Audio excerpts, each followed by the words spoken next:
Everyone, good morning, good afternoon, good evening, and greetings to all of you, wherever you may be in the world, from where, of course, you're watching. And, of course, this is the big one, continued coverage of the T20 Cricket World Cup, and it comes to a conclusion today with the final. An Ashes clash between England and Australia, live from Lord's Cricket Ground in London, England, the United Kingdom. Now, this is obviously going to be a really big game and a real treat to watch for our viewers because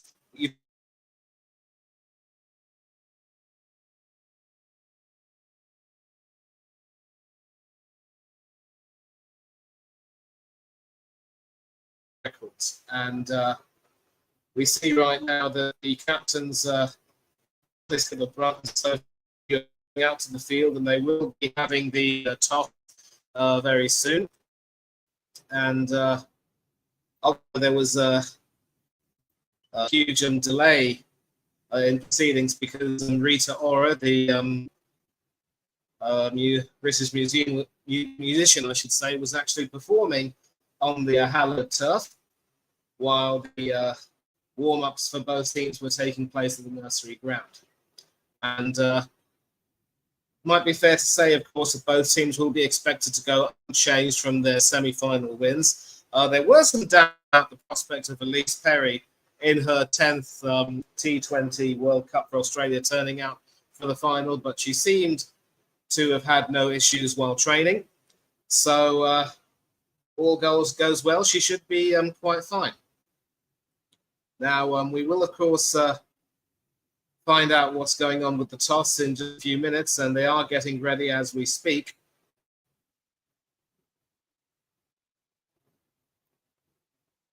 But of course, this will be updated as and when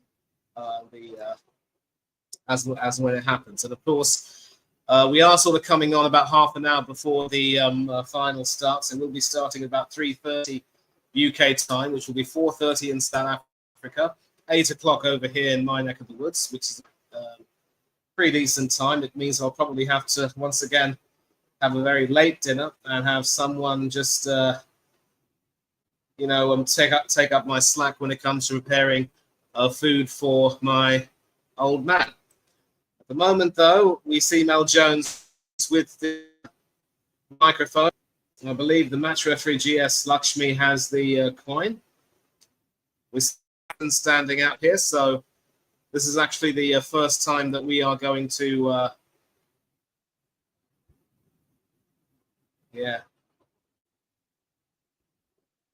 well, it looks as though Sophie Molyneux has won the toss,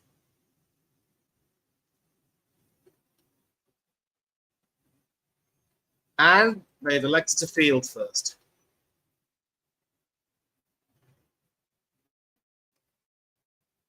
So it does look as though, she backs her team to be able to chase quite well the way they did, certainly against India in their final group stage match and against the West Indies in the first of their semi-finals. And certainly they do have some pretty deep batting, especially if Elise will be playing today. Now, obviously, I can't hear Sophie speak, but thanks to Cricinfo, which I have with me, we will be able to give you some updates. And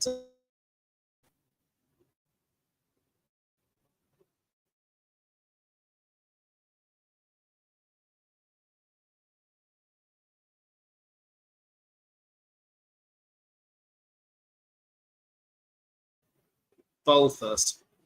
And obviously, given that I can't hear a word that's being said because of the mute, time to sort of have a recap of how these teams did. Because as I mentioned, both these teams qualified for semi-finals as group winners with unbeaten records. Australia were in Group A. They didn't actually kick off the tournament. They actually started their tournament on the 13th of June, while England played on the 10th, I'll say 12th. But they got off to a really big start by beating South Africa. And how important that win was that it was effectively, in fact, where am I, Mandus? Let me just share this Wikipedia screen, which will tell you everything. The Wikipedia article, I should say.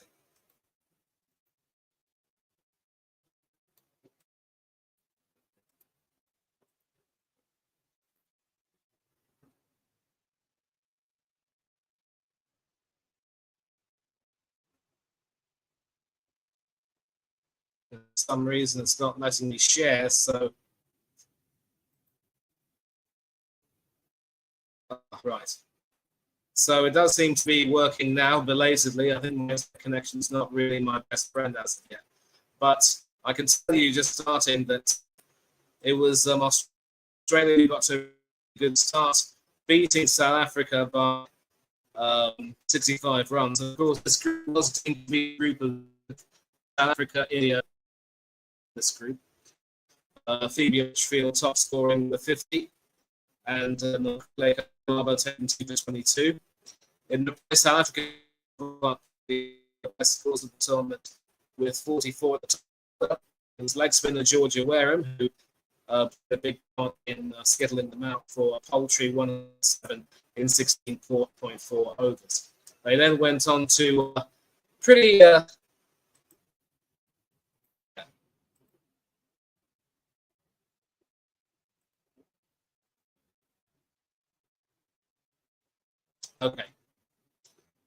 For some reason, my internet connection is not really my best friend, as I've said, so we're not really working as well as I would like.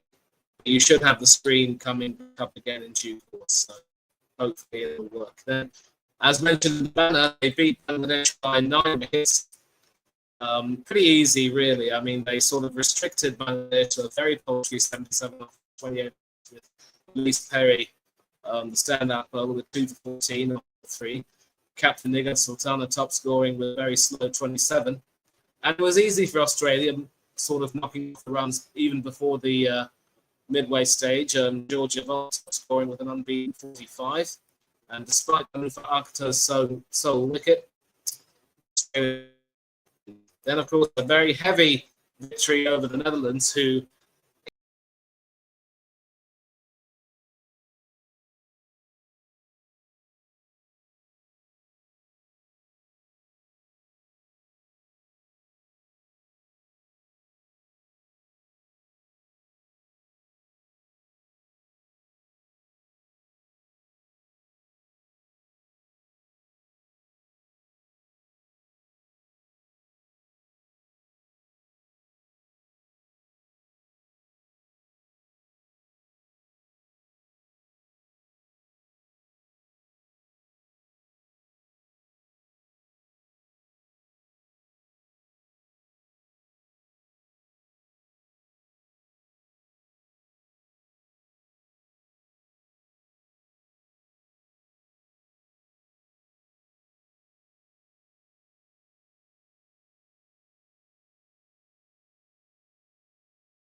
Okay, difficulties and all that rubbish. So sadly, I'm not going to be able to share the screen from Wikipedia. There is, of course, a limit as to how much I can actually do. But obviously, we had the. I was speaking about the group stage wins, of course, and this is pretty much how it panned out. Elise Perry, probably Australia's most important player, and also confirmation that when Australia qualified for the semi-final, they played the West Indies at the Oval, and they beat them handily by 8 wickets in that first semi-final. Beth Mooney top scoring with 61 not out, and the West Indies pretty much never really in the contest, being restricted to 125 for 7. Now, I think we also had talked about why Australia wanted to bowl first, and basically just continuing their continuing the way that they're playing, so to speak, and just having these discussions, not expecting the pitch to change, and even Natskiva Brunt saying that she would have bowled first. But I mean, obviously, when we will of course take a look at how England fared in the group stage, and obviously they also were quite dominant as well. And I will sort of sadly can't share the Wikipedia page, but I can tell you that they were the ones who kicked off the tournament on the 12th of June, fine win over Sri Lanka. That, of course, featured the first century of the tournament by Danny White-Hodge, of course, who was the leading run scorer with 294 runs. She only needs 6 to 3 for the tournament. And there was also a huge partnership of over 130 between her and fellow opener Amy Jones, which pretty much decided the contest, really. Sri Lanka never really in it, and they were just out the side.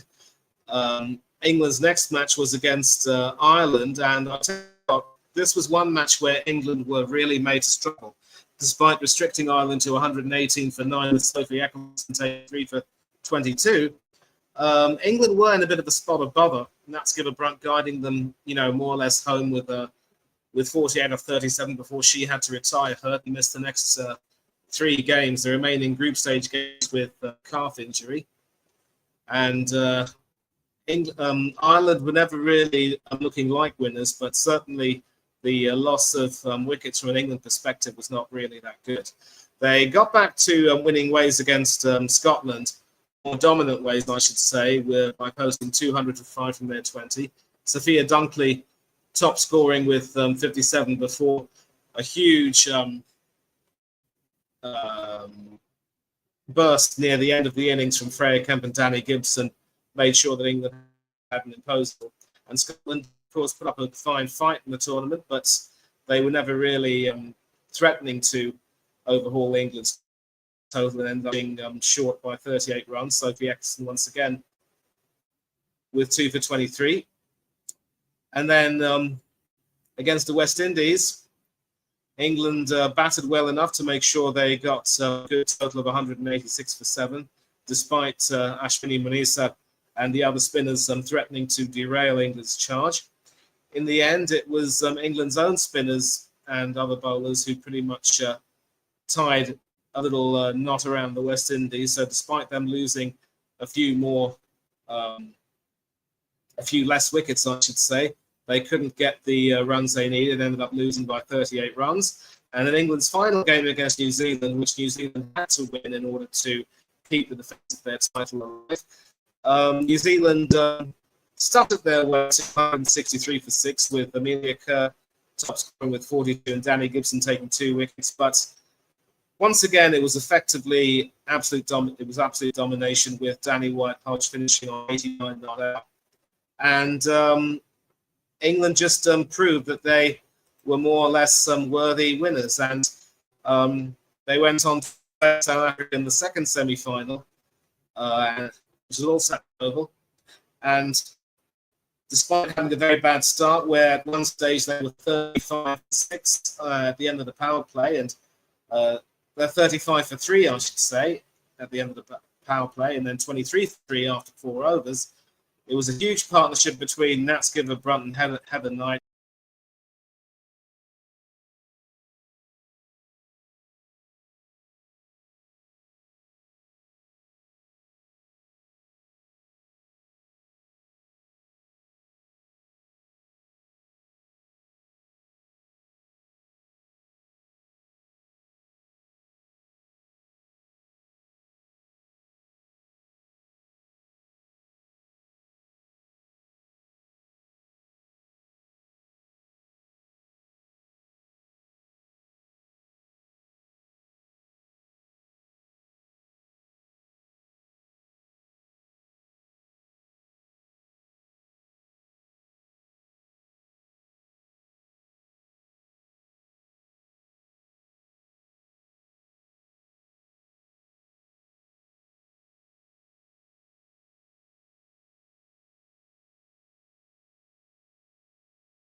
I've been booted out, and I have actually asked a friend to train me.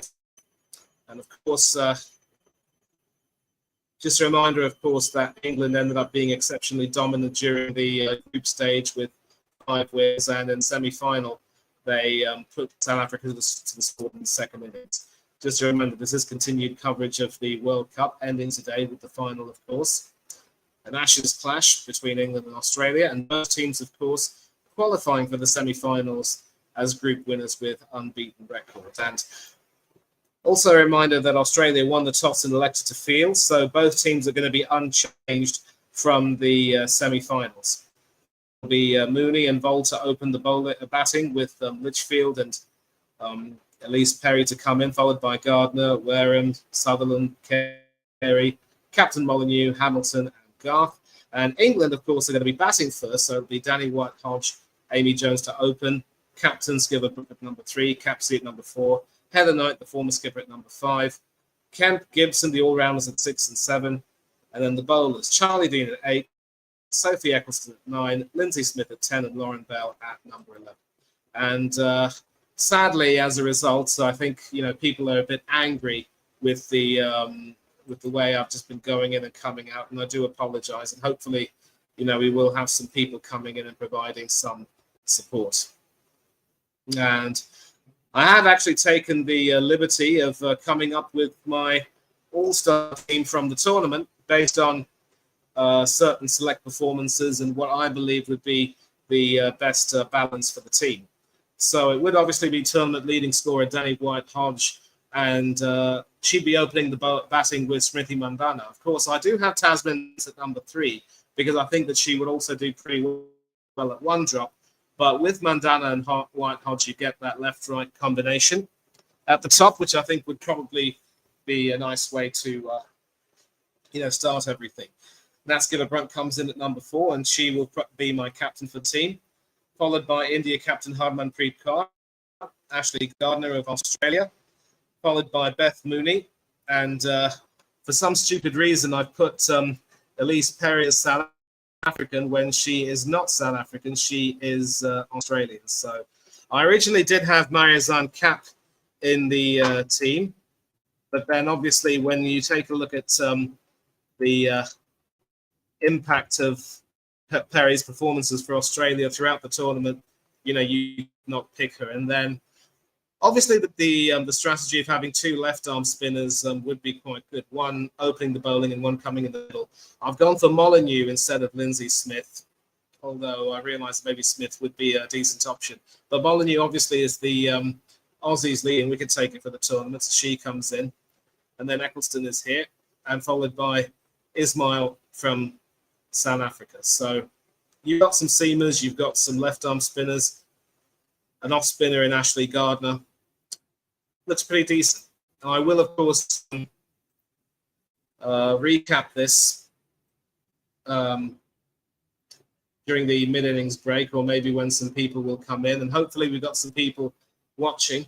I do remember we had some people in the comment section when we were doing the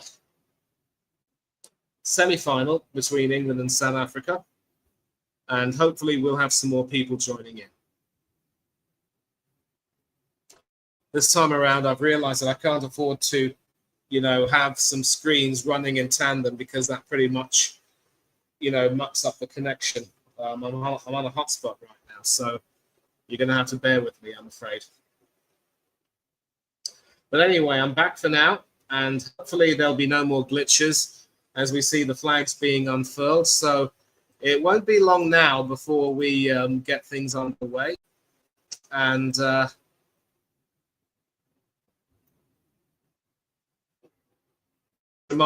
reminder that this is the final, and we had Rita Ora performing. And we've got the umpires and officials walking out. It is Jacqueline Williams from the West Indies and Vrinda Rathi from India who will be umpiring. Nimali Pereira from Sri Lanka will be the reserve umpire for the day.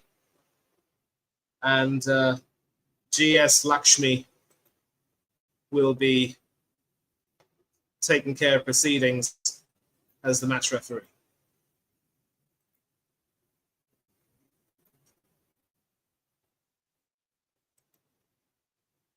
We see the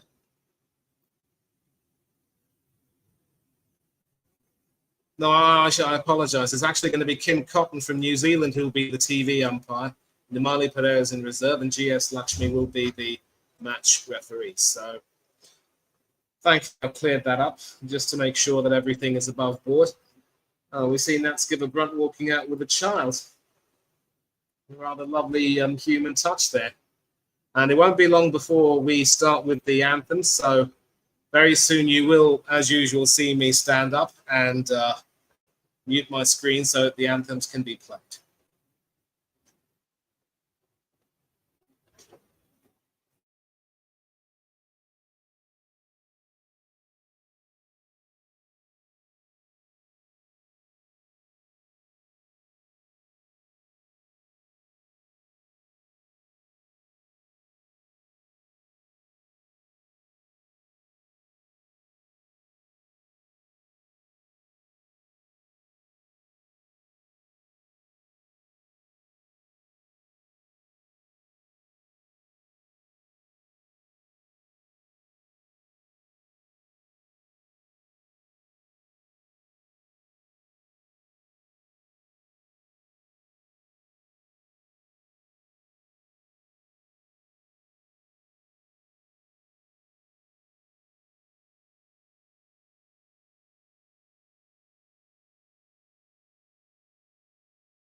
Advance Australia fair and God save the king. Now, of course, it's about time to start proceedings, so it won't be long before Danny White, Hodge, and Amy Jones will come out to bat.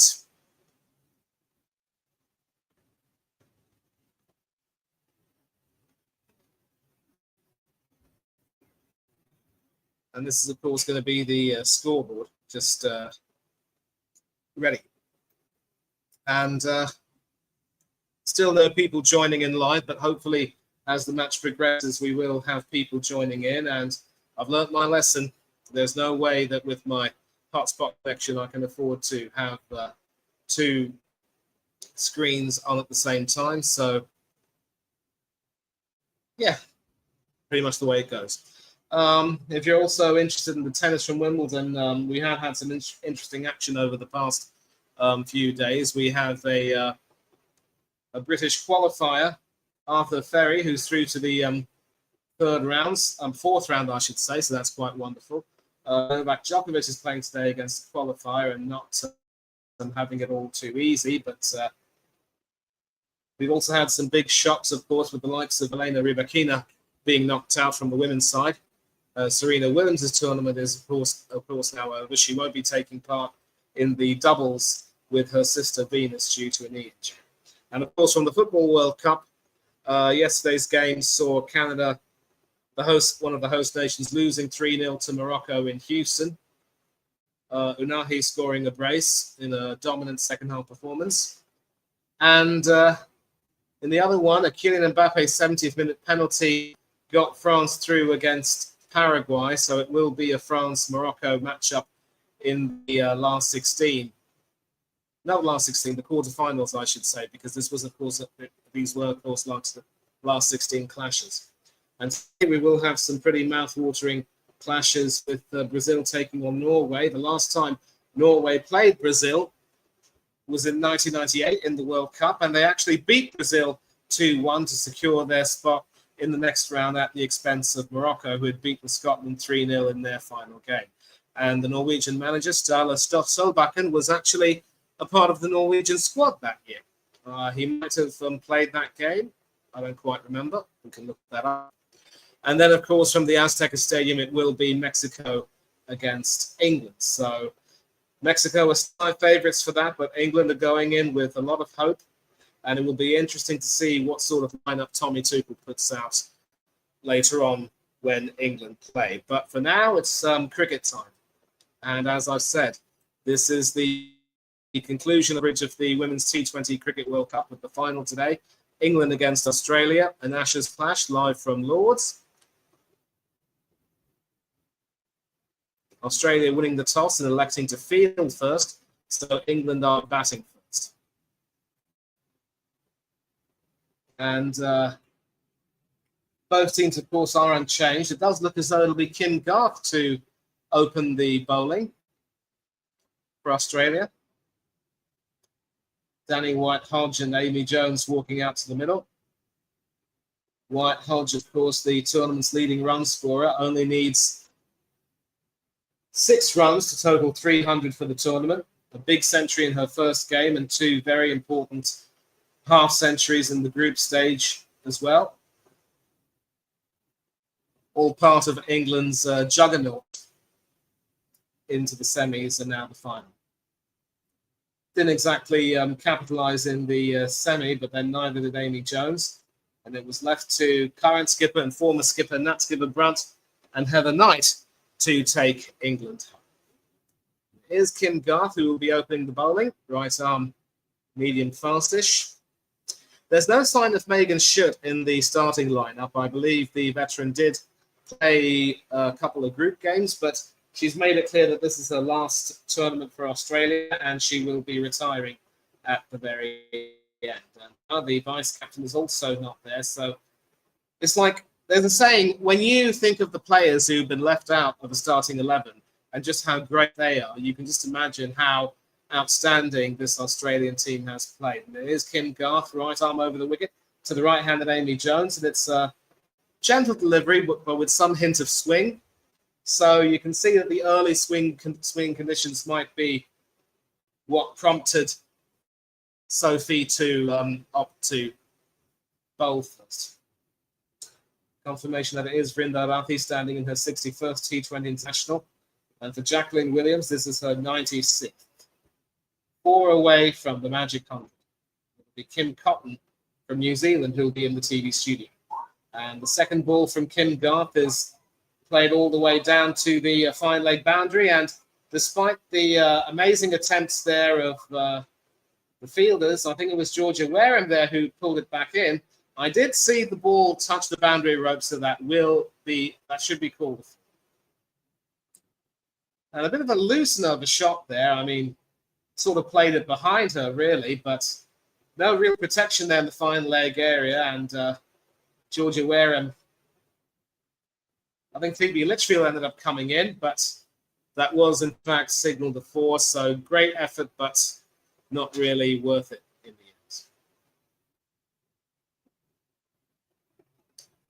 end. It looks as though Danny Wyatt might have gotten the info a little bit late. She was expecting maybe to assume strike. Maybe they had run 3.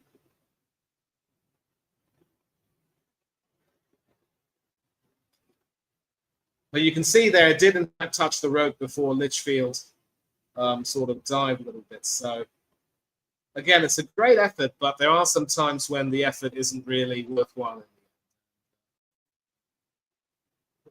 From the looks of it, the scoreboard beat the umpire to it. Third delivery, still right arm over the wicket. And that is very well played down to point, but that should be fielded. And that brings Danny White-Hodge on strike. Some patches of green on the wicket from the looks of it. And it probably would be the right decision to bowl first, as long as you can get the swing and take advantage of it. And certainly when South Africa played England, albeit at the Oval and not at Lord's, South Africa had England rocked at 23 for 3 after their 4 overs. But then that sensible partnership, of course, was what steadied England and eventually took them up.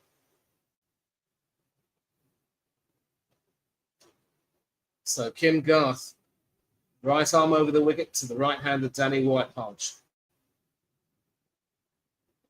Well, very nearly an edge, and in any case, it was dropped by Beth Mooney. Not too sure she was necessarily expecting that to come to her so quickly, but it's amazing how she's keeping so close to the... I'll tell you what, Danny White-Hodge is very, very lucky. It might have... She did get an edge on it. It missed the wicket, and there probably wouldn't have been that much chance for the catch anyway. But the tournament leading run scorer being given a bit of a warning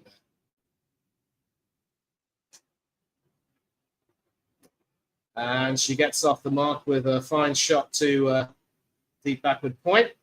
It'll be just a single, though.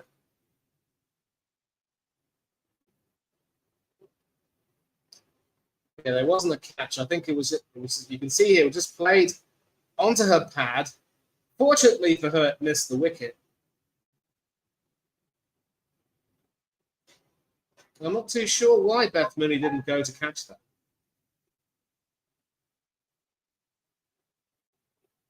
Last ball of the first over. And very nicely played, but also very well fielded. Captain Sophie Molyneux there at cover doing the business, but they still run singles. So it will be A. Jones to retain the strike. And after the first over of the World Cup final,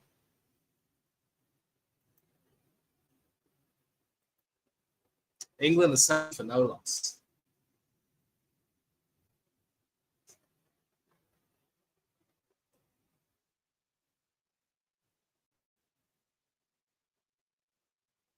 Just another reminder of England's team, in case there is a loss of a partnership. This is, of course, the same lineup that beat South Africa in the semi-finals, and they are unchanged. Tough on the likes of Sophia Dunkley, who came into the team to replace Natsuka Brunt with that calf injury and did very well. Certainly showed that she was able to, see the ball very well. And I was actually thinking that either one of Heather Knight or Alice Capsey could be dropped. Maybe Heather Knight would be dropped. But in the end, Heather Knight proved me wrong with that partnership. And for that, as an England fan, I am grateful. Second over, Lucy Hamilton. Left arm seam to Amy Jones, and that should be called a wide. No, it isn't. It's a dot ball.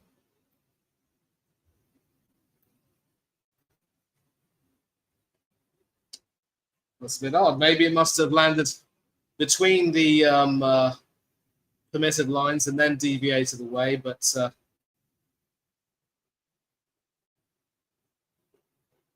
that's a wicket immediately. The left arm seamer makes the breakthrough.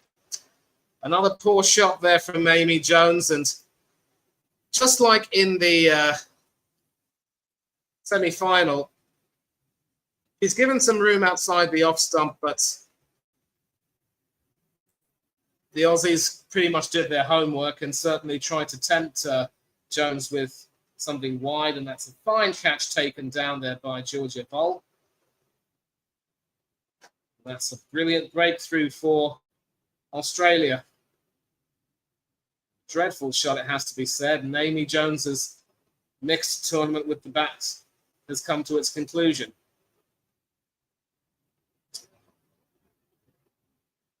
Which means that it will be Natsuka Brunt to come in. And definitely not the best situation or circumstance for the England captain to make her appearance.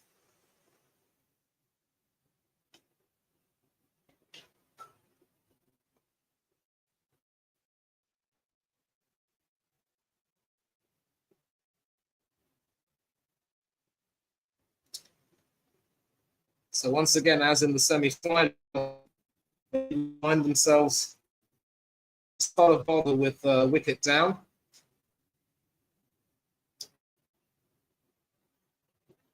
But Captain Skipper Brunt to the rescue and gets up the line.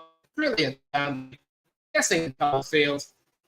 That was for more than a few nerves. The England captain is in outstanding form.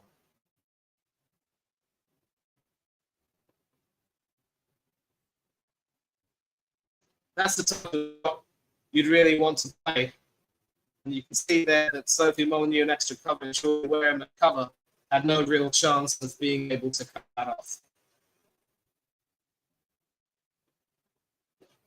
Not connecting with that this time. And the last thing that Skipper Brunt would want to do is really get herself out in a situation like this.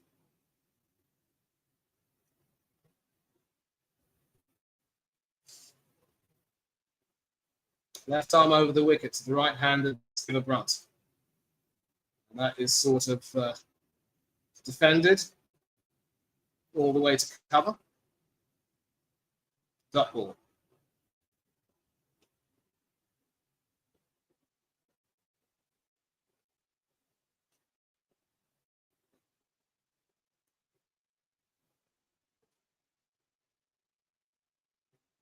Last delivery of this over from Lucy Hamilton.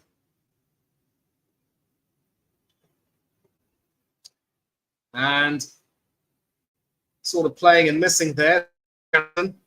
As I said, England can ill afford to have her lose her wicket. So 2 overs gone. Slight setback, but fair to say that England's 2 best batsmen are still at the crease. All that defensively just nullify the seamers. And then they can go all out in the middle overs if they need to. But again, of course, Australia do have an excellent spin bowling attack. Ashley Gardner and Georgia Wareham have certainly been bowling quite well. And let's not forget that as first change, if you want another seam option, Elise Perry can definitely come in. Back with Kim Garth, right arm over the wicket to White Hodge. And that is played quite nicely along the ground, but there is a fielder there at deep backward point. That single does bring Nat Skipper Brunt to the crease. Brings her on strike.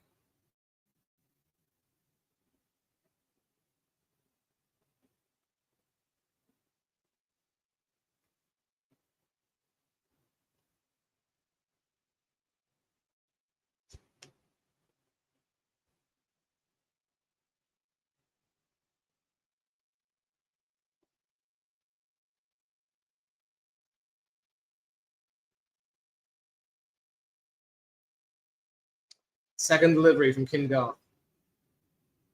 And not really played with any real conviction there. In fact, Skipper Brunt very nearly lost sight of the ball.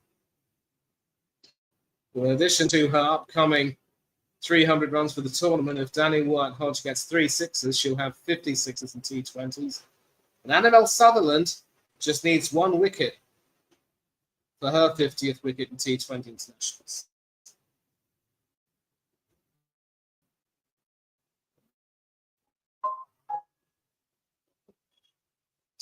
Third delivery of the over.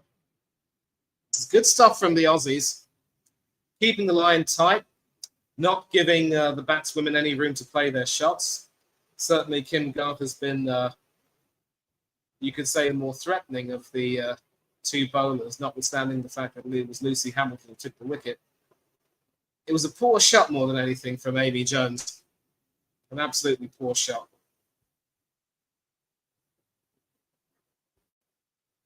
Fourth delivery. Only 1 single from it. And this time Skipper Brunt does play that down to deep mid-wicket. And the misfield there means that they will run for 2. Annabelle Sutherland, the guilty party. So opting to flick that. And inadvertently, it was Sutherland who sort of pushed that away from her and further downfield.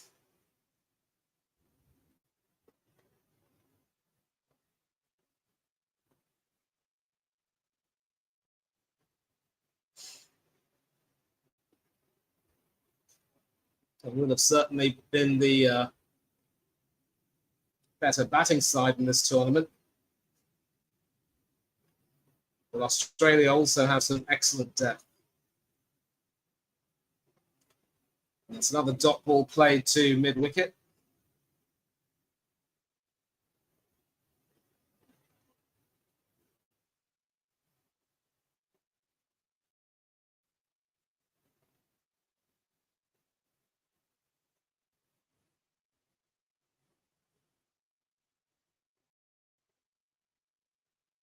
Of course, another reminder that whenever England women have hosted an ICC limited overs tournament, they've always won it. They want to keep that streak going today. They certainly would not want to lose to Australia of all teams.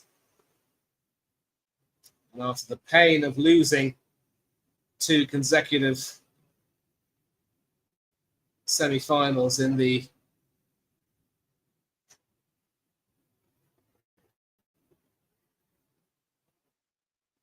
T20 World Cup and the 50-over World Cup, and then crashing out of the last T20 World Cup in the UAE, and we want to put that right. 14 for 1 after 3, a dot ball to end the over.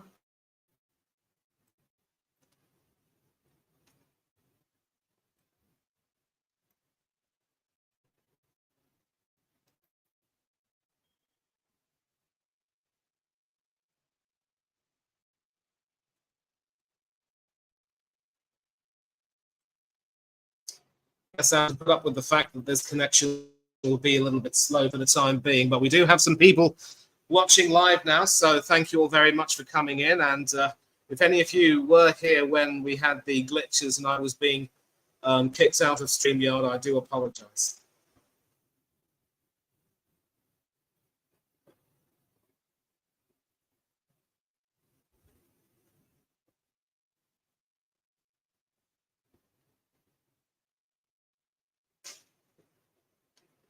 Of course, we had Rita Ora performing today, as I said.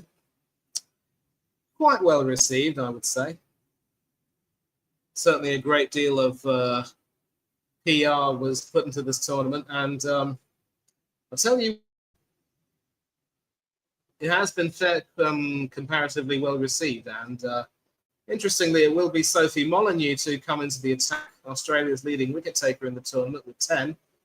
And like Lindsay Smith from England, left arm round the wicket to Danny White-Hodge, and rather fortuitous edge there, which should run all the way down to the third man boundary, and it does.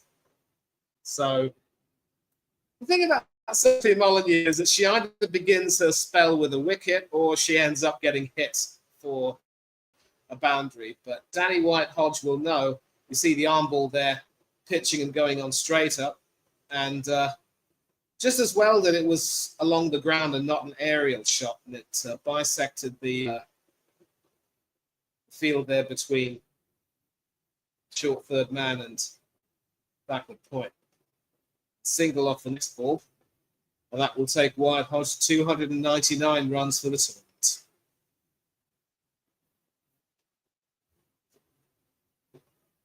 So Molyneux is a little bit like Lindsay Smith of England in that, hang about, I was wrong. She actually has crossed 300. That 4 brought up the 300 for White-Hodge, so I stand corrected. I do apologize. But now she's on 301 with that single. So that psychological barrier, of course, will probably help Danny settle down a bit. Danielle and Natalie, their full names, of course, but always shortened. And going down the track, and they do end up running for a single, but I think Danny White-Hodge was home safely. That might possibly be referred to the third umpire just to check it, but an almost risky single there. Skitterbrunt coming down the track. And inadvertently getting an edge and seeing that go behind. Georgia Vold there with the sharp throw back to the wicketkeeper, but excellent cricket all around. White Hodge grounding her bat just in time, and so that will be not out. Third umpire, Kim Cotton from New Zealand, not really expected to do very much, and even if she is, I think she'll have the easiest of decisions there.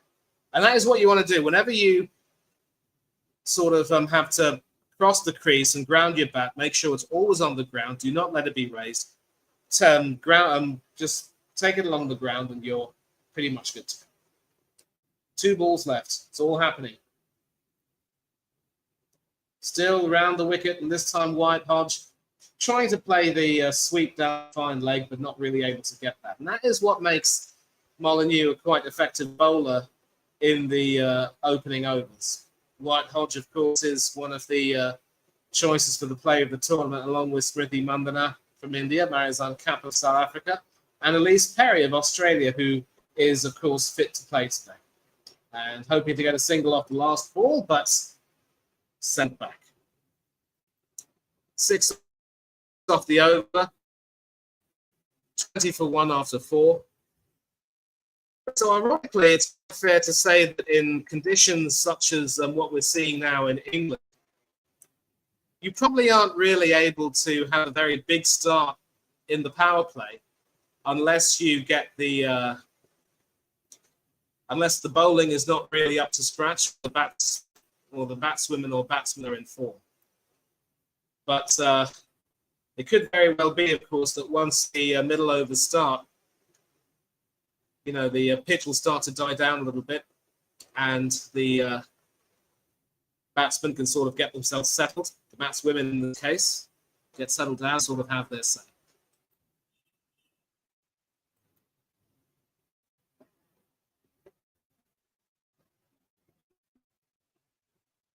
And Sutherland coming on for the 5th over, replacing Kim Garth. So Molyneux eager not to keep the batswomen guessing. And Skipper Brunt ends up playing that all the way down to the deep backward square leg position, and that'll be a boundary. So the England captain continuing her fine form, coming close to 1,000 boundaries for the tournament, and you would think that we will hit that target later on. And you can see there, all the way to deep backward square leg, there's no real protection there. A huge gap between short fine leg and deep square leg, and Skipper Brunt found the gap perfectly. Once again playing that to square leg, but this time it goes straight to the fielder. And a little juggling act there by Georgia Wareham, but doesn't cost Australia that much because England don't take the signal. So, White Hodge, 300 runs for the tournament. 301, it should be said. Does she now settle down and start to play without any kind of fear? We'll have to see. And she ends up tapping it for a single down to cover. Over to cover, you could say. And this probably isn't a very bad start considering how well Australia have bowled so far. And I'm very surprised that Lucy Hamilton has not been kept in the attack because, you know, she's taken the wicket. It could very well be that Sophie has decided that she doesn't want to run the risk of Lucy offering a bit too much width outside the off stump. And hang about, it's called a no ball. Sutherland deemed to have overstepped. Marginally overstepped, but overstepped nonetheless. So it's a free hit. And of course, England cannot be from a free hit, except in the case of a run-out. Or perhaps a stumping, I don't know. We'll see. Skipper Brunt on strike. It's a free hit. Goes for an almighty swing. all the way down to the mid-wicket boundary. And this is why you do not want to bowl a no ball.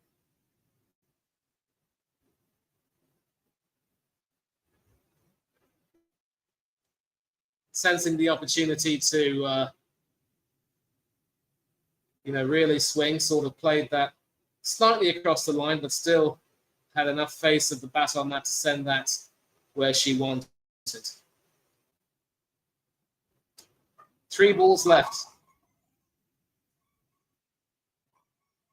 Going wide down leg, and Skipper Brunt plays that to square leg, and they're happy with a single stuff. So the England captain picking up where she left off, and we are seeing highlights of her fine innings against South Africa in the semi-final. She does like the leg side, whether it's sweeping or playing off the hands. But she and Heather Knight really took the game away from South Africa, it has to be said. And an appeal there for a catch by Beth Mooney, but Vrinda Rathi calling that a wide. Is that going to be reviewed, though?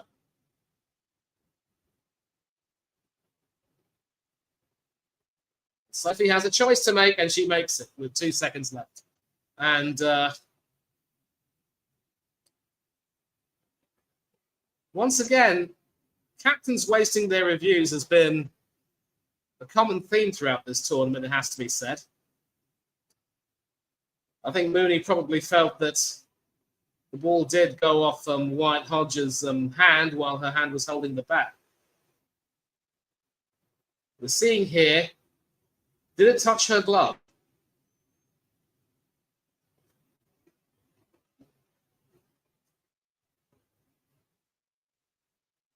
Ultra Edge will probably confirm it. There might be a hair of an edge, and if there is an edge off the glove, then she could be out.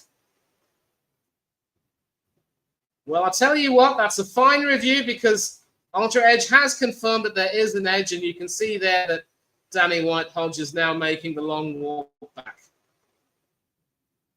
So the review has been successful.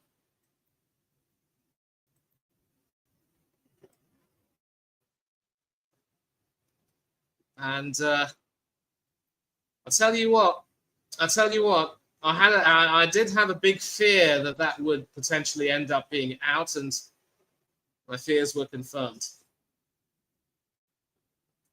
Beth Mooney there reclaiming that. Surprisingly, the appeal was a little bit muted from the Australian wicketkeeper, but caught the ball cleanly, didn't drop it.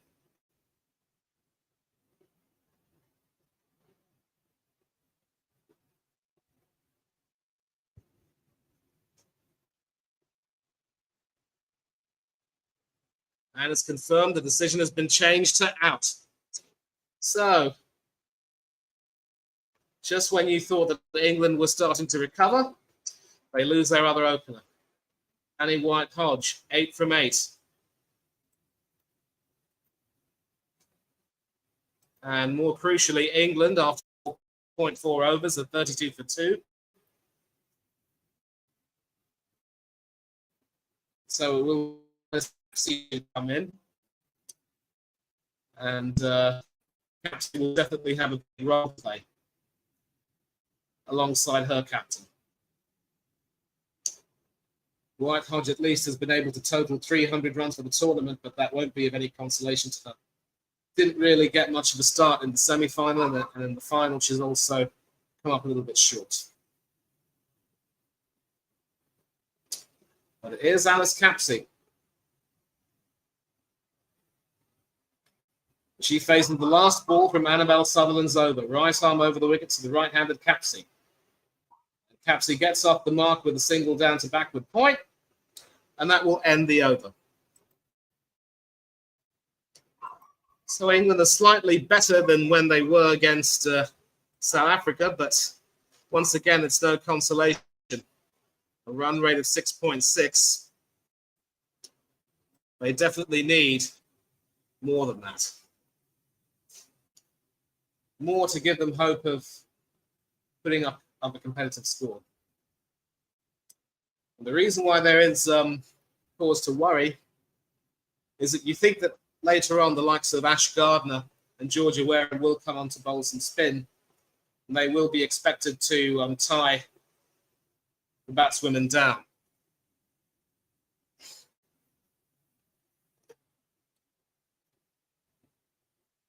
Maybe the hope will be that England spinners will also tie the Australians down. Tie the Kangaroos down, sport. If you know, you know. And Lucy Hamilton is back into the attack. Left arm over the wicket to the right-handed Alice Capsey. And you can see there that there's a bit of deviation once she pitches it. If she pitches it further up, then certainly the swing can cause some problems. But that was, of course, the last wicket, and you can see there Ultra Edge confirming that the ball did hit Danny White-Hodge on her gloves, and she is absolutely disconsolate. Wanted a big score today in the final. Not to be, sadly. And that is a fine piece of fielding to stop what could perhaps have been a boundary, but they do take the single.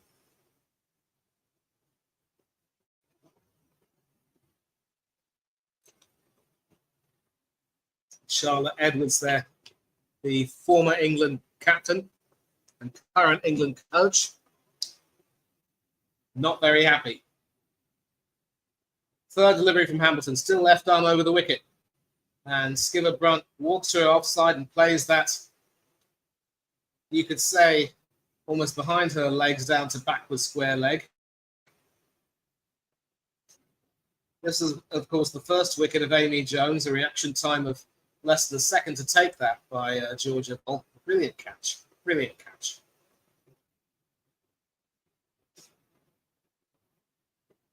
Two singles off the over so far.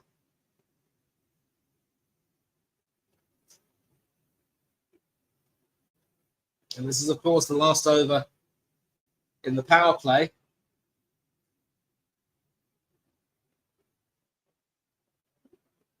Yeah, Jones has had a bit of a mixed tournament. She certainly played her part in a decent opening partnership at times, but more often than not, she's been found quite guilty of,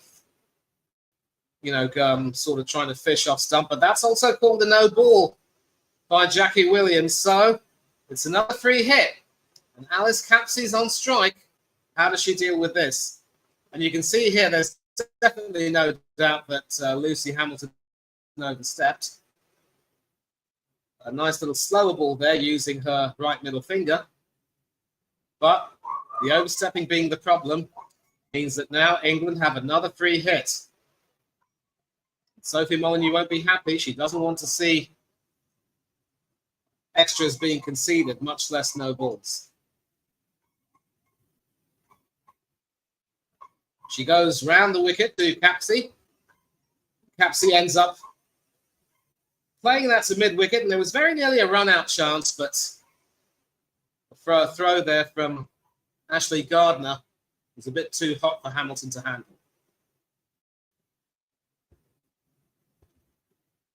Capsey almost prepared to sacrifice her wicket in a way. But Hamilton just wanted to gather that throw. So is she going to continue round the wicket to Skipper Brunt, or does she go back over the wicket?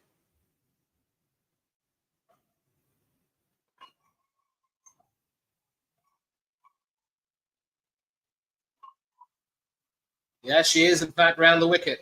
And that's a bit wide of off. Played down to deep point for a single. And so this is a slightly better power play session that England have had today. Better than in the semi-final. But then, of course, after Heather Knight come Freya Kemp and Danny Gibson.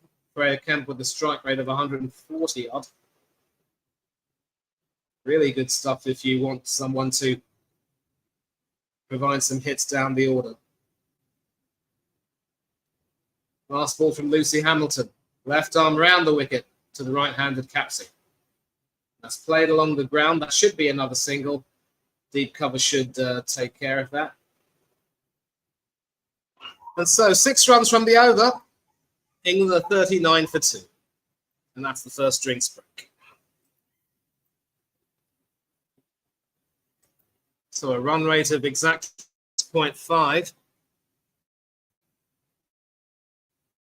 You could say it's a bit of a mixed session, really. I think Australia might be slightly happier with the session, given that they've got both the openers. But with Natskiver-Brunt at the crease, you just know that she's more than capable of coming up with a big innings.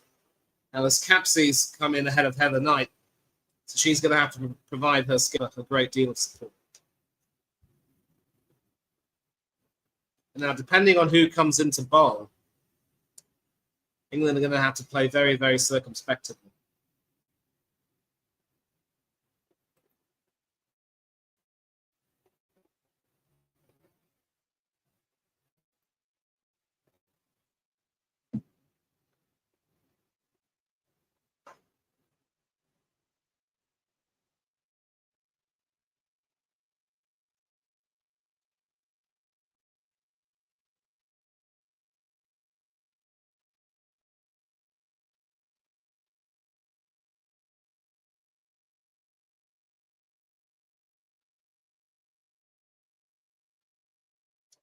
More advertisements, of course.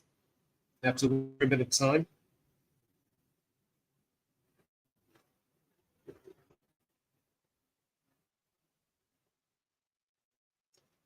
Maybe I get some people coming on during the mid-innings break to talk about the England innings, of course.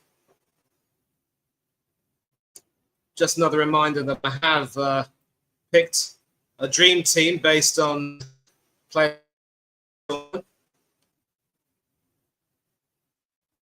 And despite failing today, there's still Danny White-Hodge at the top of the order. Smriti Mandana opening along with Hearn Tasman to come in at 1 drop, followed by Natskiver-Brunt at number 4. Harmanpreet Kaur and Ash Gardner at 5 and 6 respectively. Wicketkeeper is Beth Mooney from Australia. Another Australian, Elise Perry, will be another all-rounder. Sophie Molyneux ahead of Lindsay Smith, along with Sophie Eccleston. And Shabnam Ismail is the other seamer alongside Elise Perry.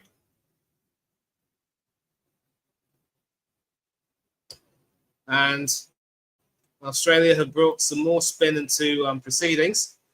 It is the leg spinner, Georgia Wareham, who will be coming in, and she'll be replacing Annabelle Sutherland.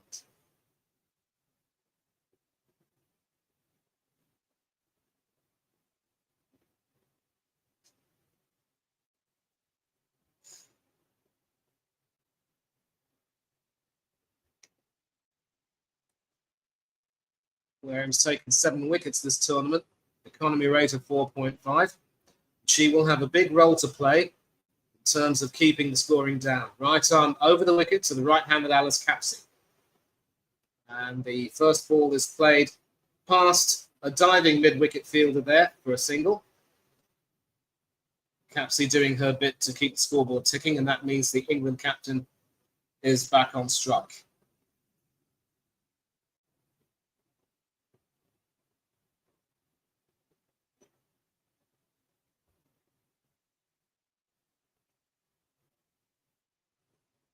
Second delivery, still over the wicket.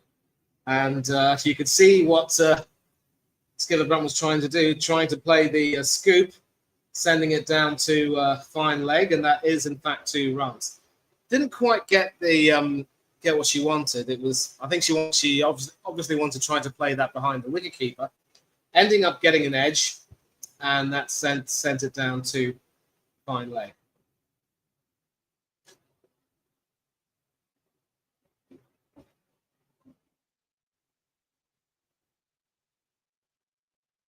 Third delivery is very nicely played, but it finds Captain Sophie Molyneux at extra cover.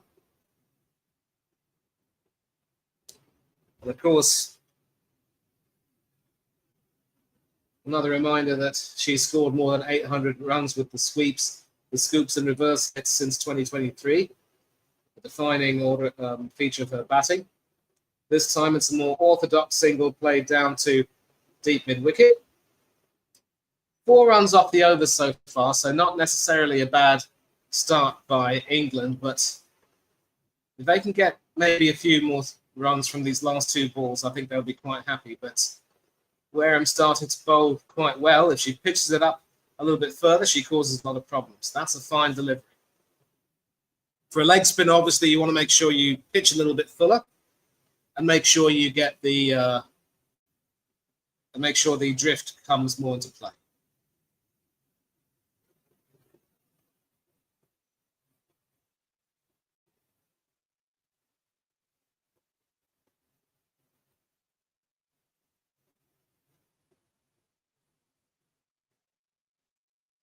Last ball of the over. And Capsey not really able to get that away. That was going wide, but not really able to make very much of it. So 4 from the over. England are going to have to start accelerating as soon as they possibly can.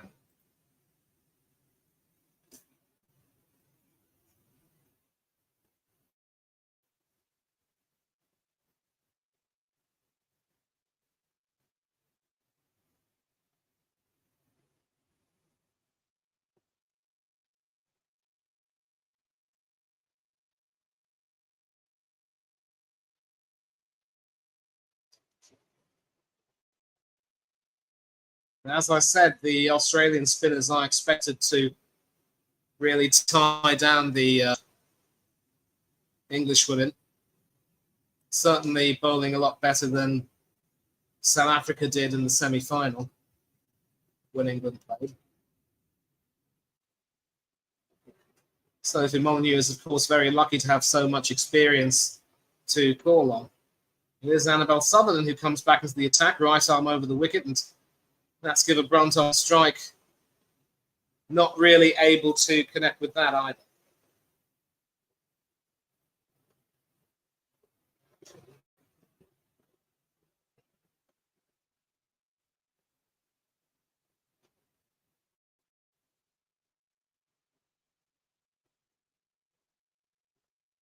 Trophy presentation, of course, early today. Second delivery, once again played down to deep mid-wicket for a single. England need boundaries. Can they get them? The run rate is now exactly 6 and over, so England have to be careful that they don't let it drop, otherwise they could be in for a great deal of trouble.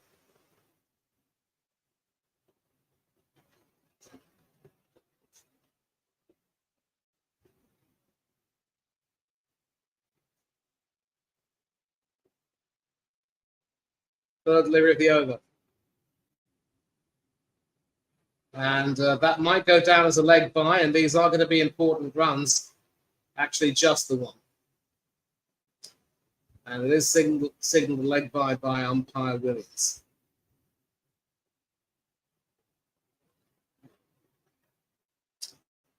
The score predictors not being very kind to England has them making only 147.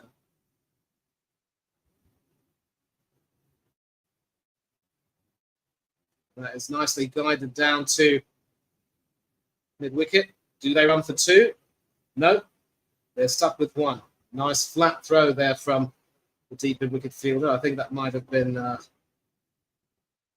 was, of course, Ash Gardner who did that. During the power play, she was more close in, but now she's been asked to go back out of it. And that's going to be called a wide. Short ball, which goes all the way over Nats Giver Brunt's head, and that will at least marginally help with the run rate. And basically, when it comes to Nats Giver Brunt, she does enjoy playing on the leg side when it comes to facing fast bowling.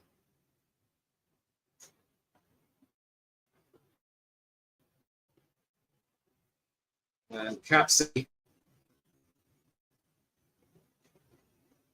Actually, that wasn't over Skipper Brunt's head. That was over Capsey's head. So Capsey's on strike now. But confirmation, of course, that 39% of her runs, nearly 40%, are in that area between square leg and mid wicket.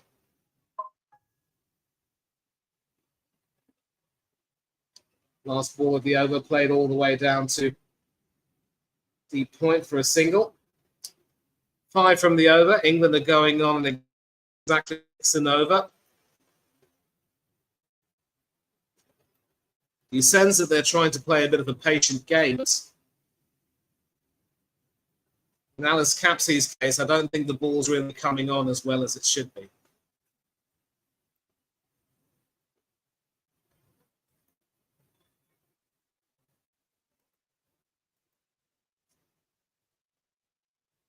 Decision to bowl first by Sophie Molyneux being very well indicated so far.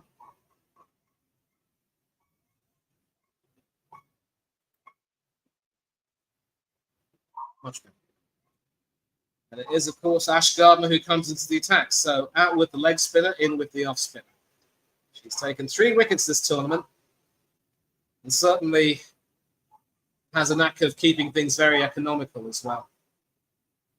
Another all-rounder in the Aussie side who has certainly played her role in the rise of Australian women's cricket over the years. And a huge, not the best start there from Ash Gardner. The ball almost slipped out of her hand, was going wide down off, and then Nat Skipper-Brunt decided, you know what, I'm going to try and... Actually, it was Alice Capsey who decided to smack that down to wicket, and that's exactly what she did. So, well done, Alice.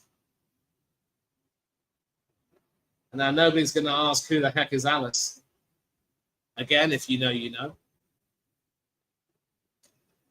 But will Alice find herself in Wonderland? Single down to square leg brings Skipper-Brunt back on strike. And Skipper-Brunt is happy to tip that down to cover. That's another single.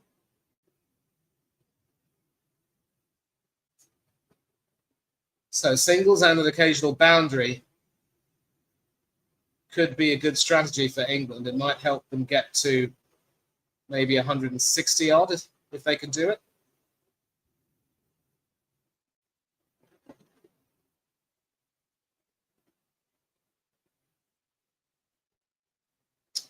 Poor delivery.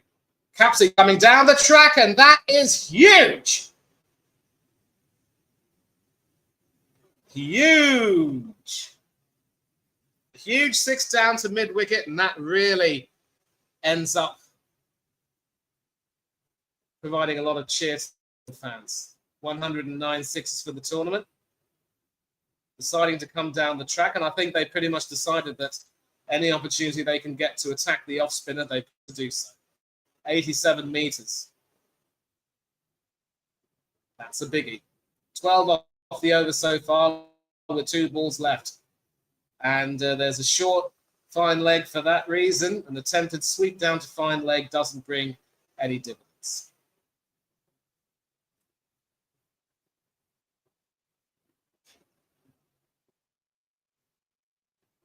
Going down the track again, and this time it's a fine shot all the way down past where mid-off should be, and that goes to the long off boundary for 4. So a brilliant over from England's perspective.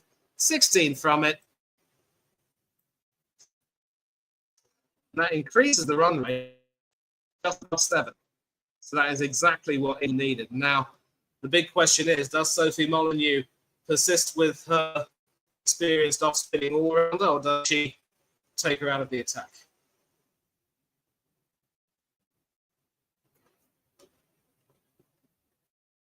Still no comments, and I think the goof-ups early into the session were a big factor in that, so once again, I do apologise. But we are still here. I'm still hitting on the match, and it is Sophie Molyneux back into the attack. Left arm round the wicket to the right-handed Nat Skipper-Brunt.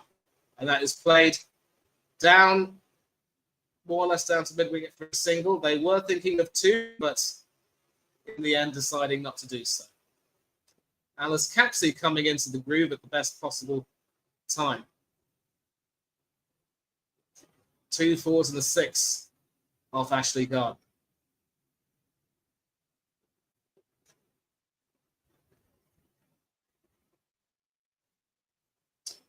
Capsey is back on strike, 21 from 17. Hoping to play the reverse sweep, and there's an appeal from LBW, but Jackie Williams is not interested. Might have been pitching too far outside the off stump. And then Sophie goes for a review again. Well, she had success with the Danny White-Hodge wicket. And the Aussie captain in the thick of the action once again.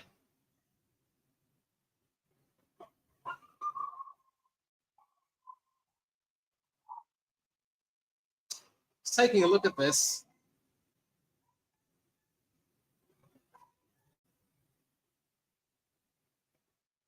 Now, if it does actually end up hitting her glove first and not her leg, I don't think that can be given out. And you see there is a bit of a deviation because it hits the glove first, and that should be what saves Alice Capsey. Because her hand was on the bat, it has to be considered Yep, and Kim Cotton confirms that is not out for that very reason. And of course, when the decision is not changed, the signal is given. So a little life there for Capsey, but this time she makes the most of it by playing a sweep behind the wicketkeeper. But credit to the Aussie fielders, they were in fact prepared for that. Lucy Hamilton running back to get that, and then the throw actually hits the stumps, but Capsey was long safe. And it was actually Hamilton who predicted that, maybe she didn't predict it, but she kind of saw Capsey getting into position and then started to run. Now the sweep, and this time, she's gone.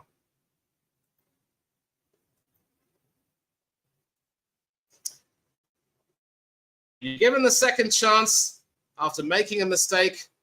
You do not make the same mistake. Lovely delivery there. Capsey completely missing the line. And the Aussie captain ends the partnership. So this could be dangerous for England. Capsey was looking really good. Heather Knight will be coming in now, and she will once again have a big role to play alongside her successor.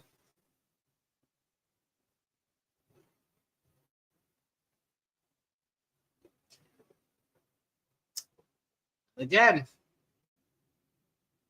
you played the reverse sweep once and you got a life. You try it again. Another reminder, you've got to be sensible. There's always room for sensible play, even in T20 cricket.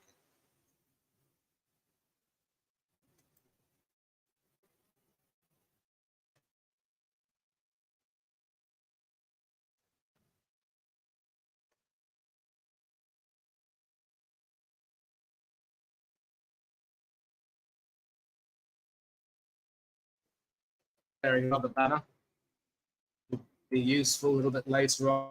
Now Heather Knight has to face the final two balls of the Molyneux over. A little miscalculation there. It was 4 overs, I should say.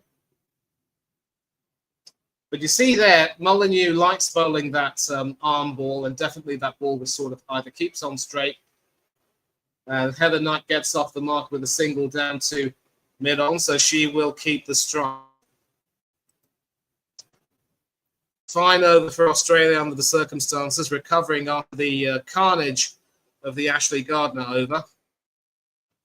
So at the halfway stage, England are in a bit of a spot above.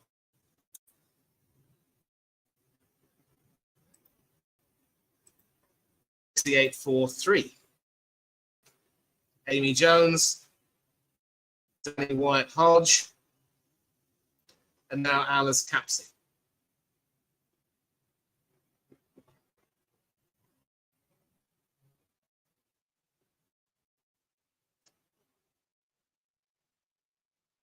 Once again, the slowness of my internet connection.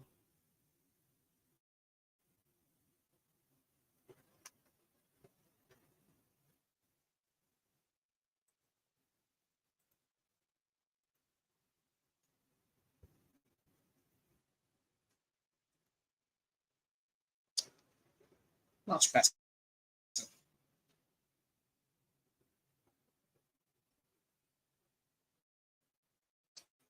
So, Kim Garth back in the attack. Right arm over the wicket to Heather Knight. Goes for the roll. Still down to backward square leg, brings the England captain on strike.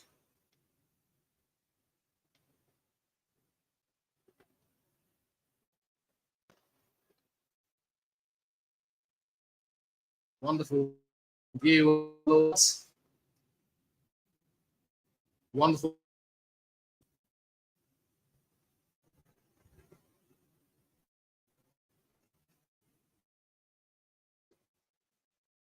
And of course, a centre, an example of fine modesty.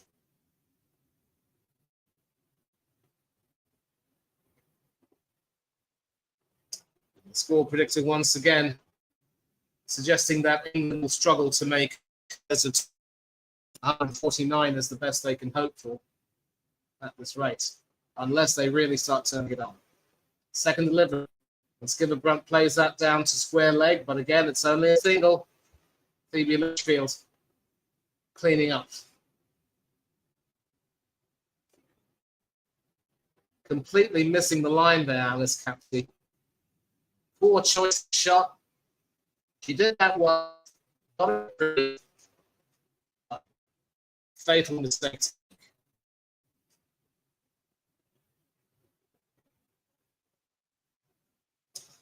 And like Lindsay Smith, Sophie Molyneux is exceptionally accurate with her bowling. It's almost like a dart, has to be said.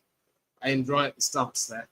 And we see a picture of Lindsay Smith, suggesting that she might have a role to play in the second innings when Australia come out to bat.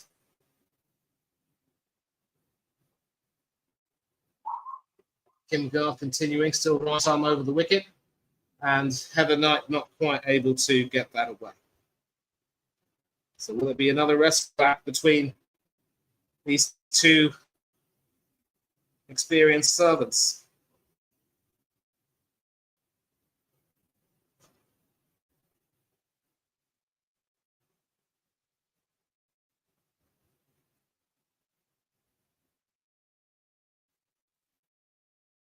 Seven or eight of Molyneux's wickets are pretty much his own stumps.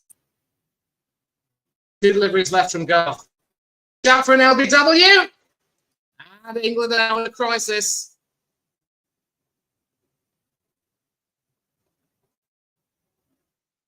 Too sure she'll be looking to review that. But tentatively, she does decide to review it. So this could very well end up being a wasted review unless there is an edge there. But this is good bowling from Australia. Excellent stuff from Kim Garth. And if this is out, you see there's a huge gap between bat and pad. The only thing that might actually save her is if that ball is going down leg. Otherwise, it's going to be a wasted review. I'm afraid it looks like it will be a wasted review. Dreadful review. Absolutely dreadful. And the Aussie celebrations continue. That's stupid.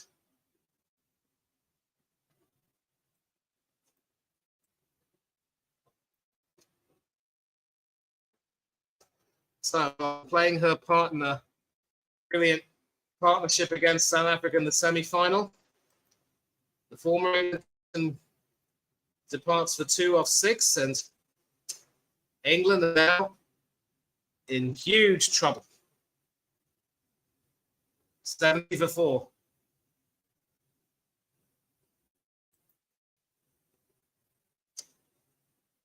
Everything's gone right for Australia so far. Anything else?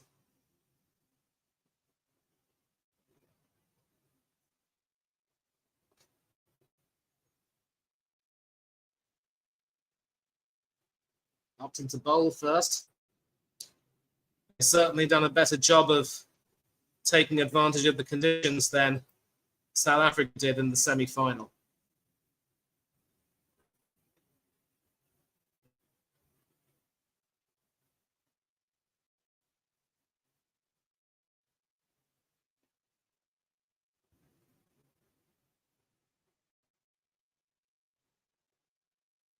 This Freya Kemp who's now come in, and it's a dot ball off the final over. So, of the final ball of the over, I should say.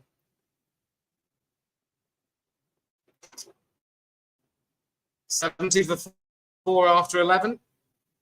It's dire straits for England.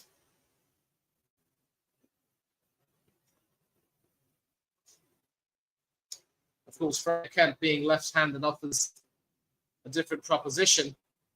Certainly someone who enjoys hitting out when she sees the ball, but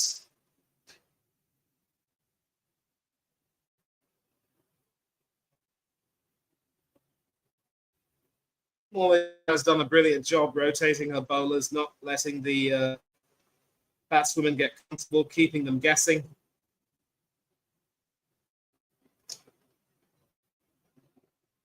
And Kim Garth knew that was out. But a fine shot there by Natsgiver-Brunt off Georgia.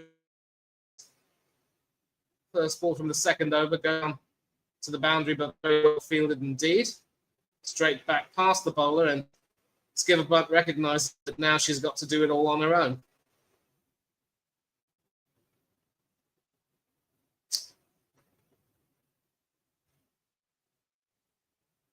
Annabelle Sutherland there doing her bit to stop that going to the boundary.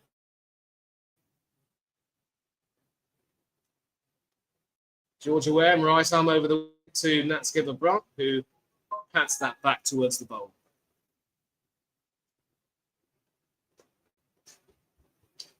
That's good fielding.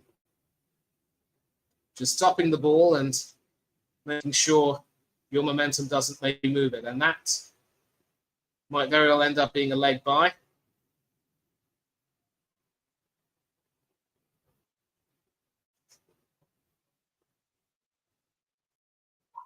Just a replay of that ball there.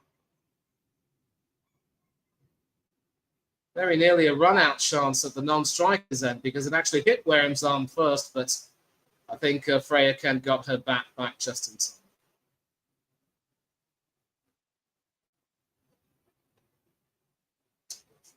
So, Freya Kemp, the left-hander.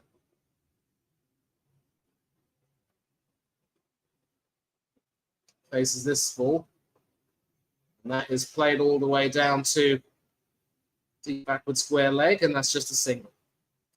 You see the way the field's been spread out now. It looks as though England are going to be starved of boundaries. But I'll tell you what, I actually stand corrected, because if that ball had hit the stumps after being deflected off Georgia Wareham's fingers, Kemp would have been out. That should be called a wide, though, and it is.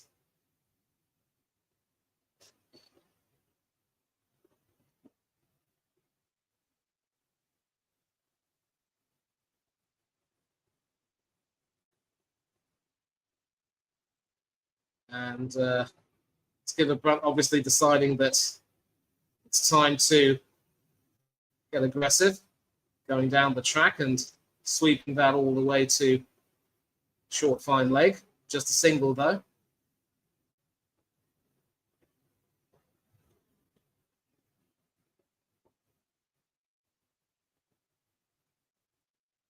Last ball of Wareham's over. Over the wicket to the left-handed Kemp, who doesn't really end up playing that.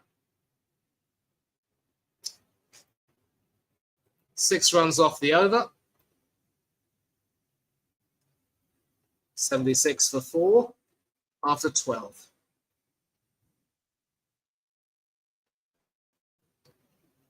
run rate of 6.33.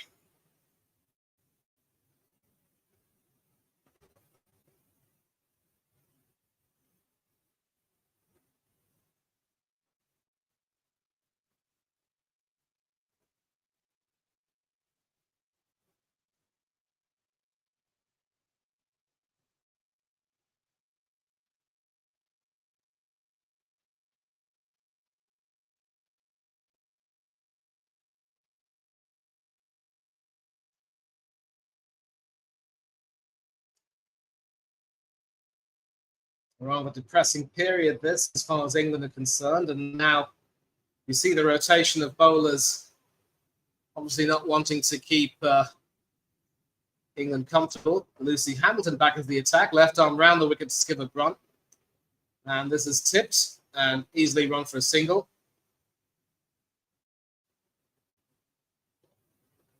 And you can see just how aggressive the Australian fielders are. No real chance of an overthrow there. So tipping that ball down towards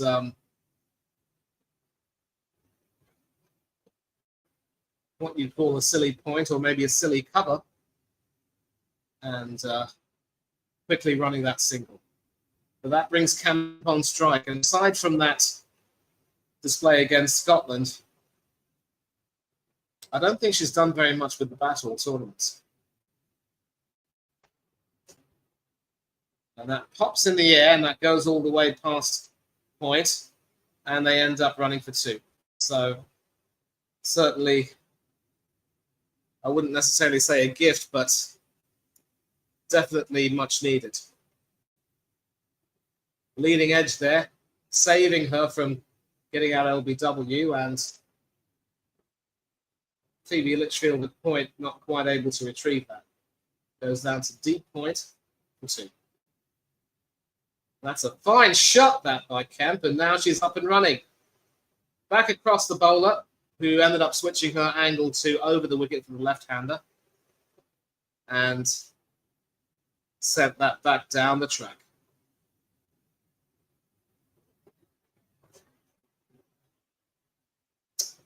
Need a few more of those, definitely. And another shot played down to point. This time, they're not taking any chances with Ashley Gardner's arm, so Skipper Brunt will be back on strike. 8 off the over so far, much better from England's point of view.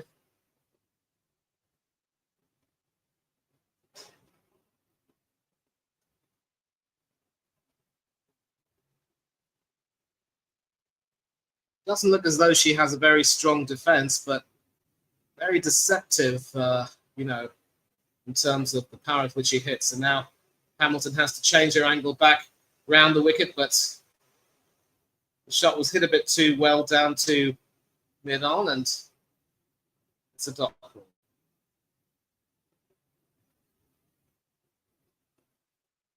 You can say that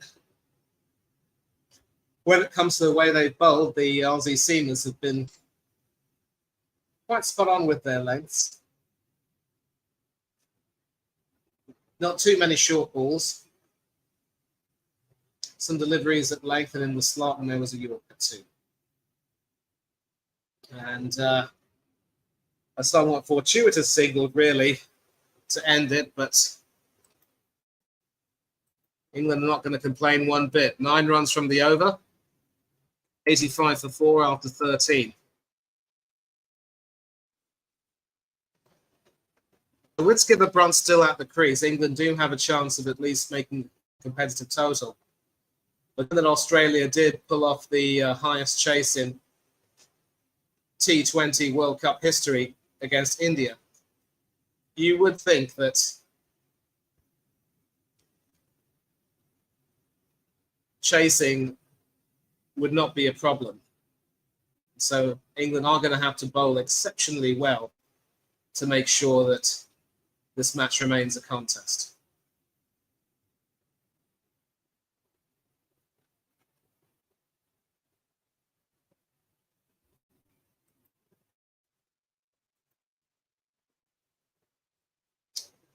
Ash Gardner back into the attack, going round the wicket.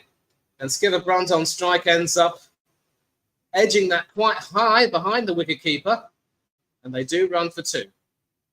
So I think Skipper Brunt's decided that she's got to go for broke here, basically take a wild swing at everything.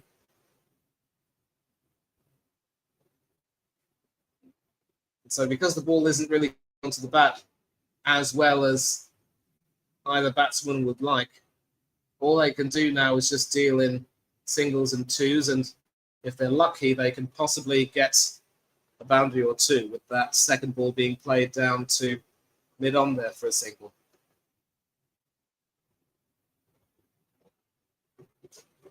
That does bring Freya Kemp on strike though. Slightly drifting down leg and whipped off her pads there. They decide to run for 2, and very well done in the end.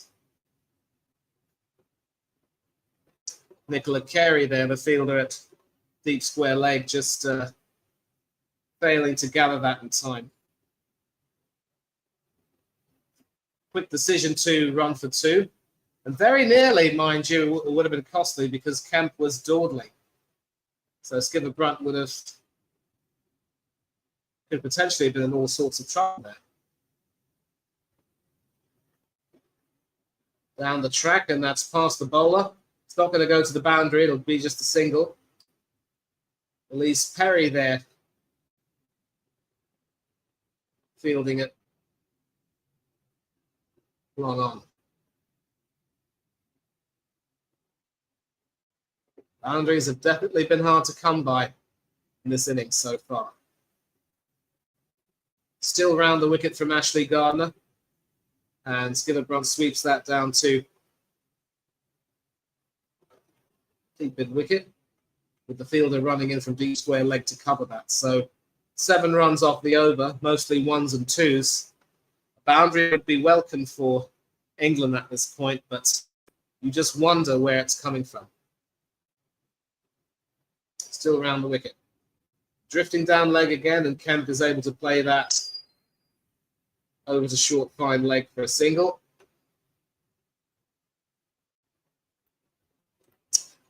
Eight off the over. England are 93 for 4 after 14. Rate is just above 6.5 over. I think they'll probably be looking to get hopefully 150, 160 could potentially be competitive, but it's not a total that Australia will have any fears of chasing.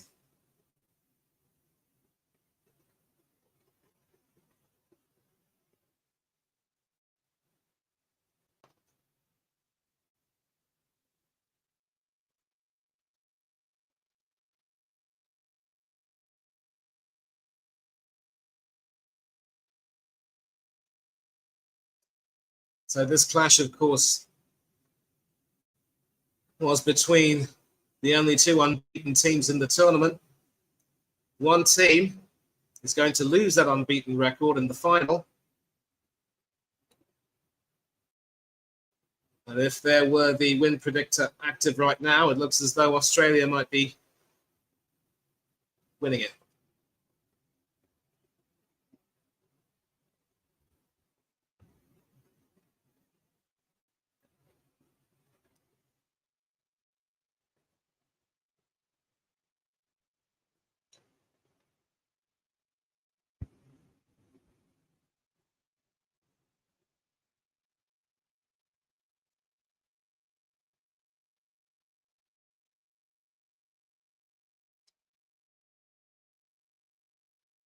Once again, it goes without saying that the decision to bowl first has been vindicated so far.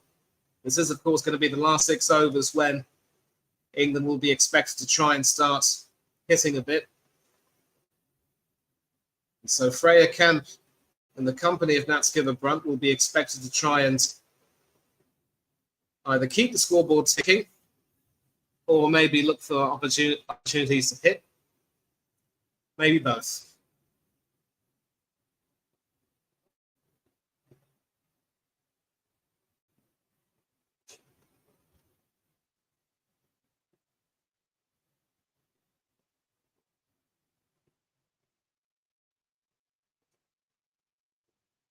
The worst part about there being a long break is the insane number of advertisements on my TV screen.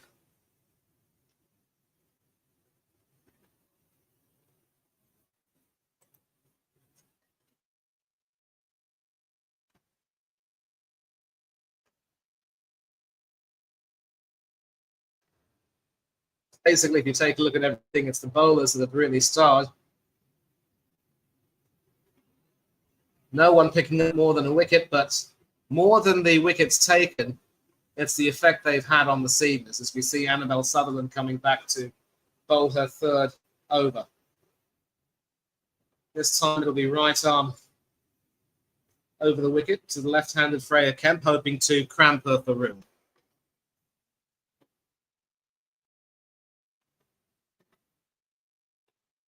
That's not the best delivery to bowl.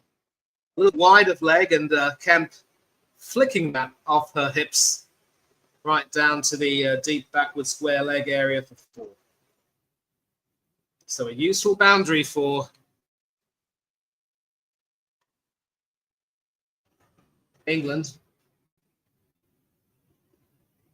Yeah, you pitch it on short and on leg. Kemp got to that quite beautifully, saw that there was no real protection there, and 4 is the result. Second delivery, once again down leg. This time I don't think they'll run for 2, they'll just stick with the 1. Freya Kemp wisely sending her captain back.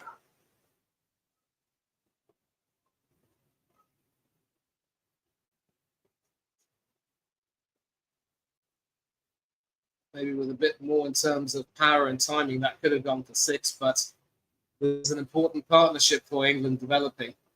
28 off 22. And this could prove to be the difference between England posting a competitive total or just floundering near the end. Third delivery from Sutherland's over. Over the wicket to Brunt, who walks across and plays that down to backward square leg, deep backward square leg. But that's just a single. The Aussie fielders have done their homework.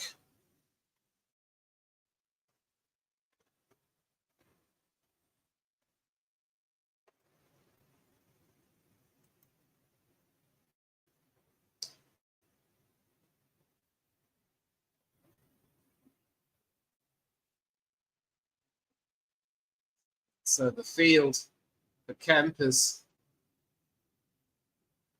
spread a bit wide, but Kemp once again finds the boundary, and that brings up England's 100. A fine shot down to the mid-wicket boundary. I think it was Georgia Wareham there who tried to field it and inadvertently ended up palming it onto the boundary.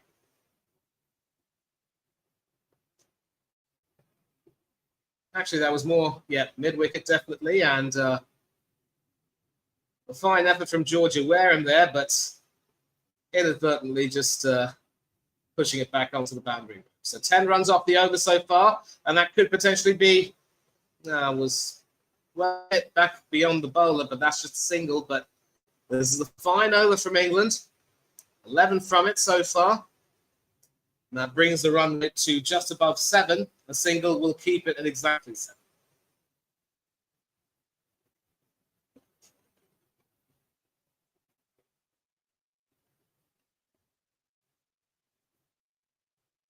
Some broken glasses there. Broken sunglasses. I think they belong to Wareham.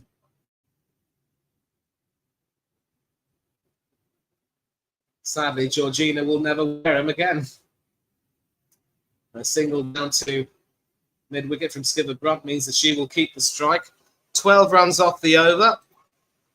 A very welcome over, it has to be said, as far as England are concerned. They get past the 100. And their run rate is exactly 7.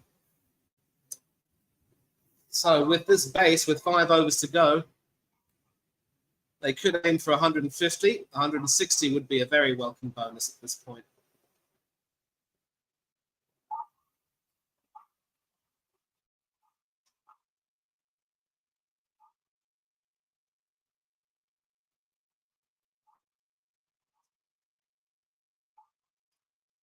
Freya Kemp proving her worth with the bat, but It's now important that these two batswomen stay at the crease. Certainly a study in contrasts, although I think it's fair to say that Australia are quite happy to let Kemp score as long as Skinner Brunt doesn't, as Sophie Molyneux comes back into the attack. First delivery, left arm round the wicket, is played brilliantly by the England captain through the covers for 4.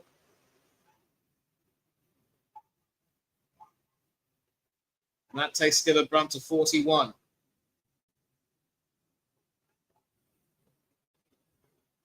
Dropping it wasn't necessarily a bad delivery there, but no one had extra cover to field that. And Skinner Brunt plays that all the way down to deep in wicket. Georgia Wareham tidying up.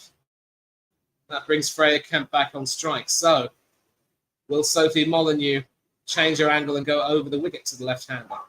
You would assume she will.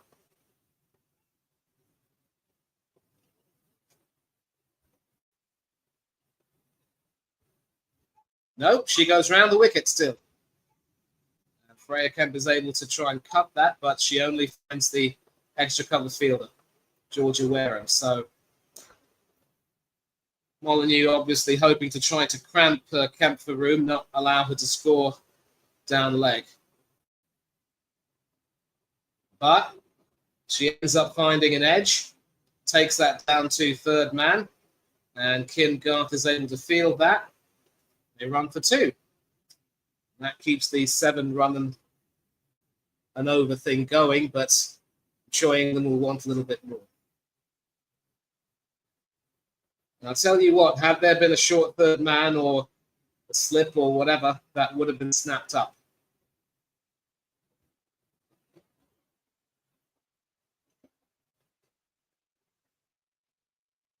Kemp does play that down to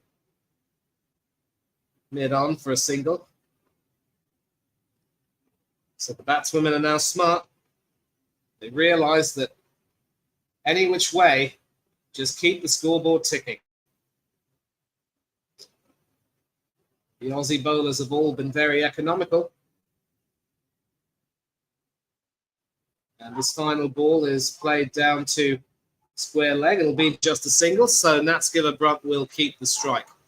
9 runs off the over. 114 for 4 after 16.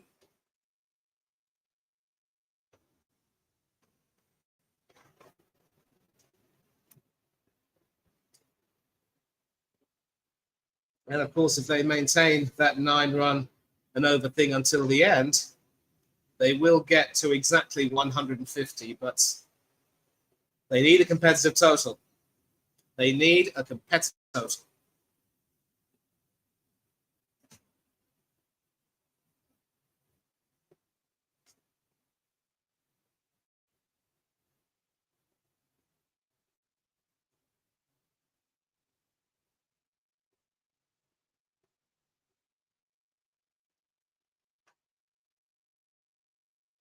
Kim Garth back into the attack.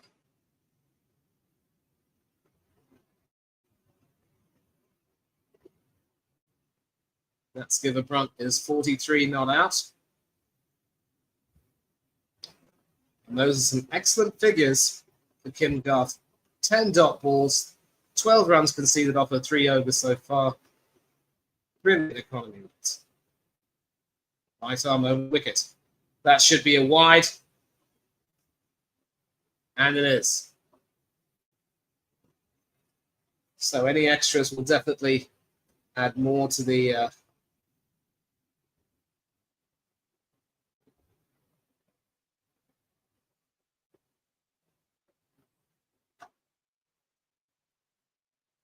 total.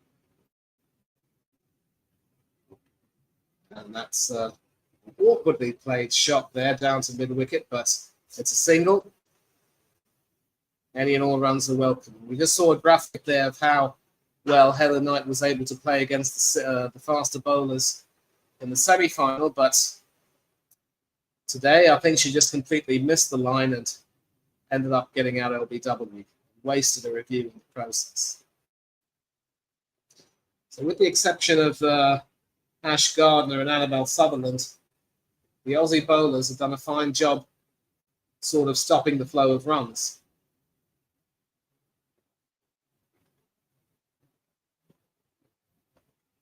The Arthur in particular has been outstanding.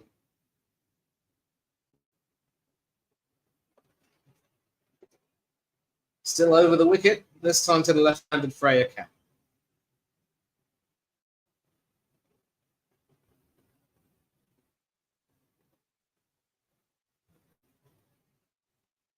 Somewhat slower ball there. Kemp completely missing it, letting it go through to the wicketkeeper Beth Milne. And you can see how the Aussie seamers have mixed up their pace a great deal today. Back of the hand, slower ball was what did for Heather Knight. Good shot there by Freya Kemp down to long on for a single. Once again, England are in need of more runs.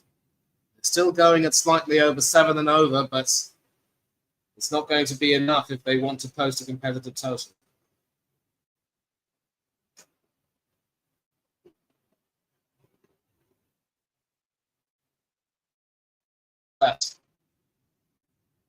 And, well, Skipper Brunt did need that kind of luck, mind you. An attempted sweep over the wicketkeeper ends up going all the way to third man, the opposite way.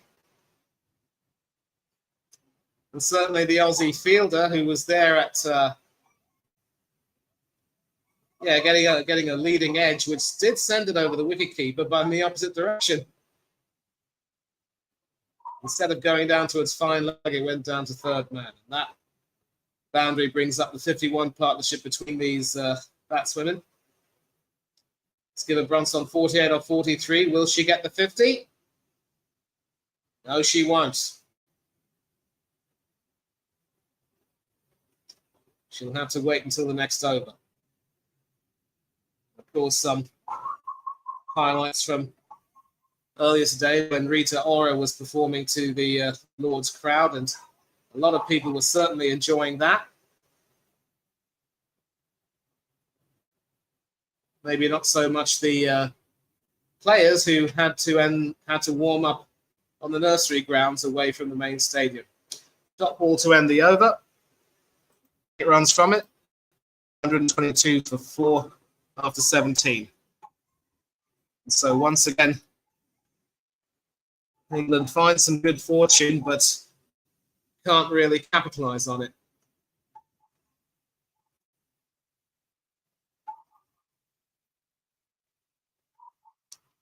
So with 3 overs to go, I think that Skipper Brunt might look to get her 50 and then start maybe smacking it around a bit.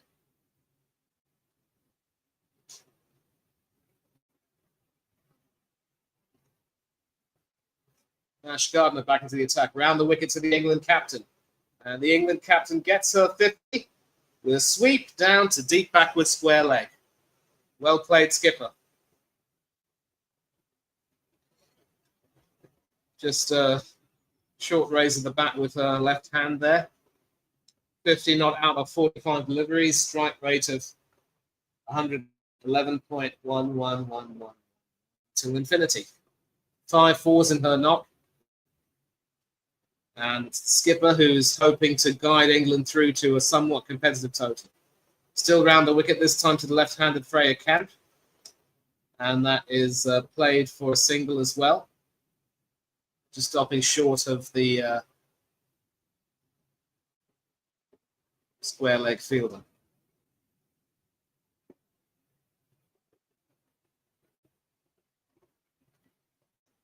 Gardner going round the wicket and... well, they do decide to run for a single at the end, but I'll tell you what, it wasn't without risk. I think it's fair to say that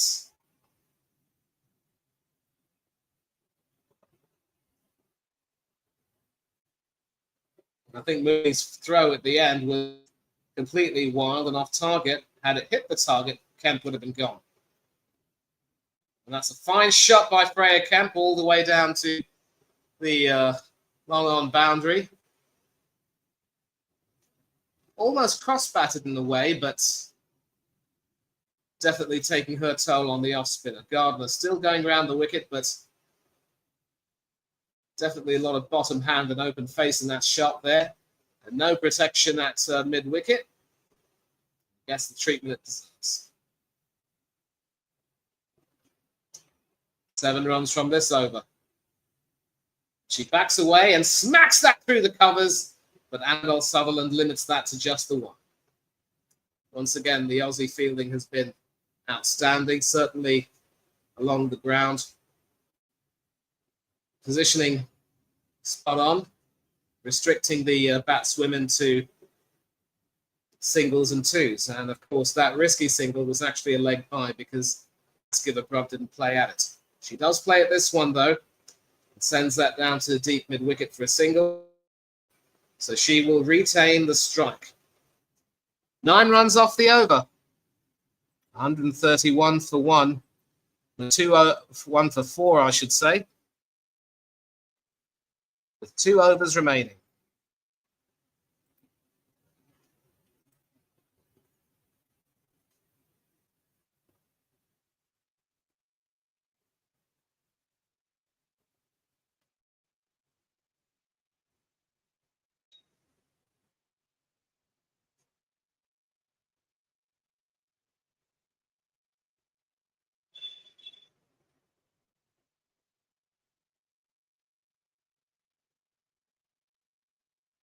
Sutherland back as the attack to bowl her final over. 3 for 28. She's been quite expensive.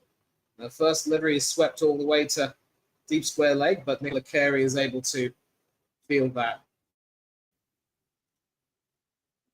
This partnership has probably been England's highlight of the day so far, and that's Skipper Brunt, with that 50, now has the most number of half centuries in ICC T20 World Cup history with 9. Fine milestone indeed. Certainly one of England's more dependable players, and quite rightly England captain. Annabelle Sutherland over the wicket to the left-handed Freya Camp. Leg and plays that down to long on for yet another single.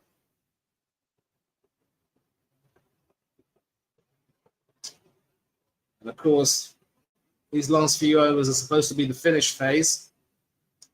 England do have a run rate of 14.18 in these final overs, but they're being tied down, it has to be said, and played down to deep square leg, but they do run for 2. So the England captain taking more responsibility on her shoulders. After Amy Jones, Dan White Hodge, and Heather Knight failed, Alice Capsey definitely looked good, taking a huge toll off Ash Gardner, but then just couldn't resist the temptation offered by Sophie Montague. Deliveries to go, and that is sort of tossed high and played all the way down to the deep mid-wicket boundary, and Ash Gardner there limits it to just the 1. So once again, Skipper Brunt not really allowed to get too many more runs in her favourite scoring area. 55 or 50 so far for her, and she's had to improvise a great deal to score a lot of her runs. Of the over so far, make that 6 with Freya Camp guiding that down to square leg. This has been a very professional bowling display by England in every single way, and Skipper Brunt has a chance to go above Tasmin Brits for the most runs scored in this tournament. I don't think it'll mean very much to her if England go on to lose this game, and hoping to play that for a single, but not able to. So 6 off the...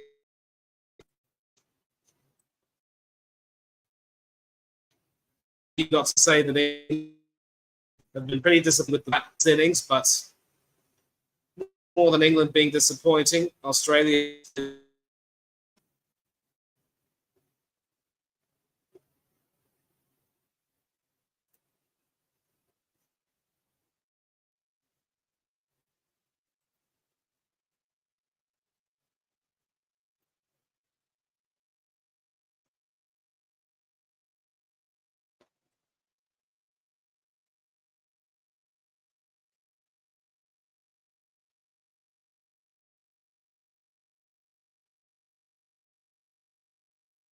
So who bowls the final over? It is the Australian captain.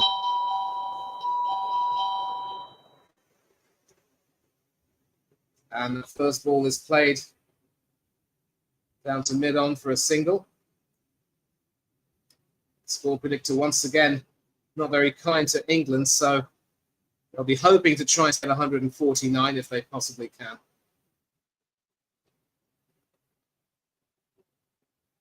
Charlotte Edwards looking on a little bit disconsolately, it has to be said.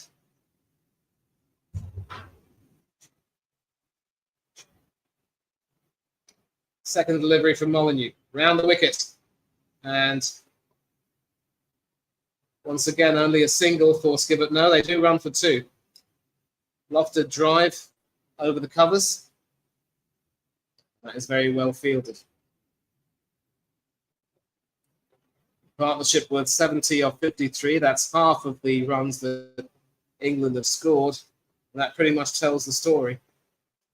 The much vaunted top order not getting going when they needed to.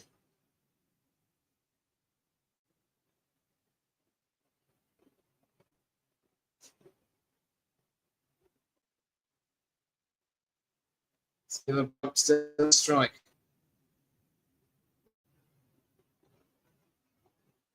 And that is whipped all the way down to mid-wicket, but only for a single. So 3 balls left. Molyneux still operating round the wicket. Freya Kemp's played an important knock here too, with 35 not out of 25. Let's see what she can do in these final 3 deliveries. And that is a huge shot. Very nicely played indeed. Sort of standing still in a way, but making a slight movement to the off. Using that long handle beautifully. 80 meters, just about clearing the ropes. Can't say just about, it did clear ropes by some distance, and that takes Freya Kemp to 41.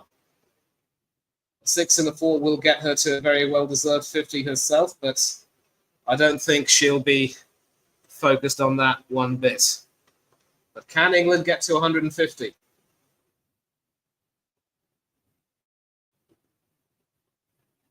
Well, it's a single. No, they're running back for 2, and they get there. And that takes England to 149. One more run will get them to 150.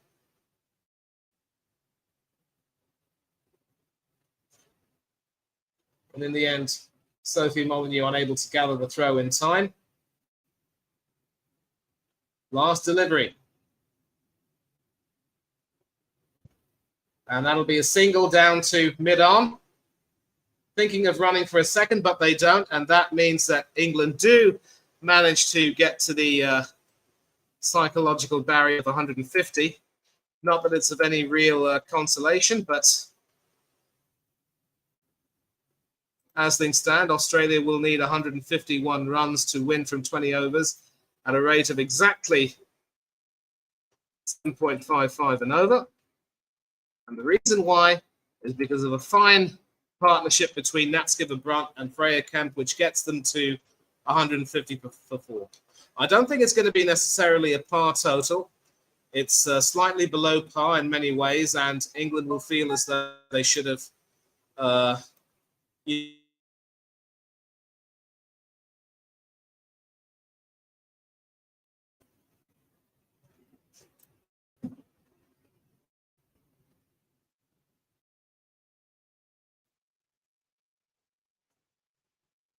Of course, the internet's not my best friend today.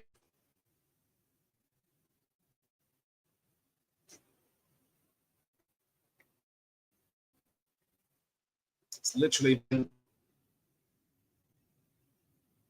playing up all day on my PC and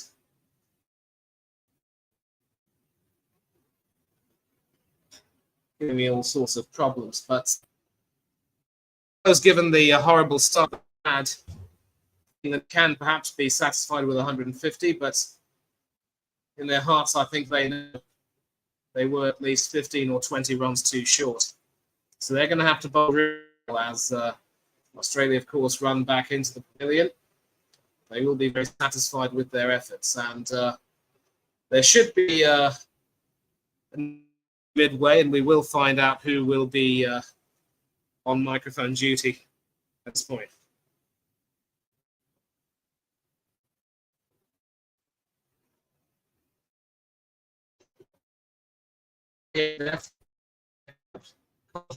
Captain. Capsey looked good for 23, taking Ashley Gardner to the cleaners, but and cleaned up by Sophie Molyneux after a reprieve. And apart from those three, really nothing. Jones and Mike Hodge failing, Heather Knight having a dismal time. Especially 2 overs for Newlands. I'm surprised she didn't bowl more, but didn't really take a wicket. Ash Gardner quite expensive at the end, but on the whole, the Aussie bowlers did an absolutely brilliant job, and England are going to have to do a lot of work to try and defend this total.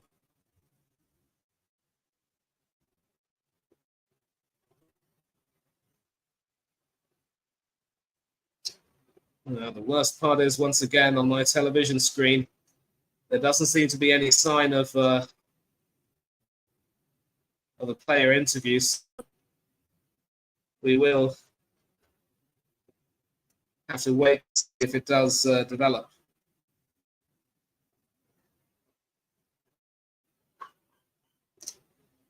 I think Australia will feel as though the World Cup title will be coming home down under. And of course, England were the champions of this tournament in 2009 under Charlotte Edwards' captain. This time around, Edwards will not be the lucky charm.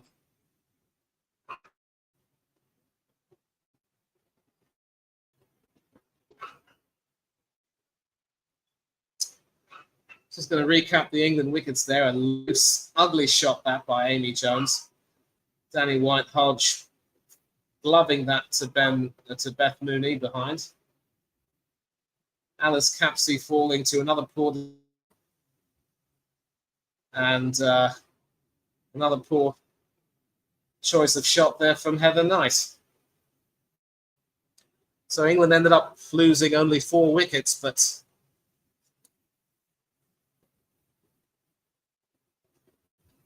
despite that partnership of 80 near the end, I don't think it's quite enough runs. Of course, it fell to captain Skipper Brunt and Freya Kemp to provide a little respectability. As I mentioned, the partnership of 80 not out of 57 deliveries. A few edges, some fine shots near the end.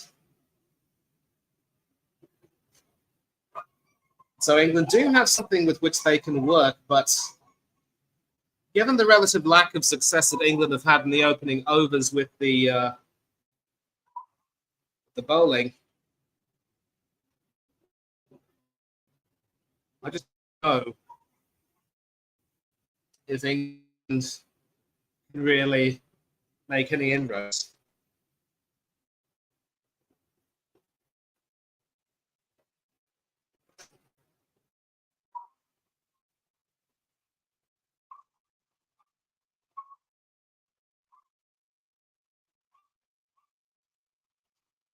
This is, of course, England's 5th final.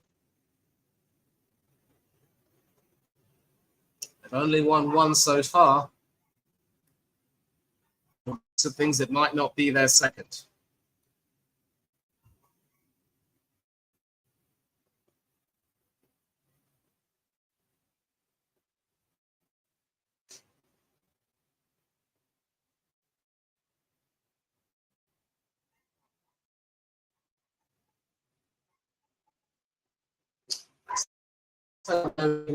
News, but at least having put in 10 nations of the tournament.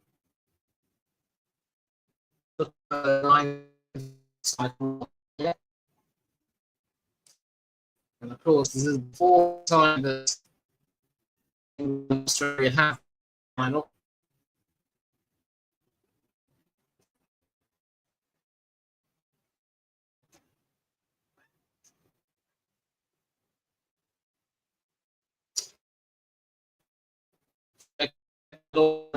Play with the boys. Taken 7 wickets in the tournament, and certainly been quite impressive with the way she's mixed up her pace.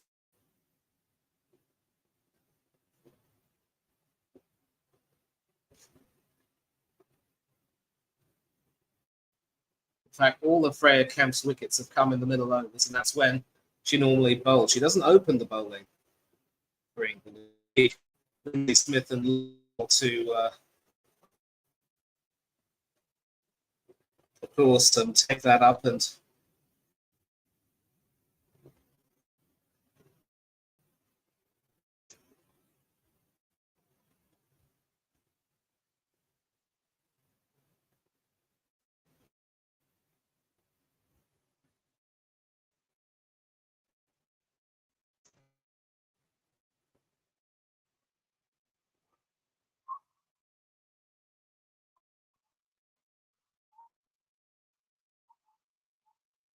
Australia will be delighted to check.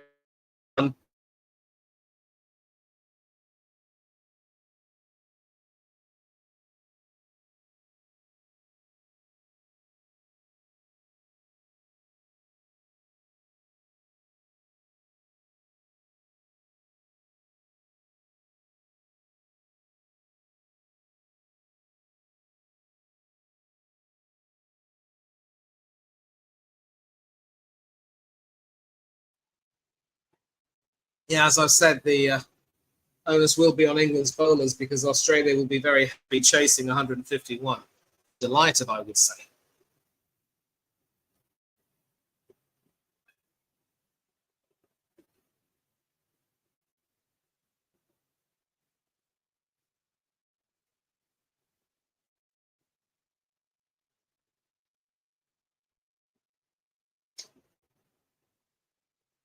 Nothing much happening in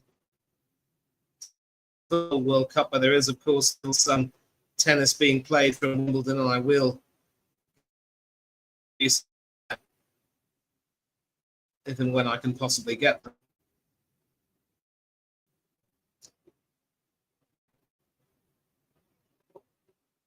There probably weren't any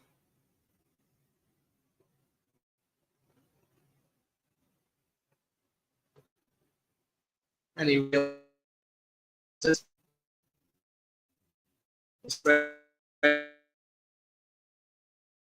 the heavy roller. Some mid-innings entertainment also taking place at Lord's.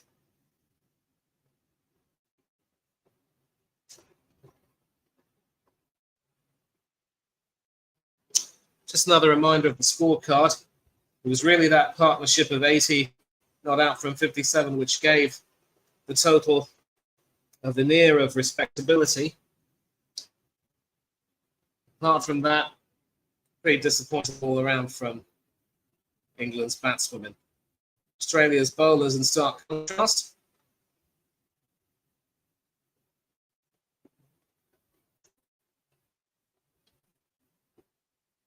Quite outstanding.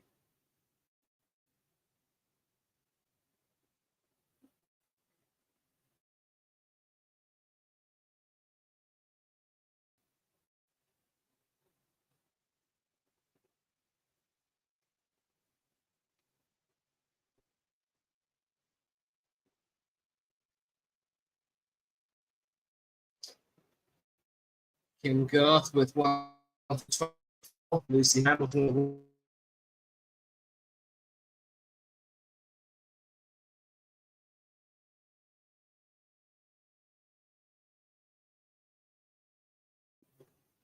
And take a look at the Australian team. They do seem to be giving more of the youngsters, the veterans, sort of faced out.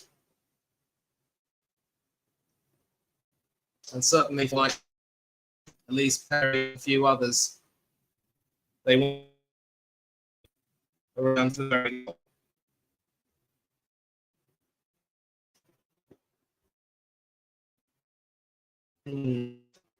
Sure, Formula One has won the British Grand Prix from Hamilton.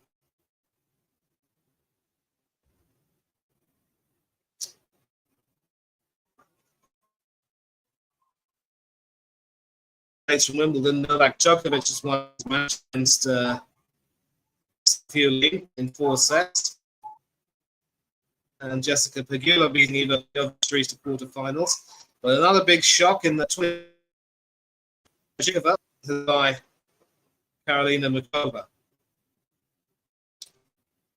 And as far as Great Britain's interest is concerned in the doubles, Henry Patton from GB and his doubles partner, the top seed, reached the quarterfinals of the doubles. So today, that is 106th victory in the men's singles. Lost Roger Federer's previous record of 105.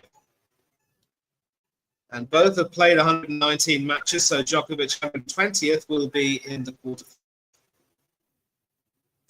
So Djokovic hoping to recover from a shock early exit at the French Open at Roland Garros.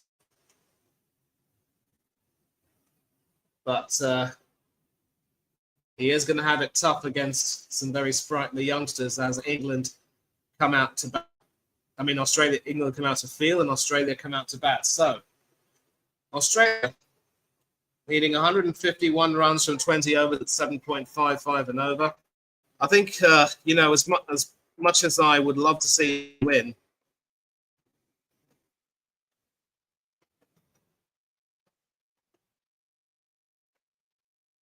I think all signs are that Australia might have this in the bag.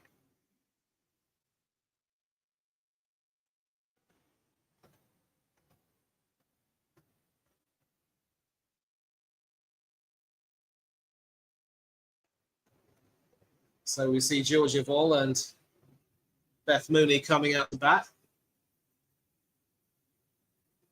A long huddle there with Skipper Brunt leading it.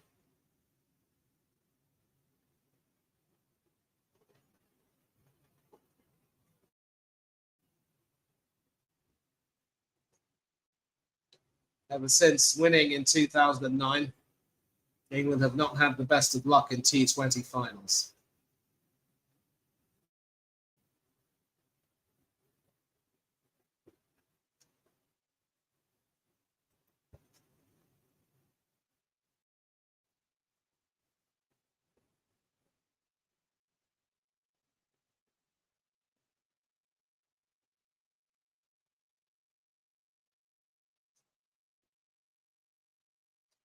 See everyone's settling down now. I think it's fair to say we probably didn't have any mid-innings interviews, otherwise we would have seen them.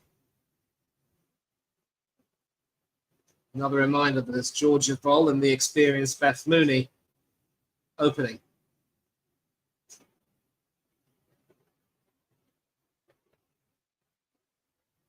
Georgia Voll, currently the #1 ranked batswoman in the world. Beth Mooney at #2.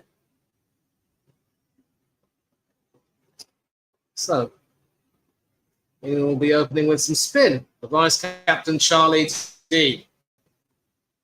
9 wickets in her tournament so far. She's certainly done quite well for herself.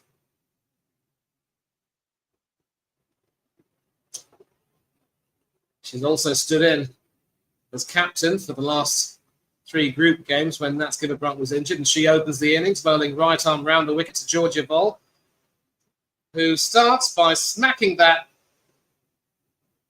down to long on for 4, well above the fielder. So not the best of starts as far as England are concerned, and obviously Georgia Voll just taking one step, getting down on one, not quite on one knee, but just bending herself down enough to get to that. There was no stopping. Second delivery. Shout for an LBW, and ooh, it's happening out there. This could be reviewed. This could very well be reviewed. This could very well be reviewed.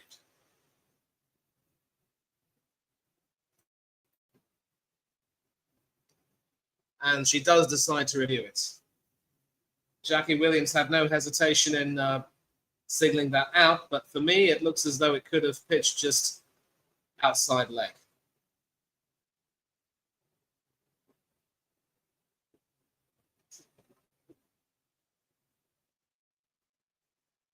You can see there that there is a gap between bat and pad, and it does hit Georgia Vol high on the thigh, and it does look as though it could go on to, yeah, that is as plumb as it can get, but the question is, where did it pitch? Outside leg. That's not out.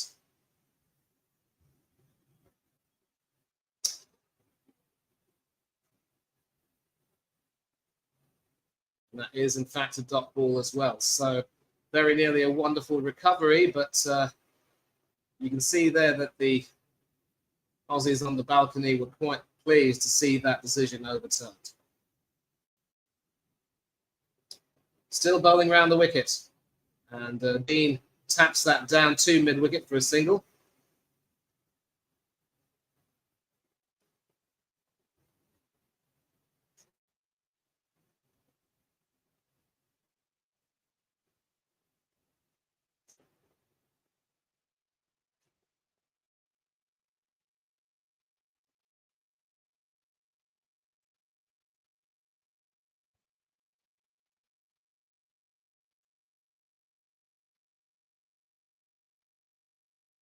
And that brings the left-handed Beth Mooney on strike. So Dean continues round the wicket.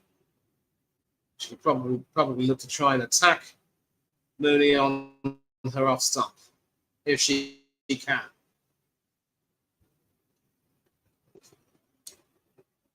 Looking for a single, but wisely set back. Lindsay Smith darting in to pick that up at point. So will it be spin on both ends with Dean and Lindsay Smith opening the bowling? We'll have to see. Last ball of Dean's over. Quite eventful. And once again, Mooney trying to guide that on the off, but unable to play it. And so at the end of the first over, Australia with a boundary off a little afterwards. Oh no, there is still one delivery left. I stand corrected. And this time she does, in fact, back away and play that. And that will be a single to end the over. So 6 off it. Boundary off the first ball, but not very much after that.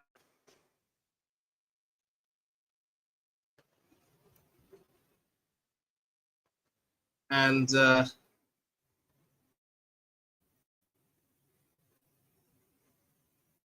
certainly didn't lose a wicket, and a confident enough start for Australia. Still slightly behind the run rate, but as long as they have wickets in hand, they're going to back themselves to chase down this total. I'm sure Charlie Dean didn't like being smacked for 4 down to long on off the first ball, but certainly recovered well enough. And you just know that when you bowl right arm round the wicket to a right-handed batsman, if you want to get an LBW, you've got to make sure it pitches in line. Anywhere outside off, and that's not even worthy of consideration. Outside, I should say. It's Lauren Bell who's come in. Right arm over the wicket to Beth Mooney, who tries to back away, but ends up missing that shot completely.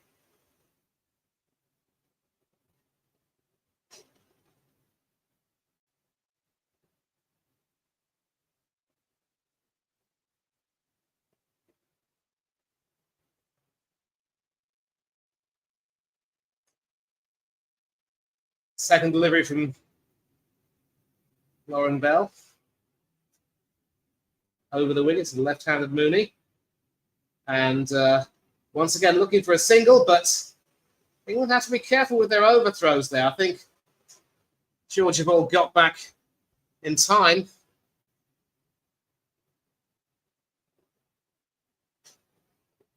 looking to play that away, but Bell retrieving that.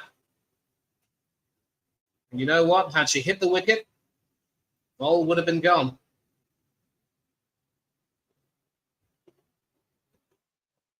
So this is a good start from England after being hit for a boundary off the first ball. And Mooney's able to play that down to point for a single. So this will be a big test for Lauren Bell. Beth Mooney, of course, top scoring in the semi-final against the West Indies at the Oval, and has certainly been a very important player in this tournament at the top of the order.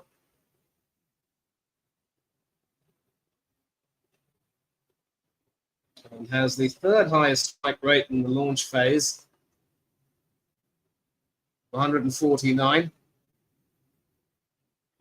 So she does get it going. Lauren Bell over the wicket, and that's wide. And worst of all, that is palmed all the way down to the third man boundary for 4 wides for Amy Jones. Amy Jones has had a poor day so far. Failed with the bat. And pushed that down to the boundary. And to add insult to injury, it's also a no ball.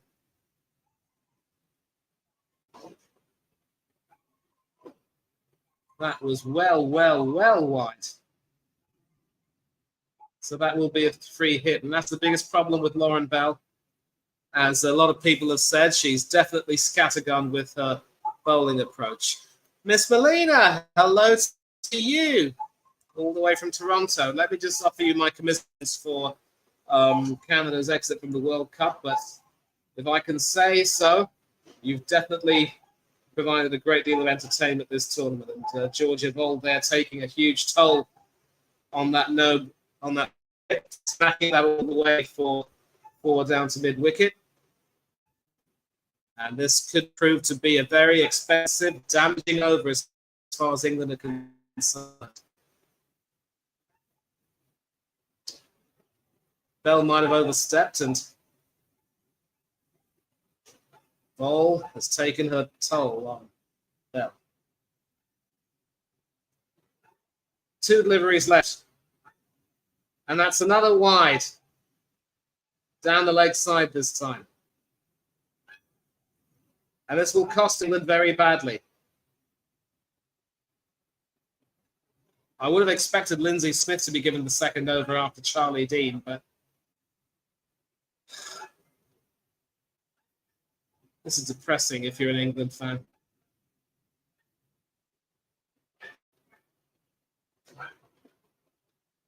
Well, that'll cheer us up.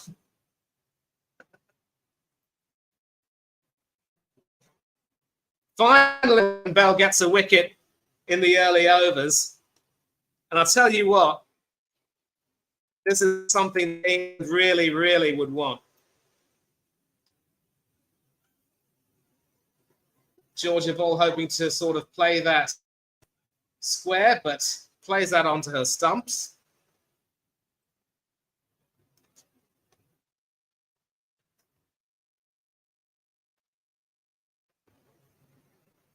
And could that be some hope for England? 17 for 1 with 18.1 overs remaining. Georgia Voll goes for 9.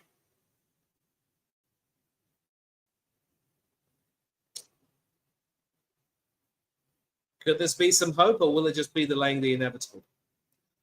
Yeah, it's a good beginning. Hope to qualify for the next one. Young core can grow from this, for sure, definitely. Definitely a young core, and also a few veterans. The thing is, though, I mean, the likes of Alphonso Davies and 1 or 2 others weren't exactly used. I think Jesse Marsh was saying that Davies was struggling with a bit of an injury and wasn't brought back onto the field.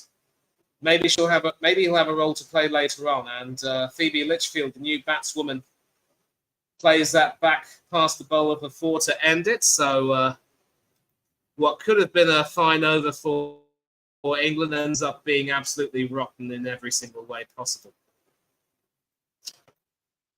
21 for 1 with 18 remaining. Need another 130.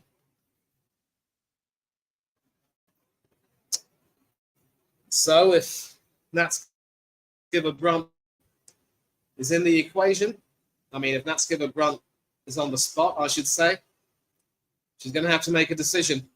Does she stick with Lauren Bell or continue with them? I think it's fair to say that wicket route was quite fortuitous. Georgia Vol hoping to play that square, but played it onto her stumps, and then last delivery of the over just hit past her for 4. So Australia doing a really good job of taking advantage of the power play in this second innings, and once again vindicating their decision to field first and bat second. Now it's Lindsay Smith bowling round the wicket to the left-handed Beth Mooney, who plays that all the way down to deep mid-wicket, and they run for 2.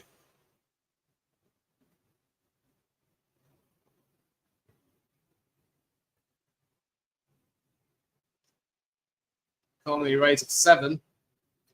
5 wickets in the tournament for her. That's a poor delivery, but Mooney trying to play that square on the leg side and only finding the fielder. And this is the wicket to fall.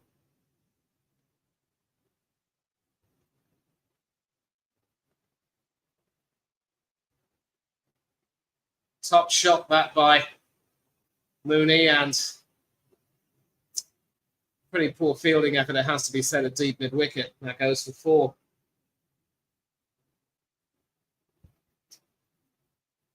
Not necessarily a bad delivery, but right in the slot for Mooney to sweep at that.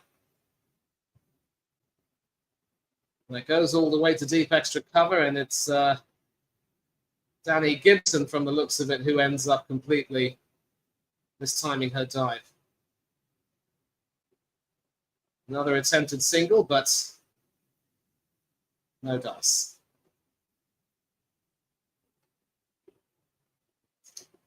Beth Mooney gets 66 more runs. She'll end up with 1,000 T20 World Cup runs, and that could help her get there. This time around, Danny Gibson making up for that earlier foul par by limiting the scoring to just the 1. Elise Perry needs 18 runs for 2,500 T20 international runs. And if Ash Gardner gets 1/6, she'll have 56s for T20 internationals.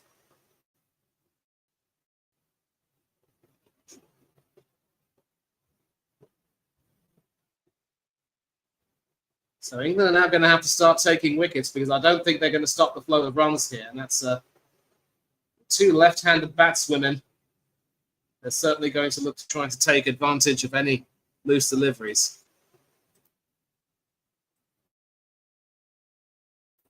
29 for 1 after 3 overs.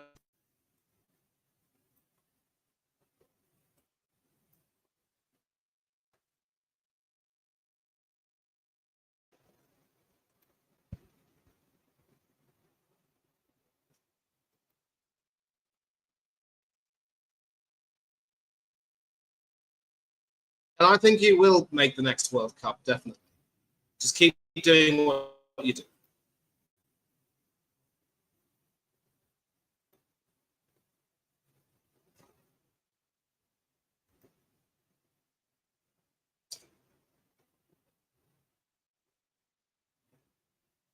Lauren Bell back into the attack, bowling over the wicket to Litchfield. And it's a single down to deep backward square leg. The win predictor now firmly in Australia's favour. Run rate of just under 10.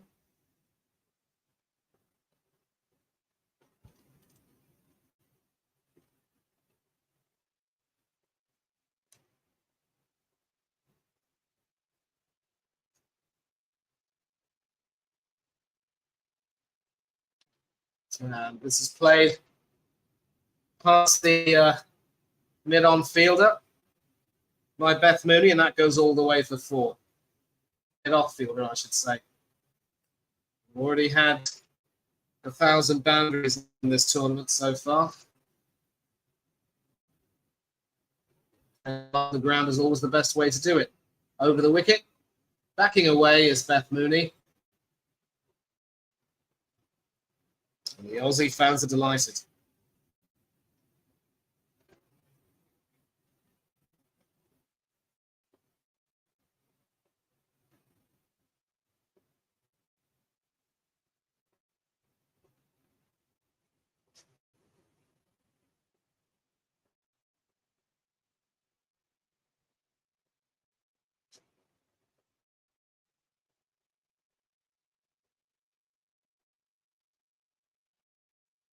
Not too sure why Bell is now being trusted, because yes, she got a wicket, but she's once again been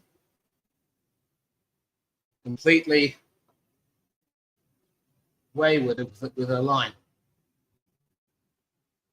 That's a delivery which cramps Mooney up for room, but doesn't really do very much apart from that.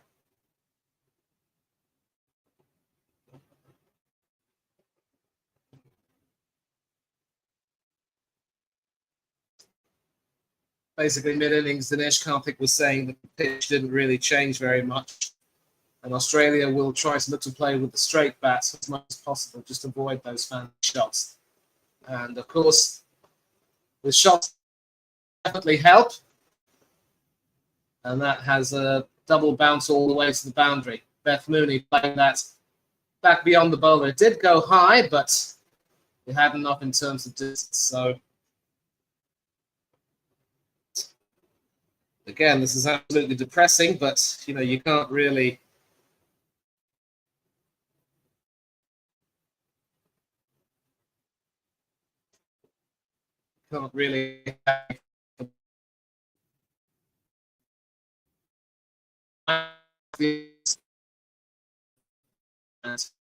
are romping at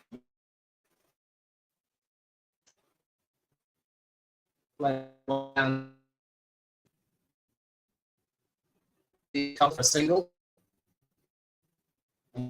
Take to 40 for 1 and 10 off the over.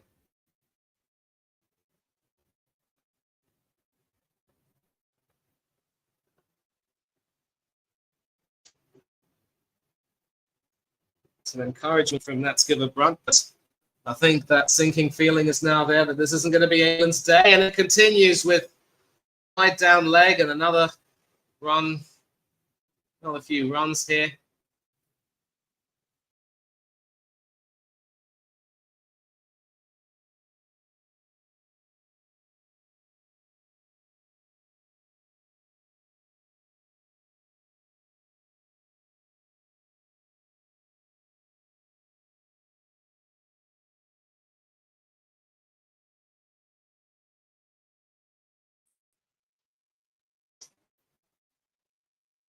And it just goes from bad to worse.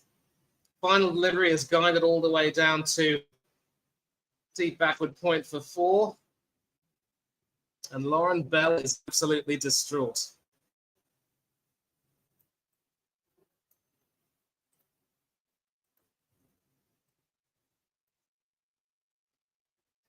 $45 for 1 or 4 overs.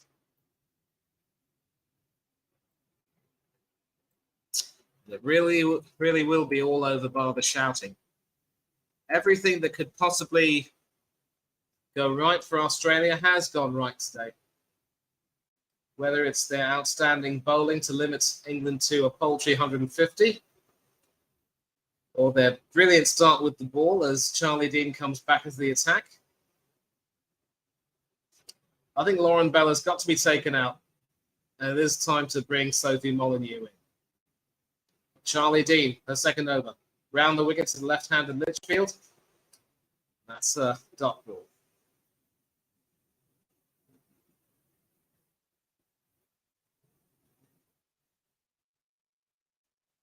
Second delivery. Still round the wicket. And Litchfield sweeps. And that should go to the mid-wicket boundary for 4.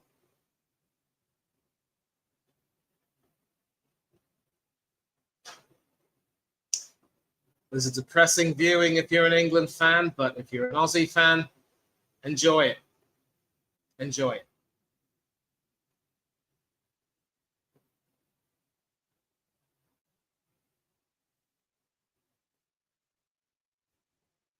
Absolutely painful, has to be said. Third delivery, still round the wicket against the left-hander. And hoping to get that away, but only finding the short third man field. And at this stage of the innings, after 4.3 overs, England were 31 for 1, so Australia far ahead, one short of a 50. And down the track, and that's over the rope. So the 50 up for Australia. They are looking to get this done very quickly.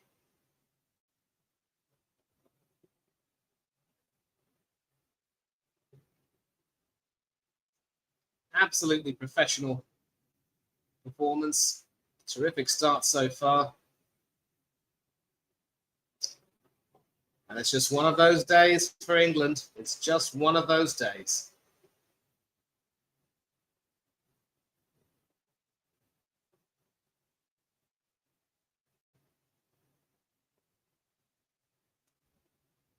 Two deliveries to go. 10 off the over so far.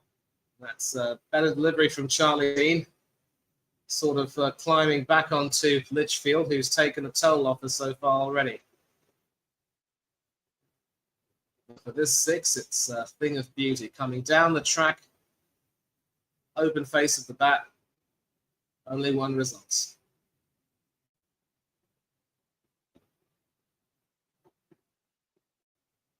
Run rate of over 11 so far. Single to end it. 10 off the over. And with a run rate of exactly 11.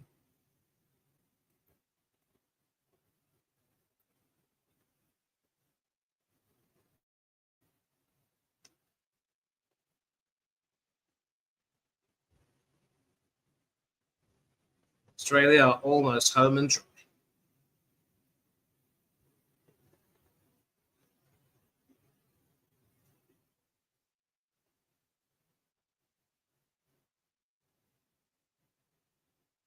Required run rate is 6.4.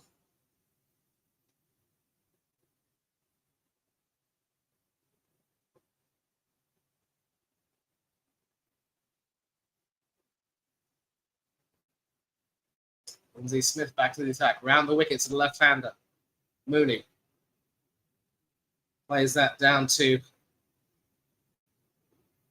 deep mid-wicket, and the long-on fielder is happy to run across and claim that. I think even the England fans in the stands know it won't be long.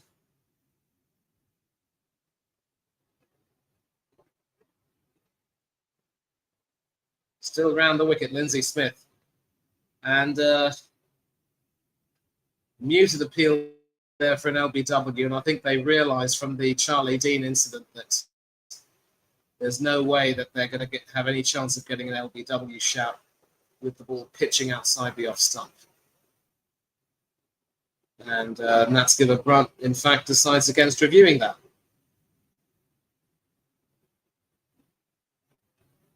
Single and 2 dot balls will be quite helpful. And you can see here, well outside the leg for the left-hander.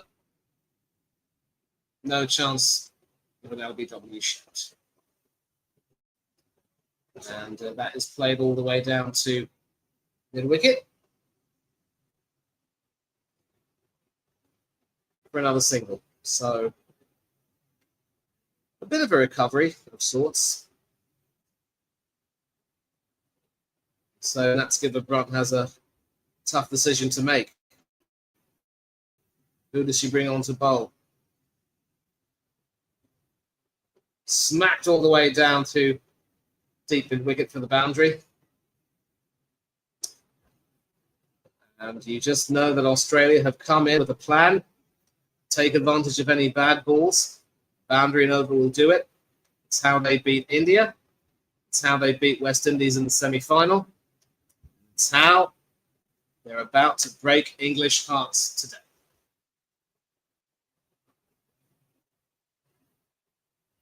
Last ball of Lindsay Smith's over. And that's sent all the way down to mid-on for a single. So the run rate has decreased slightly to 6.2 and over.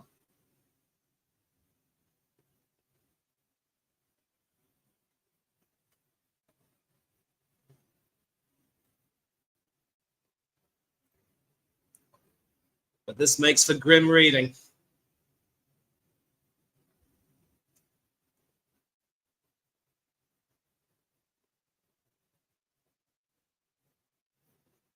$62 runs in the power play.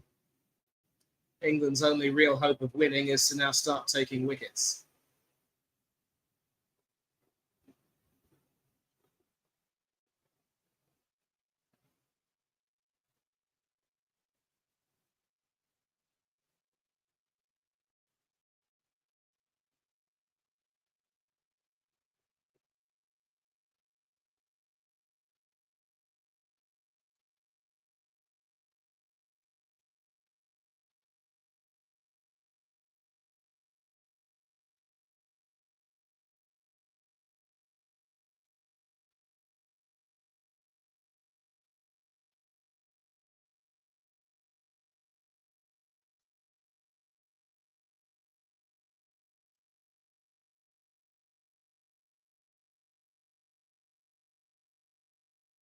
As much as it's been a really terrific Australian performance and everything has gone right for them, and they've done everything superbly, you've also got to take a look at England, the way they batted, and say that their shot selection really let them down.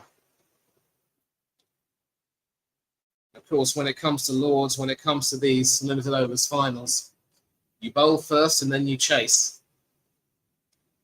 Always seems to be the way in recent times. Especially if there are some swinging conditions earlier on for the bowlers to exploit. You just know it's going to get easier in the second innings. That's exactly how it's proved.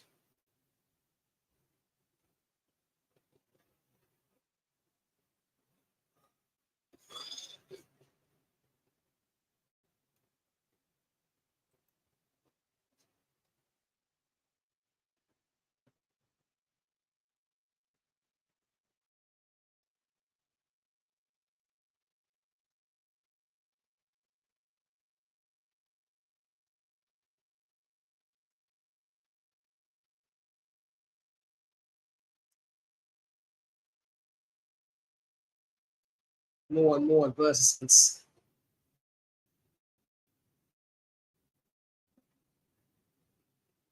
Interesting change of bowling. It's Freya Kemp who's now come into the attack instead of Charlie Dean. So still no sign of Eccleston. Not too sure what Nats Brunt is playing at, but could be interesting here. Beth Mooney playing very well on strike right now. And, well, that's high in the air. Is there a fielder under it? No. Played all the way down to backward square leg, and the batswomen run for two. So you can certainly see the merit of bringing Kemp on, and could very well be that she spotted the gaps on that side of the field and knew where she wants to play them. Did look as though it was high in the air for a bit of time. Still over the wicket, Freya Kemp to the left-handed Beth Mooney. And that is tipped down to short fine leg. Heather Knight doing the fielding, and that'll be a single.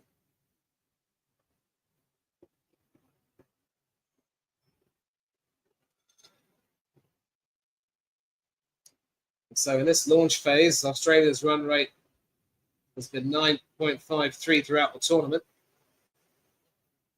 Easily the best for any team so far. Still Freya Kemp. And the big problem with Kemp, the way she's bowling, is that the ball is just sitting up, waiting to be hit. But now that the field is spread, I mean, for this run, they've just managed to run the one. So Mooney's back on strike, and Litchfield's happy so far to be playing second fiddle.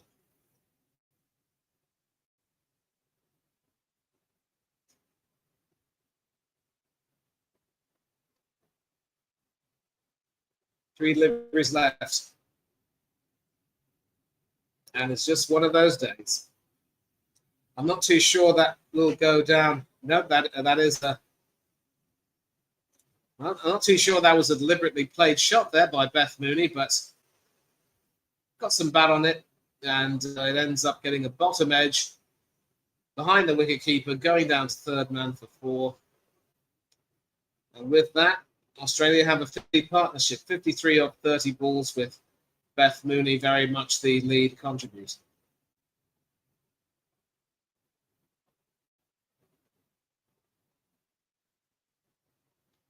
Still sitting up for the batswomen to hit, and they're able to run a single. I'm basically saying here that in this particular graphic on TV that their footwork so far, both Mooney and Litchfield, has been outstanding. Very proactive, making the decision to move quickly. And, you know, they're just a lot more aggressive, and they seem to want it more than England do. And that's going to be a single to, at least a single to end it. Yep, just a single. 10 off the over, 72 for 1.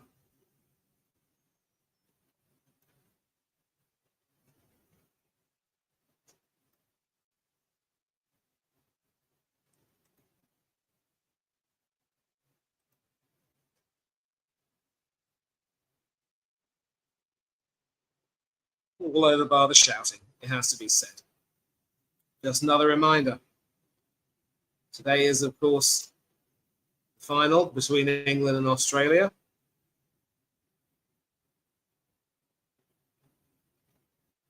Sophie Molyneux won the toss and had no hesitation opting to field.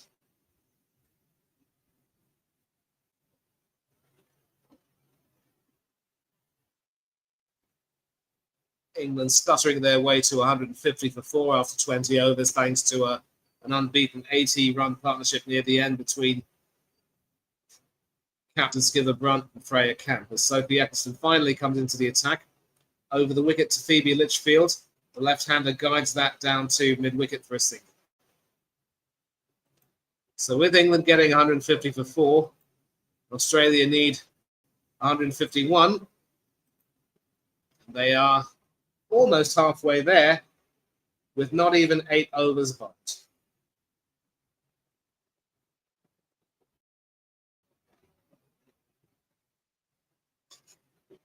Left arm over the wicket. And once again, you know, it's just pitching on middle and leg, and it's asking to be, you know, dabbed into the infield for a single. England need wickets. They're not going to limit Australia's flow of runs. That's a fine delivery. Litchfield backing away and trying to hit that over the covers.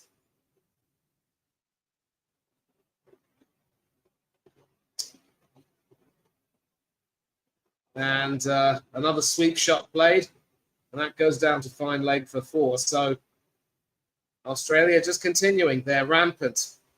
They're defiant, and they can't be stopped.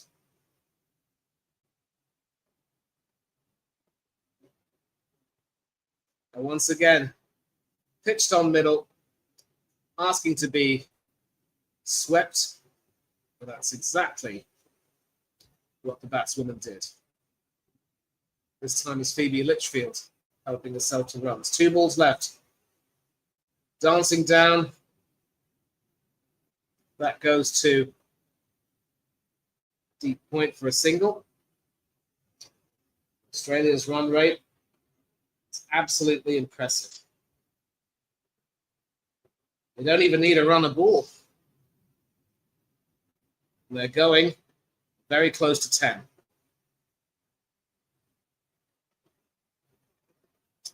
And with 8 runs from that over, their run rate is exactly 10.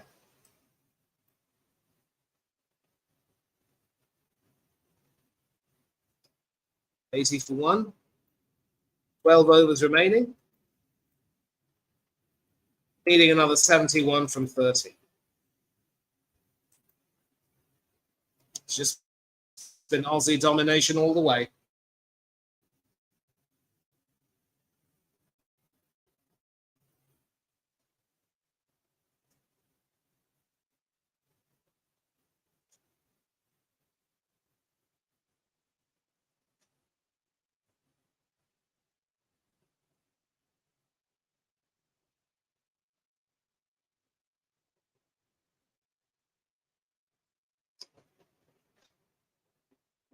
certainly had a lot of hope for today, but they've pretty much been snuffed out. You can't really have any complaints about it, given how well Australia have performed. England had their chance, but they just couldn't seize the initiative. Australia have been nothing but professional. They've been on point. It won't be long now. I know it doesn't sound good me saying this as an England fan, but Gabby Gibson down to the attack over the wicket to Beth Mooney, who plays that down to deep wicket for a single. And maybe in some ways, that's given Brunt senses that the game is up and it's just time to try and maybe go through the motions and hope for a Hail Mary.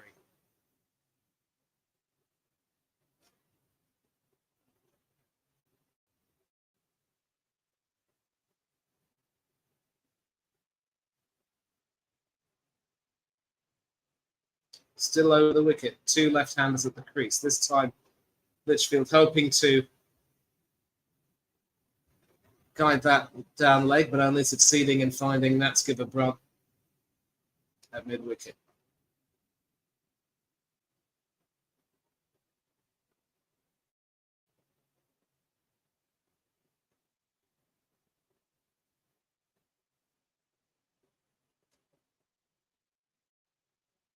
That's not a bad line, but that's just a fine shot by Litchfield. And that's going to be the story for the remainder of this innings. Occasionally, just know that Australia will find the boundary and just basically rip away whatever hope England have of winning this tournament.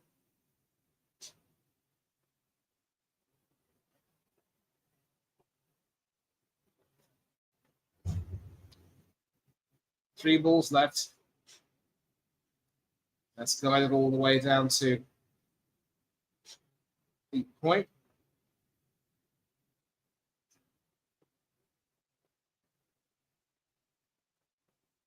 Already saw the retirements of three of New Zealand's greatest servants.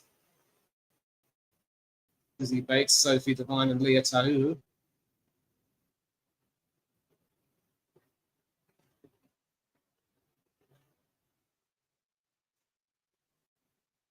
And once again, hoping to play at that, but only finding the point fielder. So comparatively, better over. Although they have, of course, scored a boundary. Mooney's on 39 not out. That is swept all the way down to thinking of running for a second. And I think Litchfield got back just in time.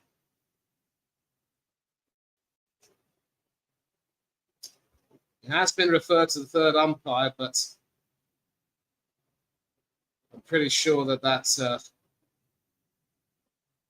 a lot of celebration going on. I think the England fielders do feel a little bit confident, but we'll find out more.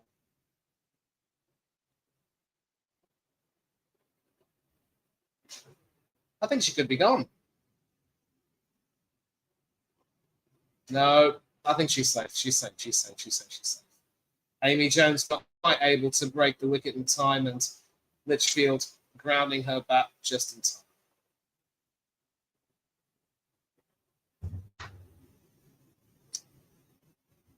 And the decision is, in fact, not out. So 7 off the over. 87 for 1. 11 overs remaining.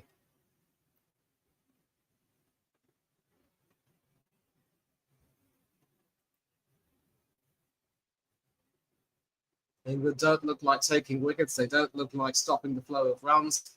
It really will be all over very soon.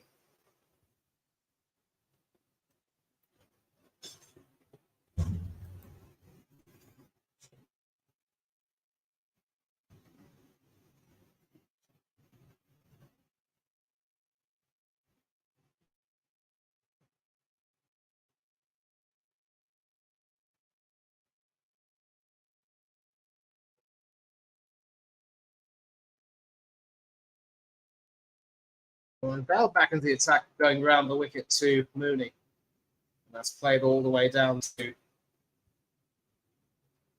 long on.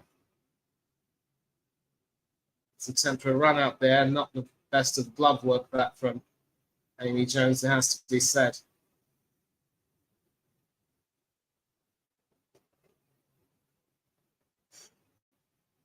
I think even Danny Gibson knew and Charlie Dean knew that just a little bit too late.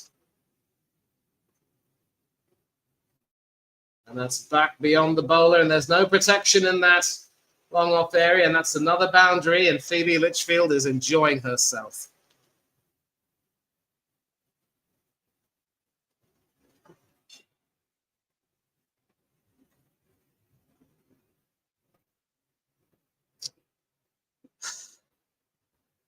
An attempted slower ball, but Litchfield backing away, playing that quite perfect. And everything that can go wrong is going wrong. That could very well be called a no ball. It's been smacked all the way down to long on for yet another boundary. And, you know, there's no way that Lauren Bell can continue after this.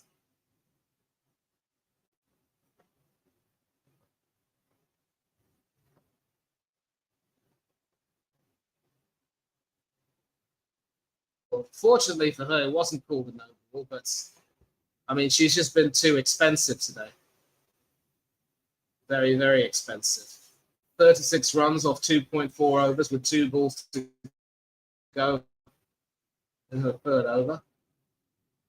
I think we have to give Australia all the credit they can get. Certainly it's informing us that Litchfield does step down the wicket very frequently, more than any other batsman in T20 cricket. So whenever she steps down, it's always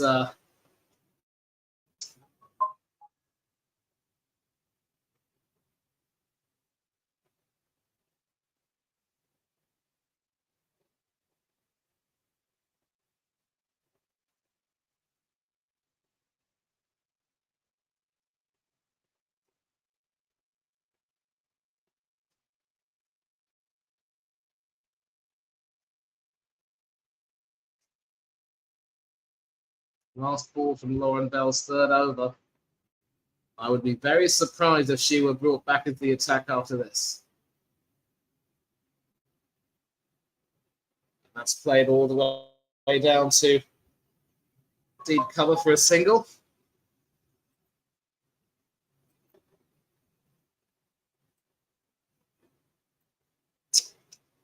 .98 for one.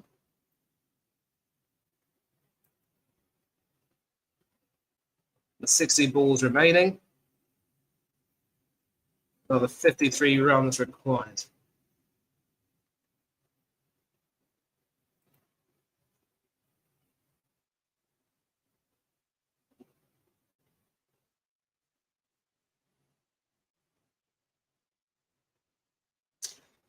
There really can be only one winner from this, and of course, the worst part about this is that not too long after the, almost immediately after the match is won, there'll be another on-field concert, which will delay the presentation ceremony by a little bit more time.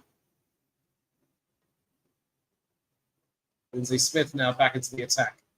And it's just desperation at this point from Nat Skipper-Brunt. Basically trying something, whatever she can, to, you know, get a wicket, and failing miserably. Litchfield and Mooney have 6 boundaries each, one more than Nat Skipper-Brunt.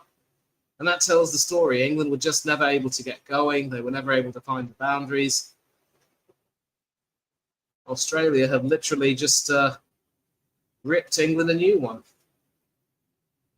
And now Smith goes over the wicket to the left-handed Litchfield and sends that wide. And that's played all the way down to deep point for a single. So that also brings up the Australian 100 in just 10.2 overs.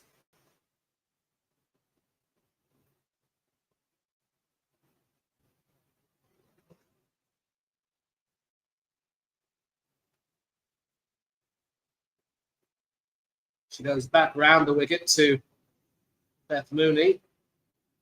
And that's a dot ball played down to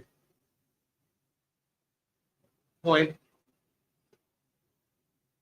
That's women Thomas.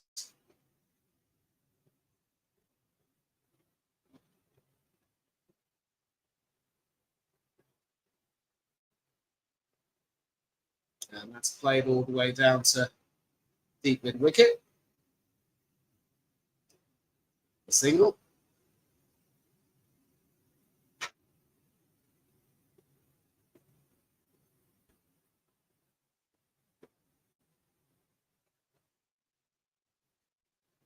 Back over the wicket. An attempted reverse sweep.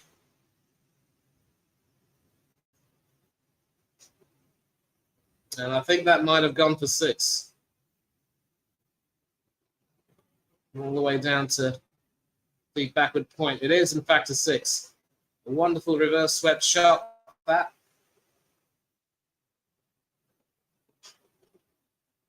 Phoebe Litchfield there. Just sending that over. And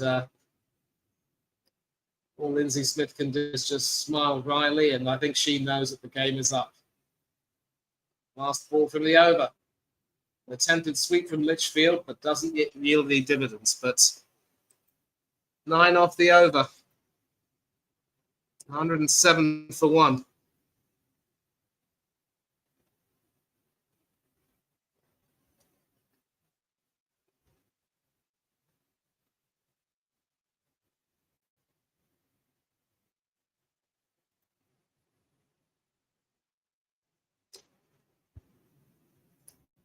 There can only be one result.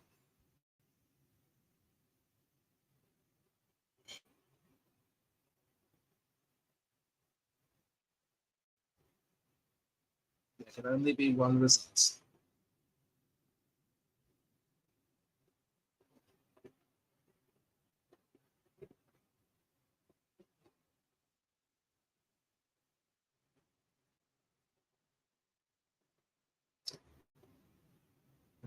Eccleston back into the attack. Over the wicket to Beth Mooney. And she sends that over and through the covers for 4. And that takes it to 48 off 34 balls. Once again, pitching on leg, and batsman backing away brilliantly, playing that over the infield. No protection down that area.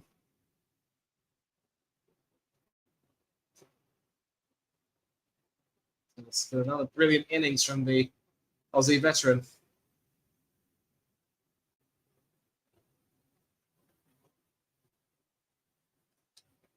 Better delivery that.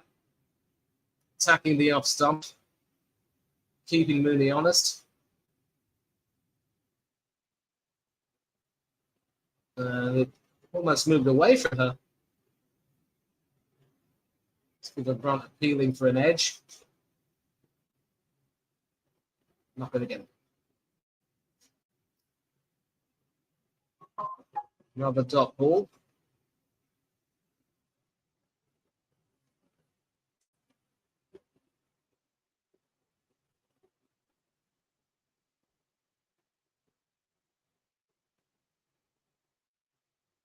And they do eventually run a single. And this pretty much sums up England's day at the moment. Wyatt Hodge and Skipper Brunt bumping into one another. Skipper Brunt an extra cover. Wyatt Hodge at cover. Actually, it was Freya Kemp, I'm sorry. And I suppose the mentality is that if you don't laugh, you'll end up crying.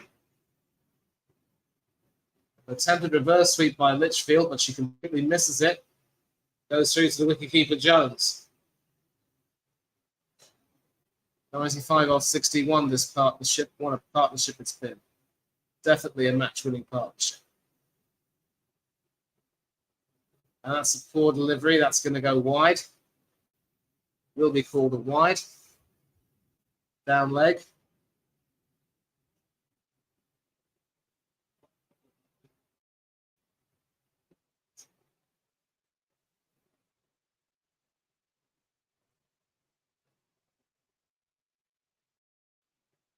And once again, you just know that England haven't really had that much luck.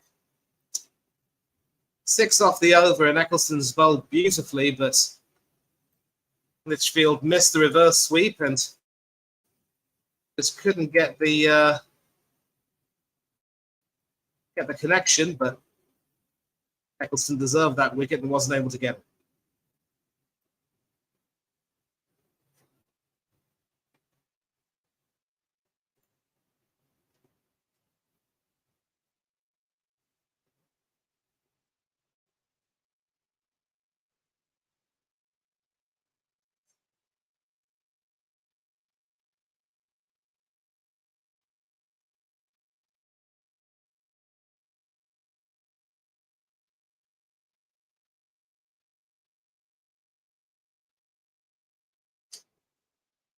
Like I said, it's been one of those days. Outstanding bowling. Match-winning partnership. It's been just brilliant for Australia so far. Charlie Dean back into the attack. Round the wicket to Beth Mooney. And she plays a single down to point, and that is 50 for the experienced batswoman.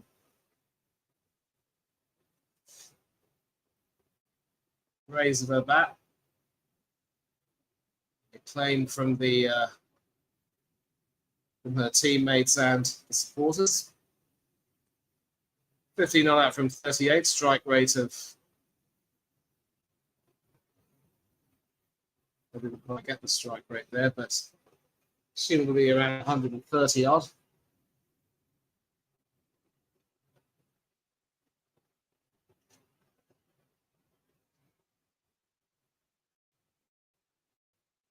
Now Litchfield's on 46. A boundary will take her to 50 as Charlie Dean goes over the wicket to the left-hander, and Litchfield isn't quite able to look. Quite able to take advantage of that. A wide delivery from Charlie Dean, and you just sense now that England are falling apart. Even Charlie Dean, who has had a fine tournament in her own right, I think she's cracking. No chance for an LBW there. Pitching outside leg stump, you're not going to get.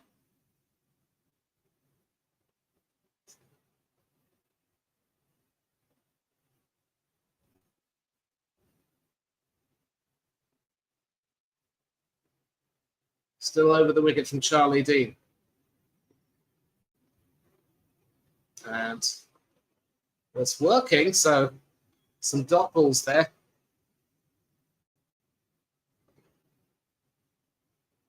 Litchfield only succeeding in playing that to cover. Another dot ball. 2 balls left. And this time she gets it past the cover fielder. And do they run for 2? Yes, they do. That will take Litchfield to 48. And that is the 100 partnership between these two players.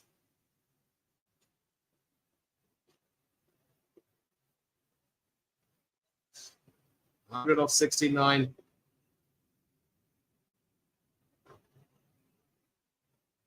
Strike rate of about 140 odd. Brilliant stuff from these two. And the partnership is over. I'm not too sure that England will be in any mood to celebrate.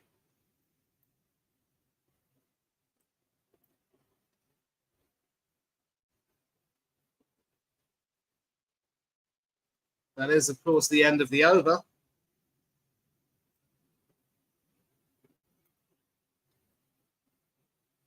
And I think Charlie Dean realises that if you can't get them at LBW, bowl them now. And Litchfield, 2 runs short of a half century. Strike rate of 137 with 2 sixes and 6 fours. Shouldn't really be much of a problem, though, because at this rate, Australia are home and dry. 34 or 42 to get. A few more boundaries, and jobs are good.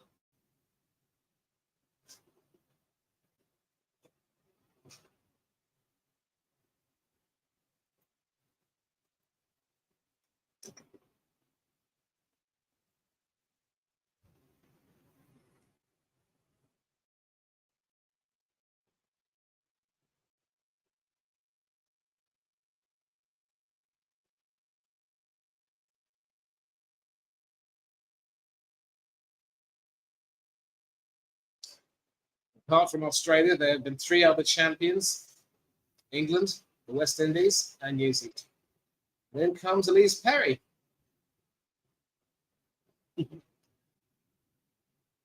She's seen it all. She's played in every single tournament. Freya Kemp coming back into the attack and rolling over the wicket to the left-hander. But that's a fine delivery, that, from Charlie Dean. Keeping low, and Litchfield unable to guide that to the leg side. And that's the end of the partnership, 100 off 70. There was a dot ball to begin Freya Kemp's over, and that could very well go to the boundary, and it does. Lindsay Smith again, just not quite getting it.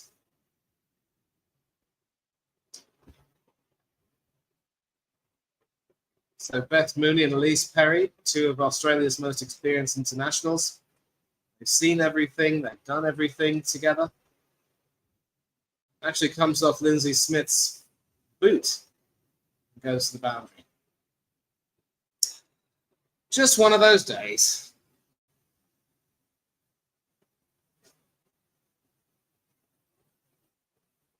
Just one of those days. And behind the wicketkeeper to fine leg for 4.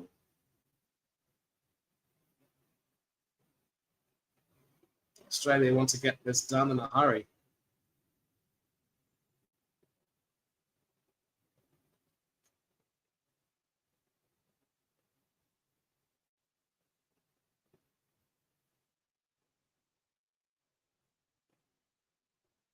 It's just an awful viewing for an England fan. It's just not been their day.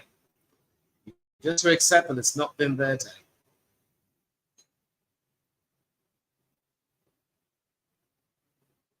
See what Freya Kemp's trying to do. Bowling over the wicket, but trying to aim for middle and leg, crap the batswoman for the room. And this time, it does seem to be working on occasions, but already conceded 2 boundaries in the over.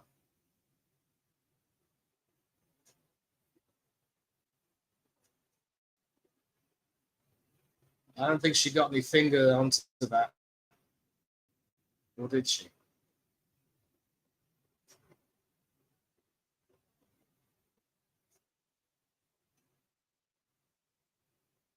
Looks as though it just missed her.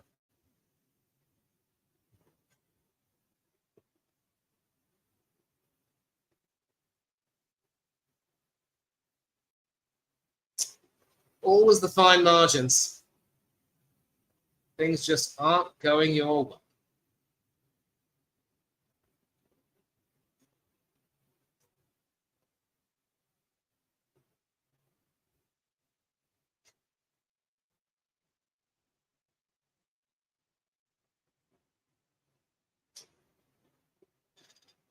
And he's still on strike. Harry hasn't yet faced a ball.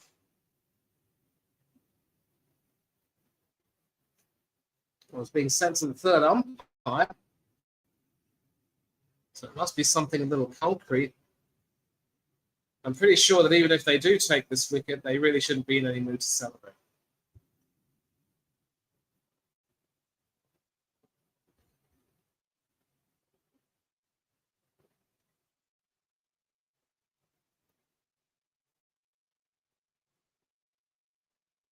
Aldridge confirming that it went right past Freya Kemp's finger.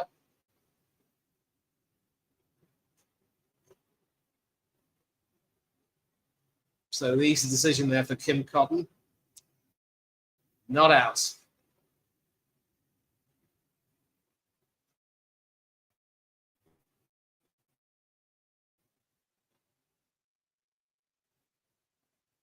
And once again, that is brilliantly played over long off for 4. That's 12 runs off the over, and Beth Mooney is on fire.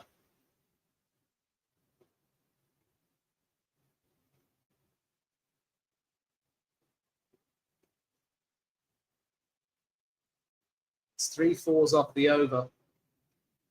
And you've got to say that that is pretty much the match sewn up for Australia.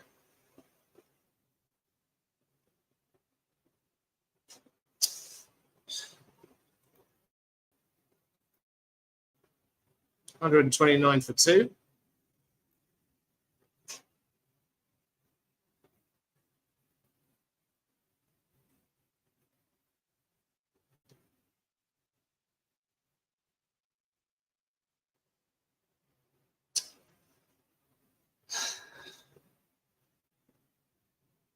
It's just not been England's. Some happier news for England fans. England winning the first T20 international against India by a few wickets there.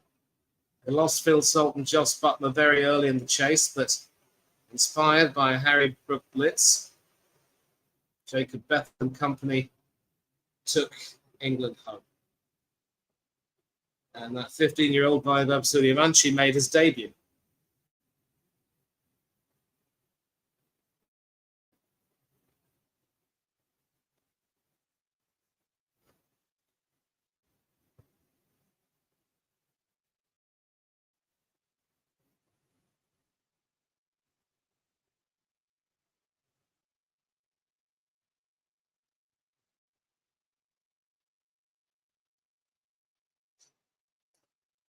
Nick Sinner, of course, defending his Wimbledon title, still in action. Already got some comments. Yeah, all good, my dear. Can't say the same for England, though. And Australia are batting right now, and they're almost home and dry.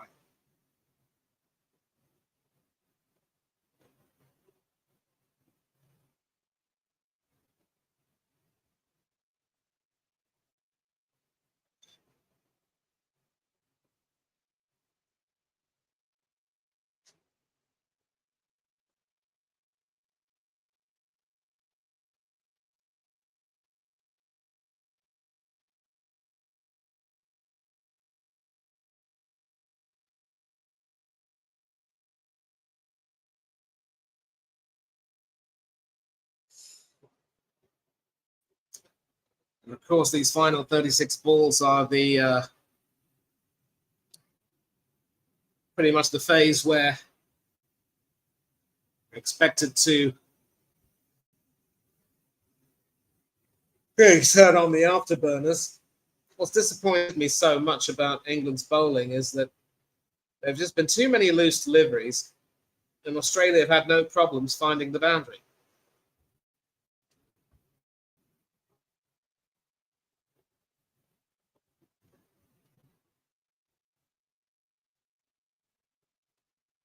Charlie Dean back into the attack.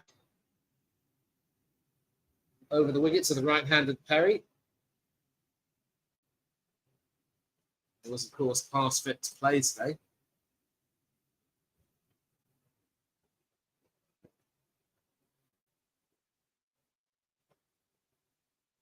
Sort of a backward defensive shot. Backfoot defensive shot. Missed.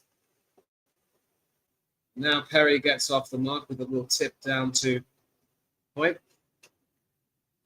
No, I didn't see the Springboks win. I can't watch international rugby where I am, except if it's maybe the World Cup. And just finding out now that the attendance for today's game 28,887. I think a large number of them sort of came just after Rita Ora had her performance, but with the majority of England fans, I think they've pretty much been silenced.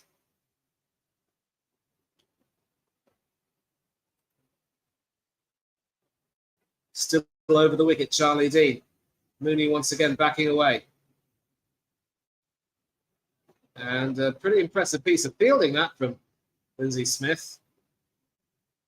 Falling down on the ball and using her wrong arm to throw that back.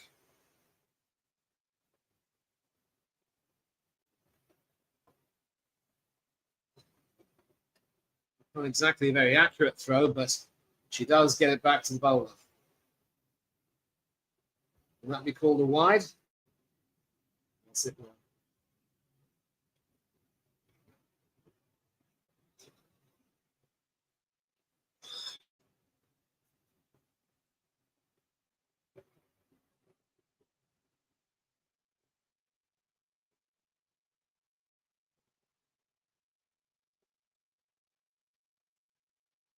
An easy single run there.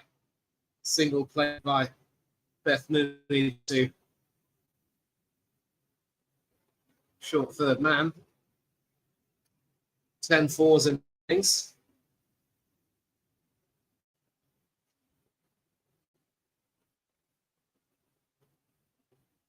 Perry goes down the track. And that should go to the boundary at long off. 15 off first one. All over.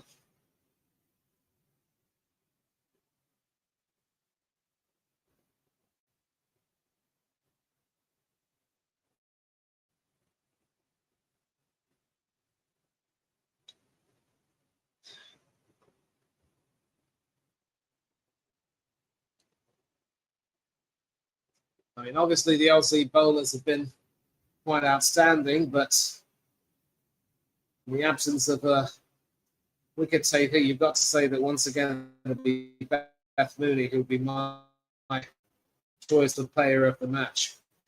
Single down to mid-on. And Australia are almost home.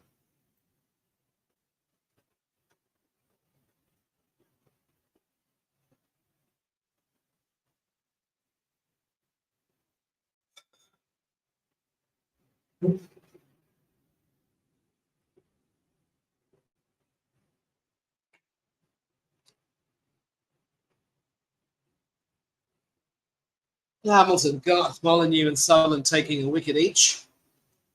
So once again, it can only be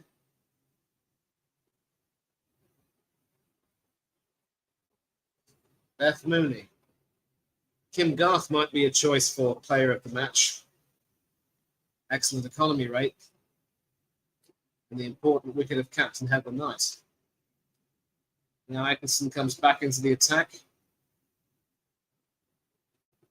No real hope here. Round the wicket to the right-handed Elise Perry. A dot ball. Some fight.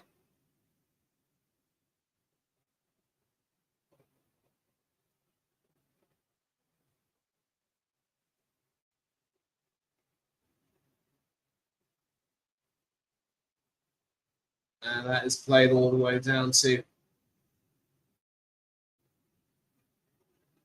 mid-wicket, deep mid-wicket for a single.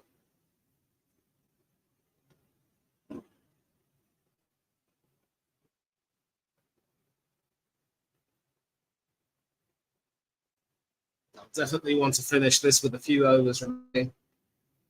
The only question is how many overs will they take? We'll need trying to play that down to deep backward point, but only succeeding in finding the fielder. Heather Knight.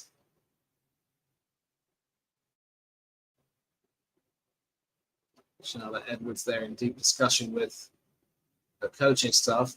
I think it's fair to say that Edwards has definitely overseen a big improvement in the England team's performances, certainly as far as the fielding is concerned. But it's quite clear that this team still has a lot to learn in terms of being able to, really turn it on when the pressure is high. And Elise Perry is able to play that down to mid-on, and that is quite well fielded by Nat Skipper-Brunt.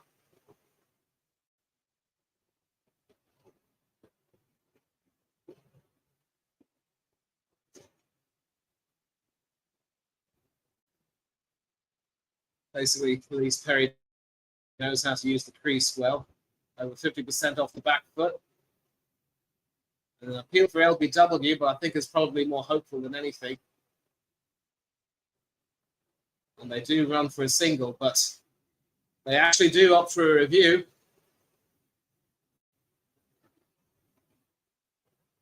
I'm pretty sure this is really more hopeful than anything, because we're going to find out definitely if there is an edge.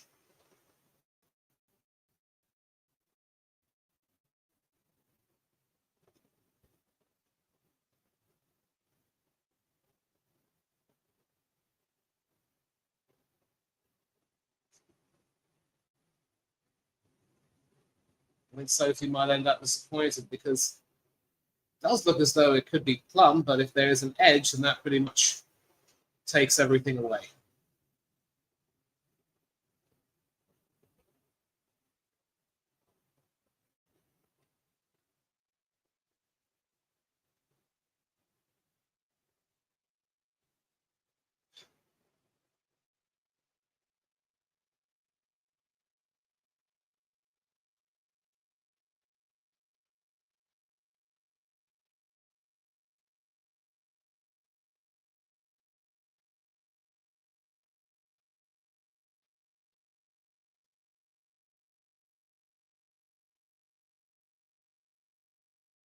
Take a look at this review now, of course, with the third umpire coming into play. It does look as though there could very well be. No, there isn't an edge. There is no edge. And that may provide a little consolation as far as England are concerned. Or maybe was there a more negligible spike when the ball and the bat came together.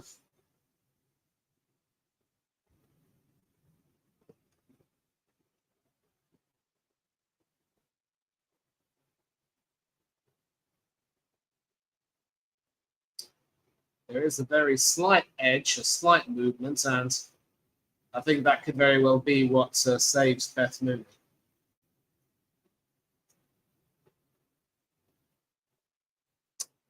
Nothing's gone right for England today. But even if they do somehow get this wicket, which I don't think they will, it's really consolation.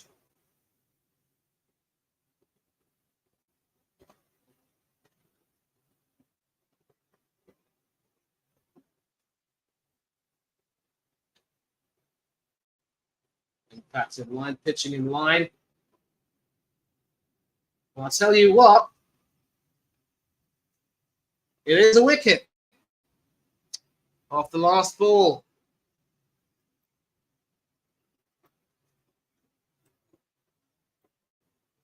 But it's really only a consolation because they've gotten rid of the top scorer, Beth Mooney, for 64 of 49 balls, 10 fours in her innings. But with 24 balls to go and 11 more runs needed, it's just a consolation. That's all it is. It's just a consolation. Maybe the very slight smidgen when the ball and the bat came together wasn't quite enough. It did hit Mooney on the pad. And the ball tracker was really what ended up giving England the benefit of doubt. But Ash Gardner comes in, another player who's definitely proved important throughout this tournament. Her performances have, of course, kept the vice-captain Talia McGrath out of the team. There will be Lindsay Smith to bowl this 17th over. 4 overs to get, 11 runs needed. She'll be bowling round the wicket to the right-handed Elise Perry. I'm sure she'd love to be the person who hits the winning runs. That was a fine delivery, that, from Eccleston. That's a fine shot from Elise Perry. Past the extra cover fielder. And it's now 7 off 22.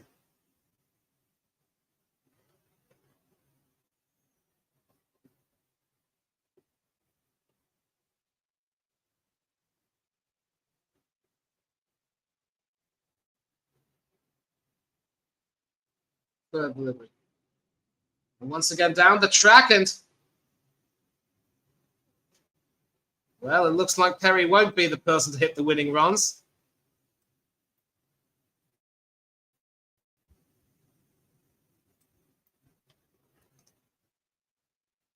Went down the track and certainly had the right idea, but just couldn't get the distance or elevation on it. And these late wickets are really only going to flatter England a bit, it has to be said.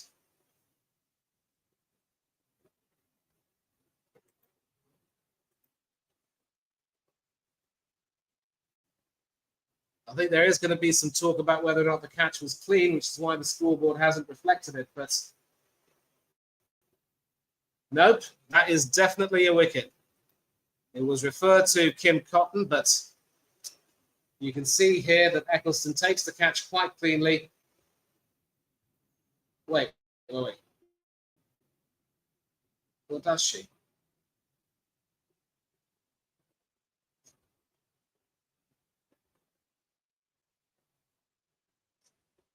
I think she might have just gotten it.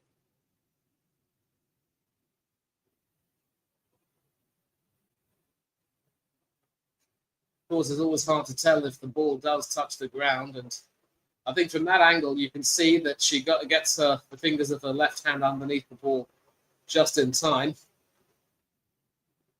I think this could be a clean catch. Great work from Sophie Eccleston.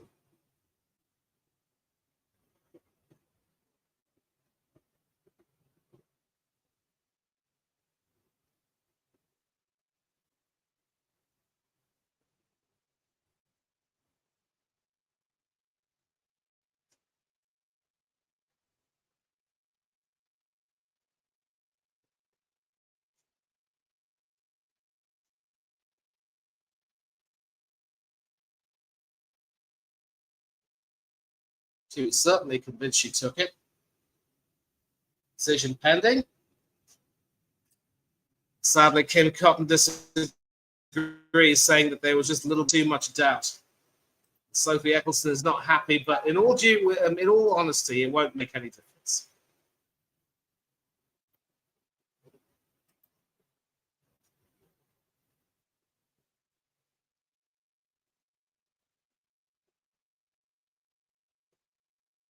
It won't make any difference. I do not see the merit in Sophie Eccleston being fit to be tied about the decision.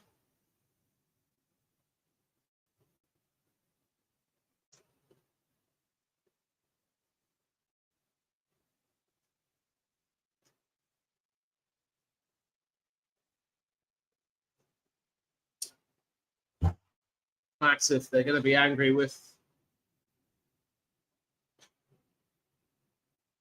Kim Cotton for that decision, then I think they should consider themselves lucky that they got Beth Mooney out. So Perry is still at the crease, and she plays that down to extra cover for a single.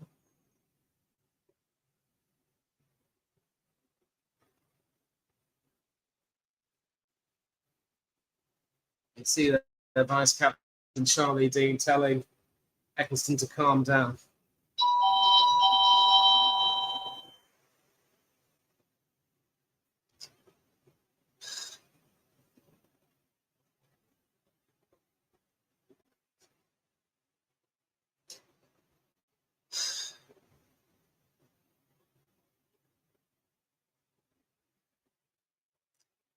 Won't be long now.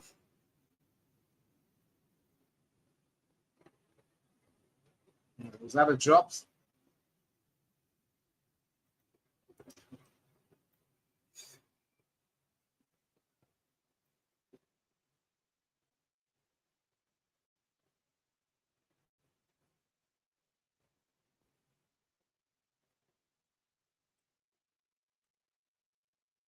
I will just be back in a minute.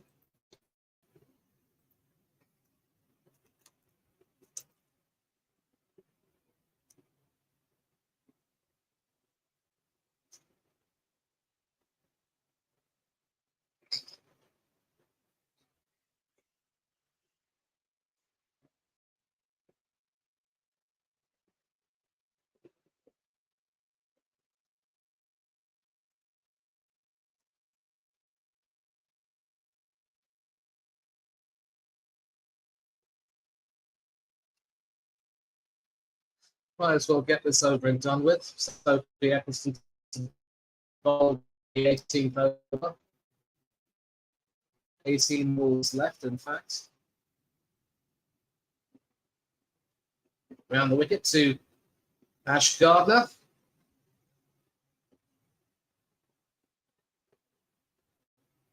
And that is well fielded, but the batswomen have run for 2.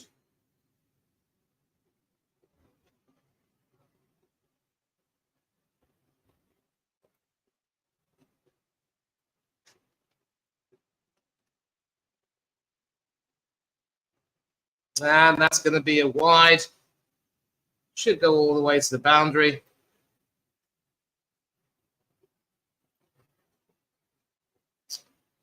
And that's pretty much it.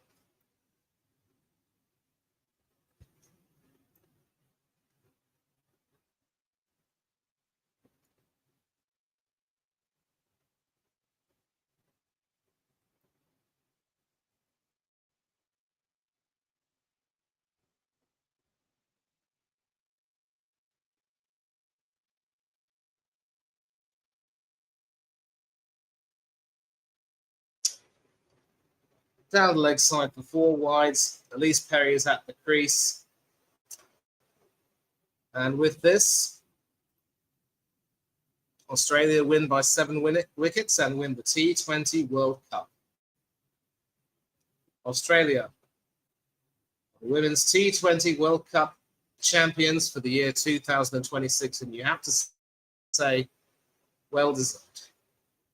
Very well deserved. Now, at this juncture, I will be away from the keyboard, but I will come back in a couple of minutes.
And so, I'm back.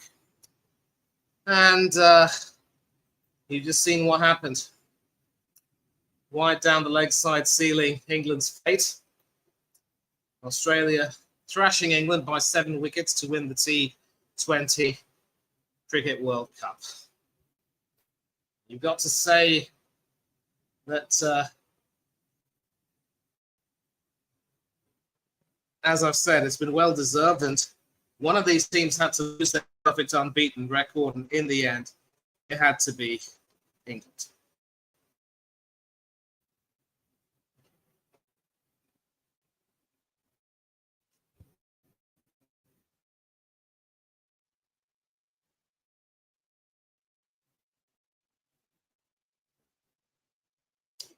Basically, the highlights there, that brilliant partnership of exactly 100 between Beth Mooney and Phoebe Litchfield. Great. England's bowlers just never really having any kind of luck. Kemp and being quite expensive. Everyone else going for at least 7 and over when they needed wickets. And it's just it was just not England's day. From the toss to the way things panned out, to the way Australia bowled, the way England batted. It was just never going to be any other result. So this is Australia's 7th T20 Cricket World Cup triumph. Absolute giants in this format. We're going to hear from a few players now.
Okay, so quite a few creators being in. Um, Annabelle Sutherland kicking everything off, speaking to Ebony Rainford Brent and talking about how every single person has, kind of contributed. There have been no real stars. You see the English players also catching up with their families and affording a few smiles. Just a reminder that, at the end of the day, you play hard, feel have lives at the end of it, and basically, Sutherland talking about how they're going to celebrate quite hard. And one good thing about the Aussie squad is that they've used almost all this, and many people have stood up at area, did a really good job with the ball, and were solid with the bat. So, yeah, quite happy. And then Lucy Hamilton to Cass Naidu, one of the youngsters who's sort of come to the fore, and it's nice to see now. Sophie Atkinson, obviously, disconsolate, but you want to see this. You want to see some amazing spirit between the players of different teams. Sort of commiserating and congratulating one another, and that's what you want to see. And Hamilton, of course, one of the youngsters, basically saying that she's quite excited, very happy to, get this done. And of course, we will have the player of the match tournament being awarded. Beth Mooney.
Scores of 79 74. Yeah, confirmation, of course, that Beth Mooney was the player of the match for a fine innings today, and also some excellent wicket keeping. That catch down left, standing White Hulk. She did, of course, stand up to a lot of the bowlers, including a lot of the seniors, and basically saying that she was happy to sort of do whatever she, wanted to, whatever the bowlers wanted to do. Ultimate team professional, and getting her reward. And now we've got the player of the tournament, and it's also the same person.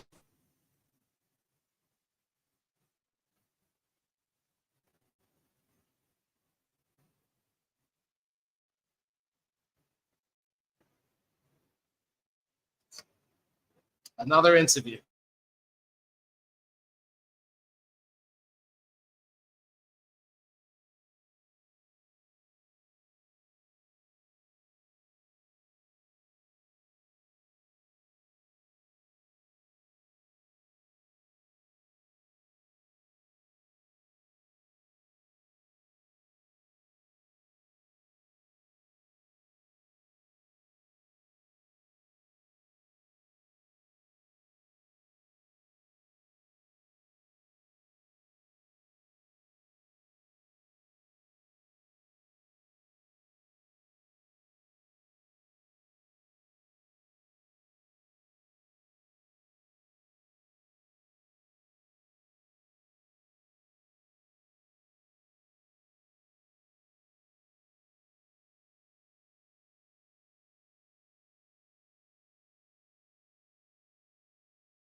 I've never really seen the wisdom of having two different interviews. I mean, she's now player of the tournament and player of the match, and 238 runs and some very important innings, beating out Danny White, Hodge, and a few other players.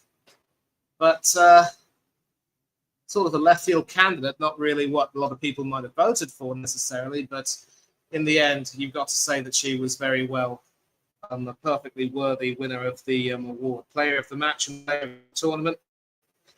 And of course, Lucy Hamilton, of course, back to the individual player interviews. She had her family coming over from Australia, and it was great for them to come over. So amazing to have her first wicket in a final today, and it was the occasion.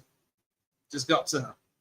Phoebe Litchfield also speaking to Brent,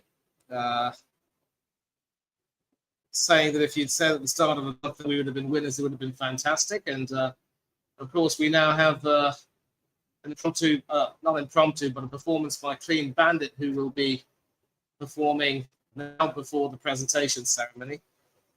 Not too sure I can really hear. I can hear what's going on actually because my TV is muted. But I will go through the other players and what they've said.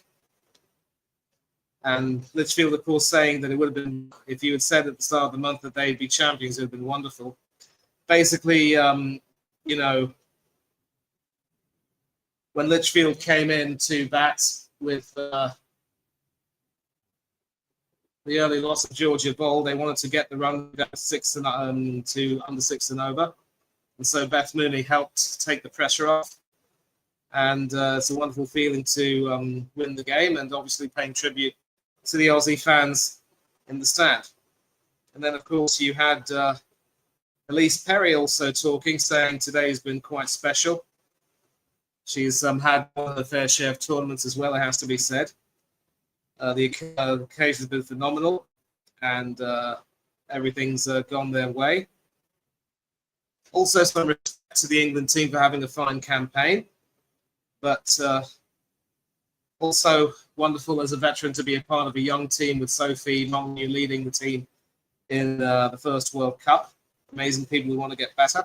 And of course, there will be a lot of uncertainty about, the veterans in the team and for how long they'll have a future in the team. They will slowly but surely be phased out, and some younger players will be coming in, which is probably why they went for sort of a left field choice as captain in Sophie Molyneux in a way, but you can pretty much understand it more than anything else. And of course, other people to have had interviews include Georgia Vol, the opening batter, who, also spoke about how she enjoyed playing in English conditions. And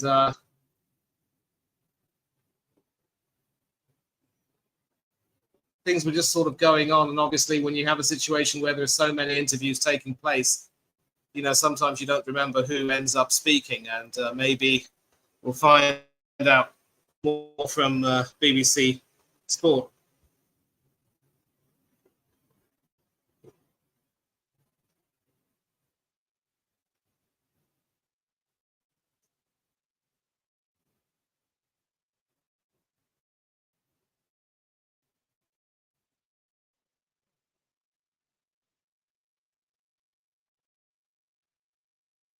Yeah, and of course, I have mentioned that this is Australia's 7th world title. They were semi-finalists in 2009 when England won, but then won 3 tournaments in a row in 2010, 2012, and 2014. They were runners-up in 2016 to Stephanie Taylor's West Indies side, and then won another hat-trick of titles in 2018, 2020, and 2023. They were semi-finalists in 2024 in the UAE, losing to South Africa, who lost to, and now they're champions.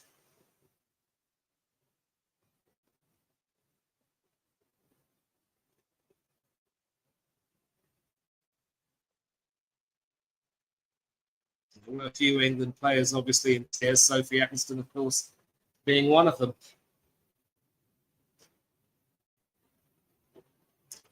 But at the end of the day, you've got to say that it was more or less well-deserved win by Australia. There will be some reaction from Charlotte Edwards, the England coach, saying how gutted she is. But at the end of the day, as I said, there can't be any complaints. England were just, outplayed, outclassed, and there's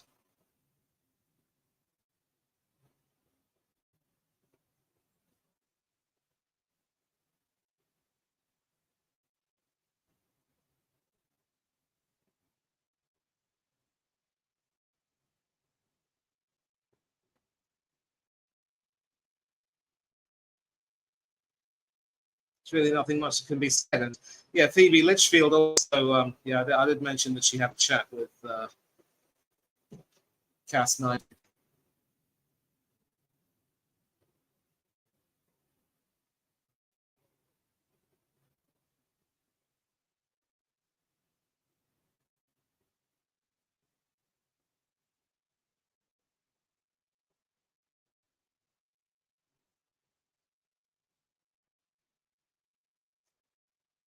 A lot of praise, of course, for Sophie Molyneux and the way she's led the team.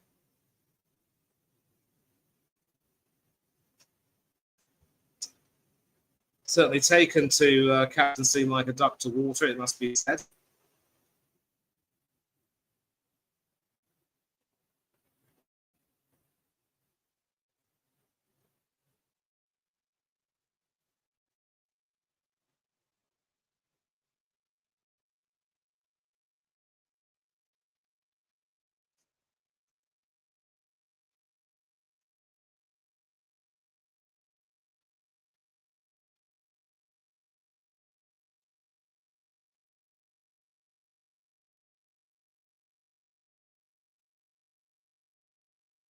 Of course, Beth Mooney also said that after this disappointing period where in the last two World Cups, ODI and T20, they couldn't quite get as far, they wanted to set things right, and that's exactly what they did.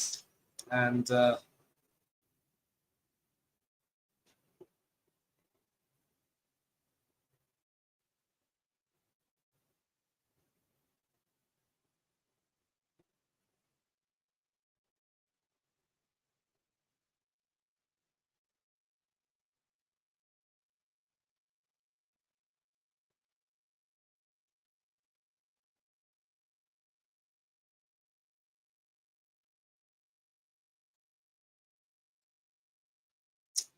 I'll probably just mute and just listen to the music that's being played and see how it is.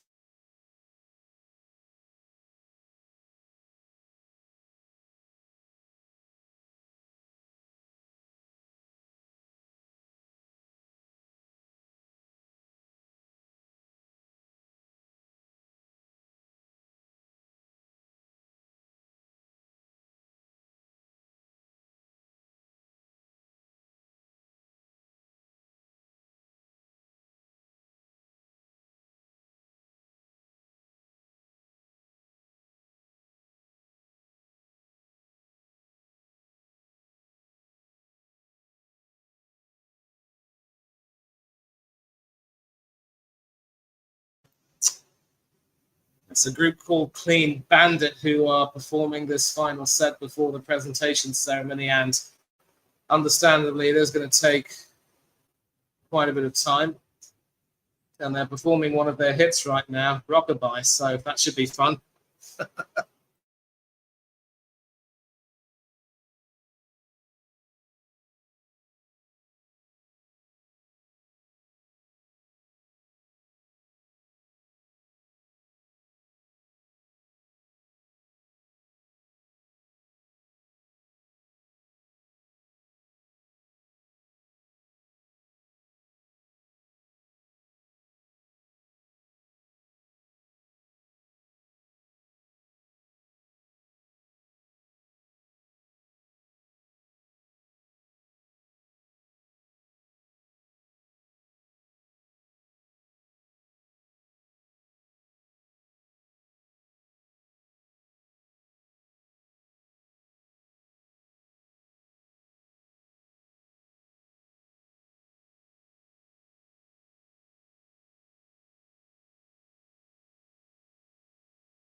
Yeah, pretty decent stuff from this band, and I'm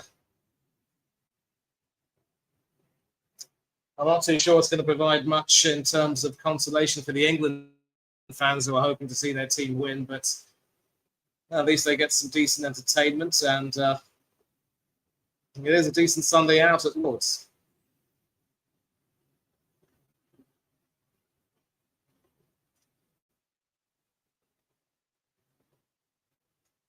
Nice platform there in the middle of Lord's Cricket Ground for them to just have their own entire set.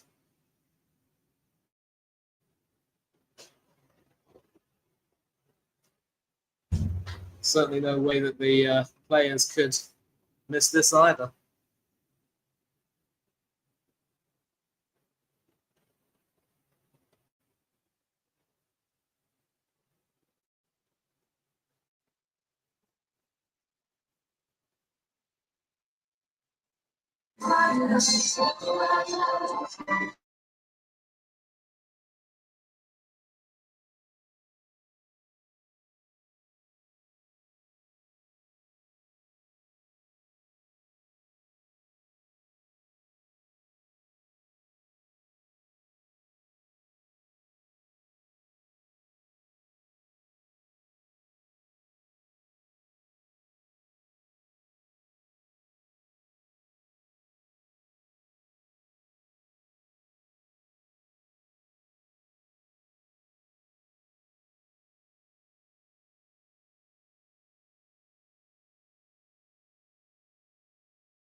Well, I suppose they're not too bad, and we will have to, of course, as I said, wait for them to finish before the presentation takes place, and certainly seems to be an ensemble group, about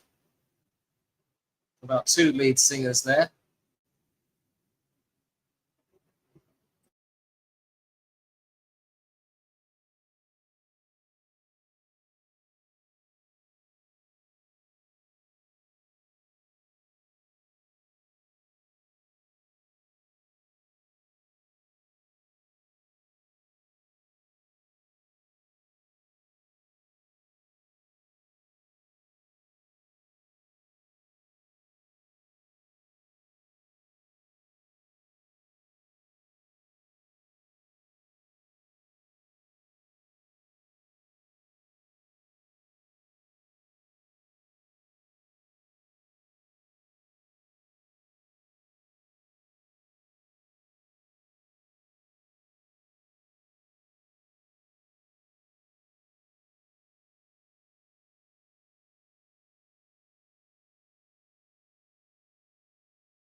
So, Rita Ora and Clean Bandit, sort of bookending what was a one-sided match, and so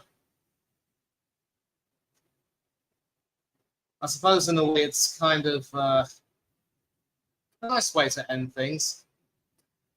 I'm never really too fond of all of these entertainment acts coming into the middle of proceedings, but I mean, especially like it's okay, I suppose, if you want to have one song to sort of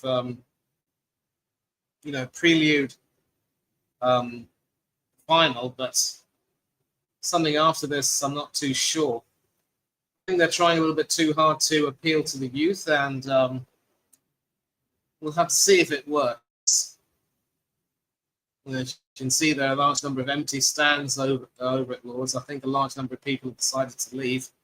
Wouldn't be surprised if many of them are disconsolate England fans, not quite happy at seeing their team be taken apart in such a ruthless manner today.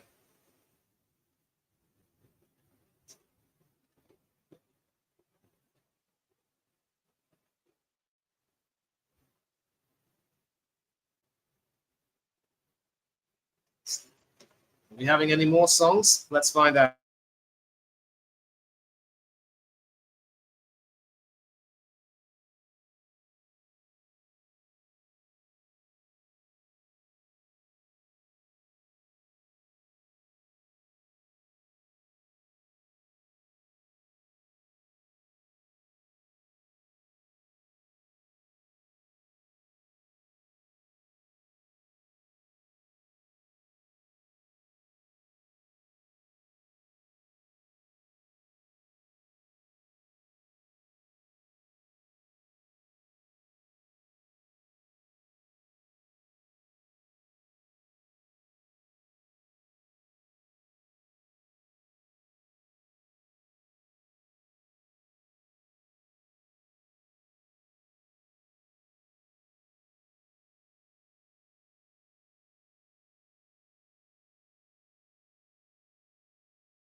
Right, this is their last song. It's called Rather Be.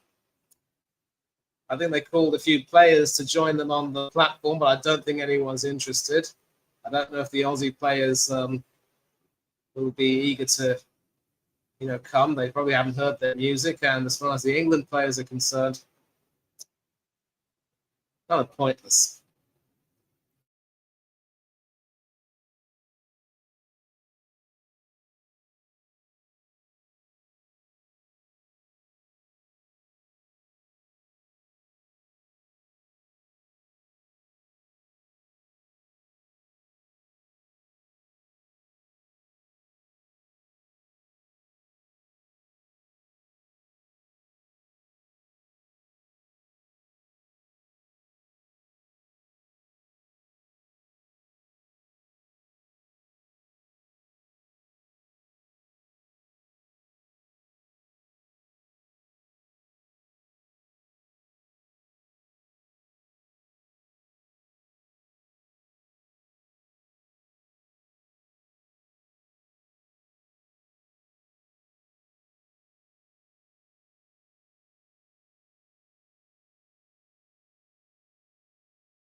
And that is it for the live entertainment. And I tell you what, it wasn't half bad.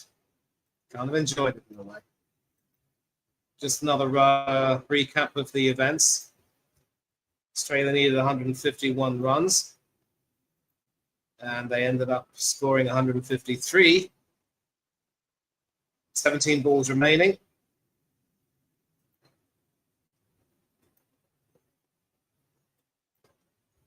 And with this, Australia ended up winning by 7 wickets, winning the T20 World Cup for the 7th time.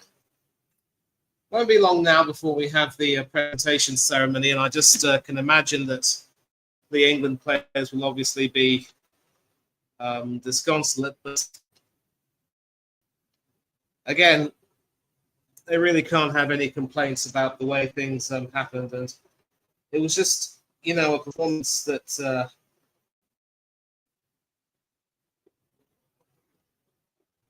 it was a performance that really deserved the title. Let's get it right.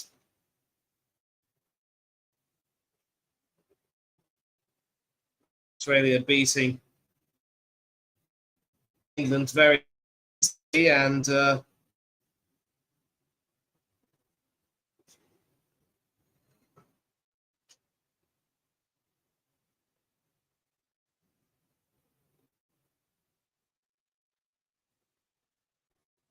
see Sophie Molyneux being raised as captain and his shoulders.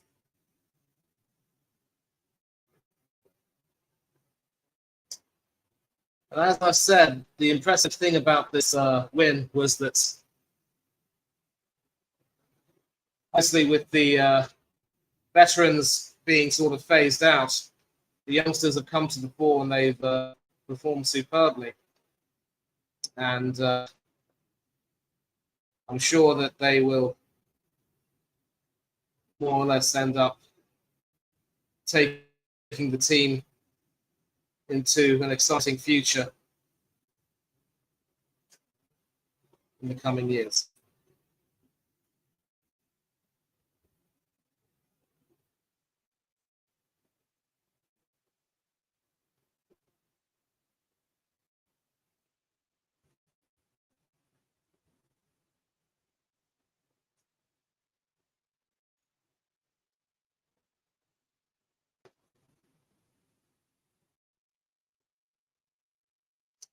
And of course, some highlights from previous tournaments, of course.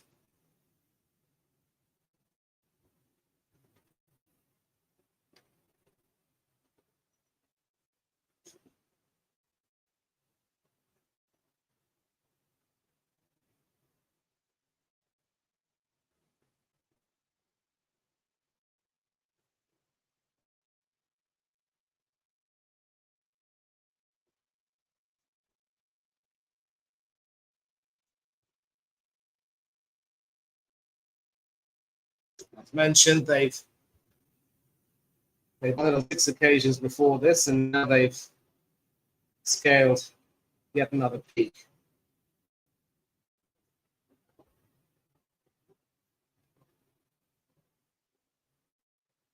Sophie Molyneux joining all the great Australian captains who've won this tournament before. And this could very well be the start of her journey as Australian captain. It will be very interesting to see what sort of mark she sets on the team going forward.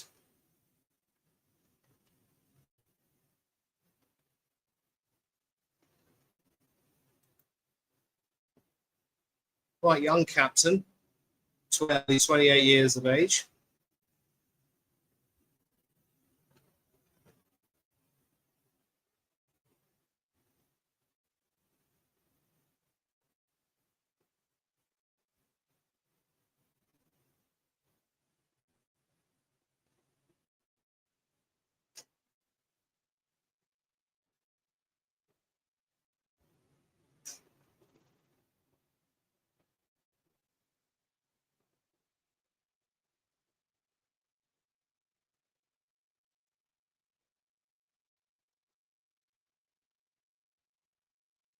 And of course, there was also a chat with Shelley Nitschke, who had a chat with Ebony Rainford Brent, basically talking a great deal about the ethic of the group and how things have sort of clicked.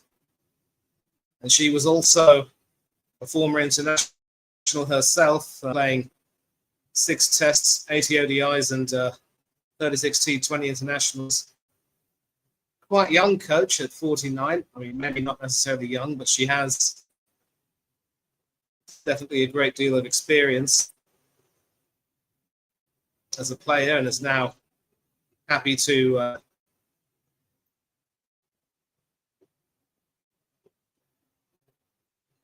sort of pass on her experiences.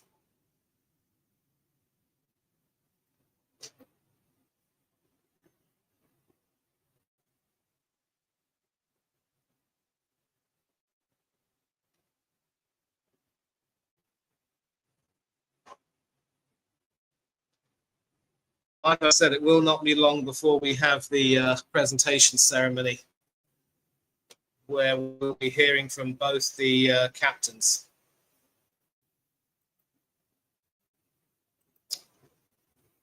Yeah.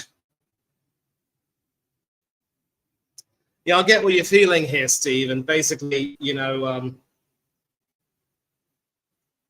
I mean, obviously you missed some great music. We just heard Clean Bandit play, and they actually were really good. And Rita Ora also kicked things off. And I get what you're saying. And it was like, as I kept saying during the stream, everything that could have gone wrong for England just went wrong, and everything that could have gone right for Australia went completely right.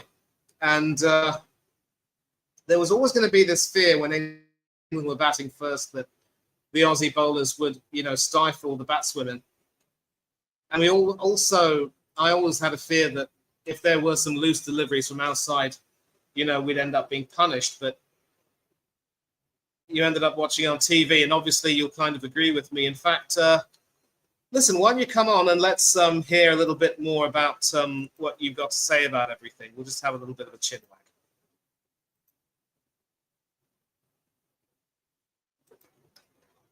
You want to click on the link and join in? Here's the link, and we can definitely have a chat.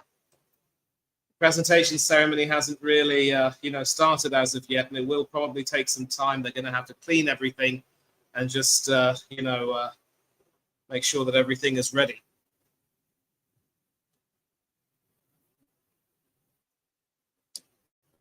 I'm not too sure you can necessarily call this England team flat track bullies, and you know, it is kind of nice after, you know, we failed to reach finals for 3 or more consecutive tournaments, that we ended up, you know, we reached the final, but ended up coming up a little bit short. And I still think it's fair to say that for the progress that we've made under Charlotte Edwards, there is still, you know, a lot more that has to be done. Or I'll tell you what, if you want to watch the presentation ceremony and then hop on, you're welcome to do so. And I probably may not be, I mean, if you want to just have a quick chat, I will be wrapping it up not too long after the presentation ceremony gets over. But if you want to hop on and have your say, by all means do so.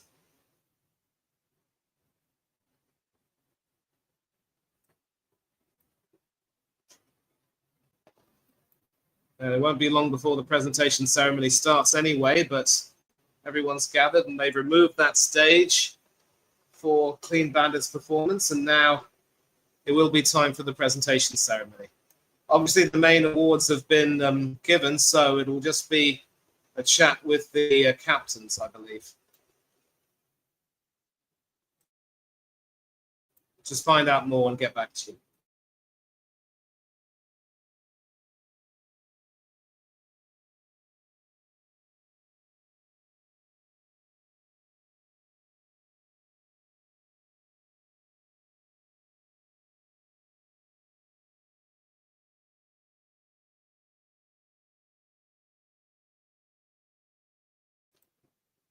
And this is another thing which I'm not too fond of, where you literally have an announcer in a studio everything. You don't have anyone, you don't have an MC on the dais doing it. We see Mel Jones placing the trophy on the platform. And we know that Isha Gua will be conducting the player interviews. Obviously, she'll be having a chat with Nat Skiver-Brunt first. And now we see the match officials receiving their commemorative medals. G.S. Lakshmi, the match referee from India.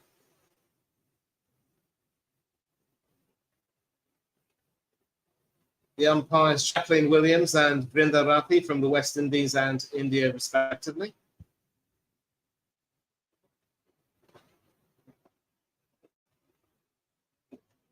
TV umpire, Kim Cotton from New Zealand.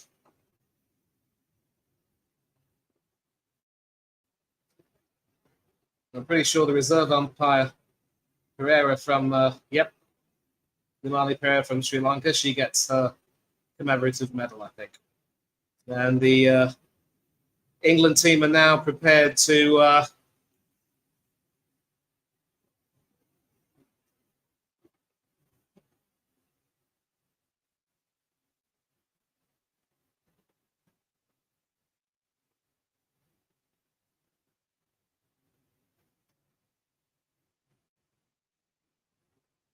we see now in alphabetical order they are coming up to receive their medals, starting with Lauren Bell, who was a bit wayward, it has to be said. Alice Capsey, Tilly Courtine-Coleman, who didn't get to play very much. Vice Captain Charlie Dean.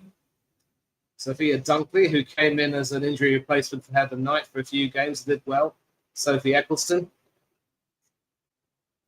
Lauren Filer, who didn't play very much. Danny Gibson.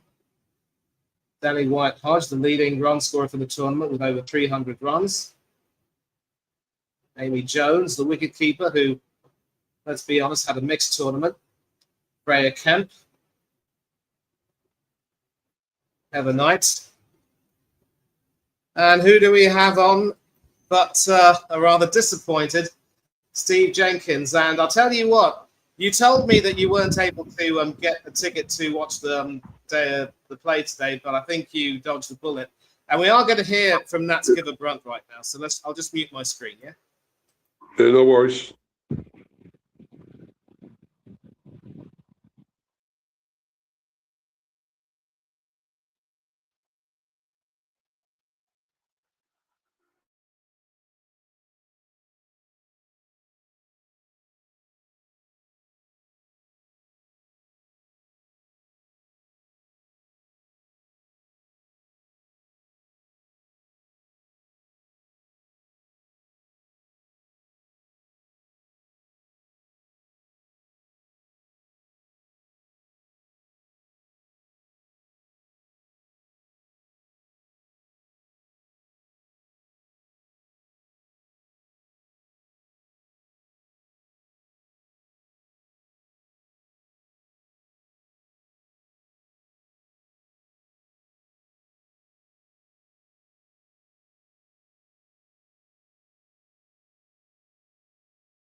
So clearly an emotional Nats Giver Brunt saying that basically they couldn't really get a par score on this wicket.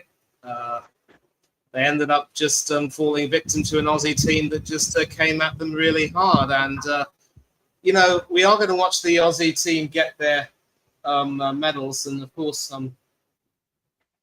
but Steve, obviously, you would have seen the match. And as I kept saying, everything that could have gone right for the Aussies went right, from winning the toss and bowling first to doing what they did. But from your perspective, watching that, what do you think we could have done better, even if notwithstanding the fact that we were batting first? Yeah, first of all, big up, man. I haven't seen you for ages, man. I hope you're well. Hope you're all good. Yeah, all good. Your dad's well and everything. Yeah, all good, thank you. Can't complain. Yeah, he's good, mate. But yeah, I didn't think we played that well, mate. I thought we were poor. The batting was bad. They just didn't learn. There was brainless batting, some of it, Manny, Alice Catsley ain't up to it. She keeps doing the same thing over and over again. Tries to do reverse sweep every time. She tries it once, she's nearly out. Does it again, she's out. I don't get it, mate. I really don't. And the openers were poor, just getting out cheaply. It was down to Skiver Brunt basically again, and probably Kemp as well. Yeah. To do something there, Yeah. Agreed. There's just too many ain't up to it, mate. They ain't up to it, some of them. Yeah. We're now going to hear, of course, from Sophie Molyneux, so she will be speaking to Isha Guha. So let's hear what she has to say.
And that was an emotional Sophie Molyneux talking about the importance of keeping a cool and calm head in every single situation. And soon she will be going to receive the trophy. And with this, we bring to end the 2026 Women's T20 World Cup. And now she calls her teammates onto the platform to celebrate. And with this, it's now safe to say that the 2026 World T20 champions are Australia. And that speech pretty much said it all. It was a case of, cool and calm heads in every situation, Stephen. It's quite important as well that, that particular team had a lot of experience in that, in them. And when you also take a look at players like Megan Schutt and Talia McGrath, who didn't even make the final 11 for today, we always say that when you take a look at some of the players who don't get to play, you get an idea of just how good the squad is. And this squad is also going to go through a lot of transition. There will be some senior players like Perry and a few others who will probably be retiring, which is probably why they went for Sophie Molyneux as a young captain. And she's done a pretty good job as a bowler, and she was obviously the leading wicket taker for Australia in this tournament. And what you said there about the dismissals of the likes of Capsey and definitely Amy Jones for one, it was just, brainless cricket in the way, which sort of set the tone for the rest of the match, right? Oh yeah, true. Yeah, I wasn't actually watching that last bit there, Manny. The awards and stuff ceremony. I wasn't actually watching it. I'm watching I'm a Celebrity. Celebrity special. Yeah. No, I'm a Celebrity. Who wants to be a millionaire? Sorry, who wants to be a millionaire? Yeah. Celebrity special. I'll tell you what. The Aussie girls will be quite happy with that. But what I was basically asking was, it was interesting to hear Sophie talking about how important it is to keep calm heads in a situation like this, and just get your head in the game. Amy Jones is dismissed. I mean, we'll talk about Alice Capsey's dismissal in a minute, but Amy Jones as well. There have been so many videos about her, trying to, chase balls that go outside the off stump and end up finding a fielder more frequently than otherwise. And, she fell into the same trap again, just, going for an expansive shot off, I think it was Lucy Hamilton. Yeah, it was. And ended up, sending it to the fielder at point. And that was that. It was a wicket down in the second over, and we never recovered. So, some of these players are talented. But if you can't use your head in a situation like that, what is there for you? Exactly. I mean, look at Australia, mate. They are the best by miles. You can see that. We all know that. In every department to England, And they've got a long, long way to go to catch up with them. And I think they need to get rid of a few before they can do that. There's just not enough good ones there. You take Skipper Brunt and all that out of that team, Knight, players like that, you've got nothing, Sophie Eccleston maybe as a bowler. Or who's the other decent bowlers? Charlie Dean, pretty good as a bowler. Decent with the bat as well, but more of a better bowler. And I think Lauren Bell, it just seems to go really badly. She can get wickets, but she's so expensive all the time. And it just doesn't work. Absolutely. Don't get me started on Lauren Bell. I mean, it's been a common theme as well throughout the tournament. And one other thing is that you also have a seamer like Lauren Filer in the squad, who was pretty much shunted out in favour of Lauren Bell. You would keep seeing her, Steve. She'd take the new ball at the very beginning of the game and then bowl, and then very frequently in almost every single match she'd have a few loose deliveries which would go wide of the leg stump or wide of the off stump or go down to third man or long leg for four, and I think she even overstepped and ended up having to bowl a free hit. It's this Aussie team that had a premeditated idea to just be aggressive, use their footwork, go down the track, and just take it to us. We were like rabbits in front of an onrushing car. But Lauren Bell ended up being so expensive. Why didn't the management think to make these little tweaks? We've gone unbeaten throughout the tournament, but still the best teams find a way to make the changes necessary to make the team better. And as good a job as Charlotte Edwards has done, I think she's got to take some blame for a lot of the for some of these selections and how they've affected us. Oh, definitely, yeah. I mean, I think it's been a harder job for her than she thought, I think, somehow, Charlotte Edwards, because, you know, the fitness was bad to start with. We all know that. She had to deal with all that to start with. And then when they have got fitter, there's still some that just ain't been up to it. Even though they got fitter, Eccleston's got a bit fitter, which is good. And players like Alice Capsey as well. But the thing is, she just don't seem to learn. And you can't keep playing those dumb shots every time. You've got to learn from what you've done wrong. And they still seem to be doing the same thing over and over again, Manny. You know, it's Groundhog Day. You know? And you won't win games like that. You won't win them. Yeah, exactly. I think you and I can agree, though, that ever since Charlotte has come in, you know, she has sort of, you could say that she starts to crack the whip a little bit. And obviously the team is, you know, responding to her. And it's really good to have a living legend of English women's cricket coming and being so, you know, involved and being so forthright in what she wants to accomplish. And, you know, when you have someone like Alex Hartley talking about the positive changes that have taken place within the team, in stark contrast to how, you know, desperate and completely out of it they looked when, you know, we lost the women's Ashes. You know, she's done a good job, but some of these things need to be addressed. And she was a fine captain in her heyday, Charlotte Edwards, so you would think that she would know the importance of being a little bit ruthless with regard to, you know, team selection. But again, when you stick with some players who just don't seem to have that level of consistency, then you're going to ask for trouble. And people like Lauren Filer and Izzy Wong and one or two others in that squad will be thinking, what have we done wrong to not even be considered, right? Yeah. Well, what's that? I'm trying to think of that lady's name. Was she in the squad? She's got a triple-barreled name, double-barreled name or something, spinner. I can't think of her name. Tilly Courtine Coleman. Yes, she was in the squad, but I don't think she got to play either. It is a shame because I think she's a very good player. I really do. She's quite young, isn't she, as well? She's 17, 18, something like that. But I think she's a really good player. Why can't they develop players like her? Why can't she be brought in, you know, to learn? You know, you learn from players like Sophie Eccleston, who's one of the best spinners in the world. She can learn from her and get better. And I think we need the new players in. We need new young blood in, you know. I really do. It's like with the men's as well, let's be honest, you know. Although great win for us yesterday, beating India. Fantastic win. Happy with that. Of course, we're playing, when is it, Tuesday, I think, the next one. So hope we can make that 2-0, you know. That young boy, he's great, though. What a player he is, that young lad, isn't it? Indian. Yeah. Suryavanshi from Rajasthan Royals, of course, don't forget. Yeah. He's a real talent, isn't he? So, yeah. I mean, he's got a long way to go in the game.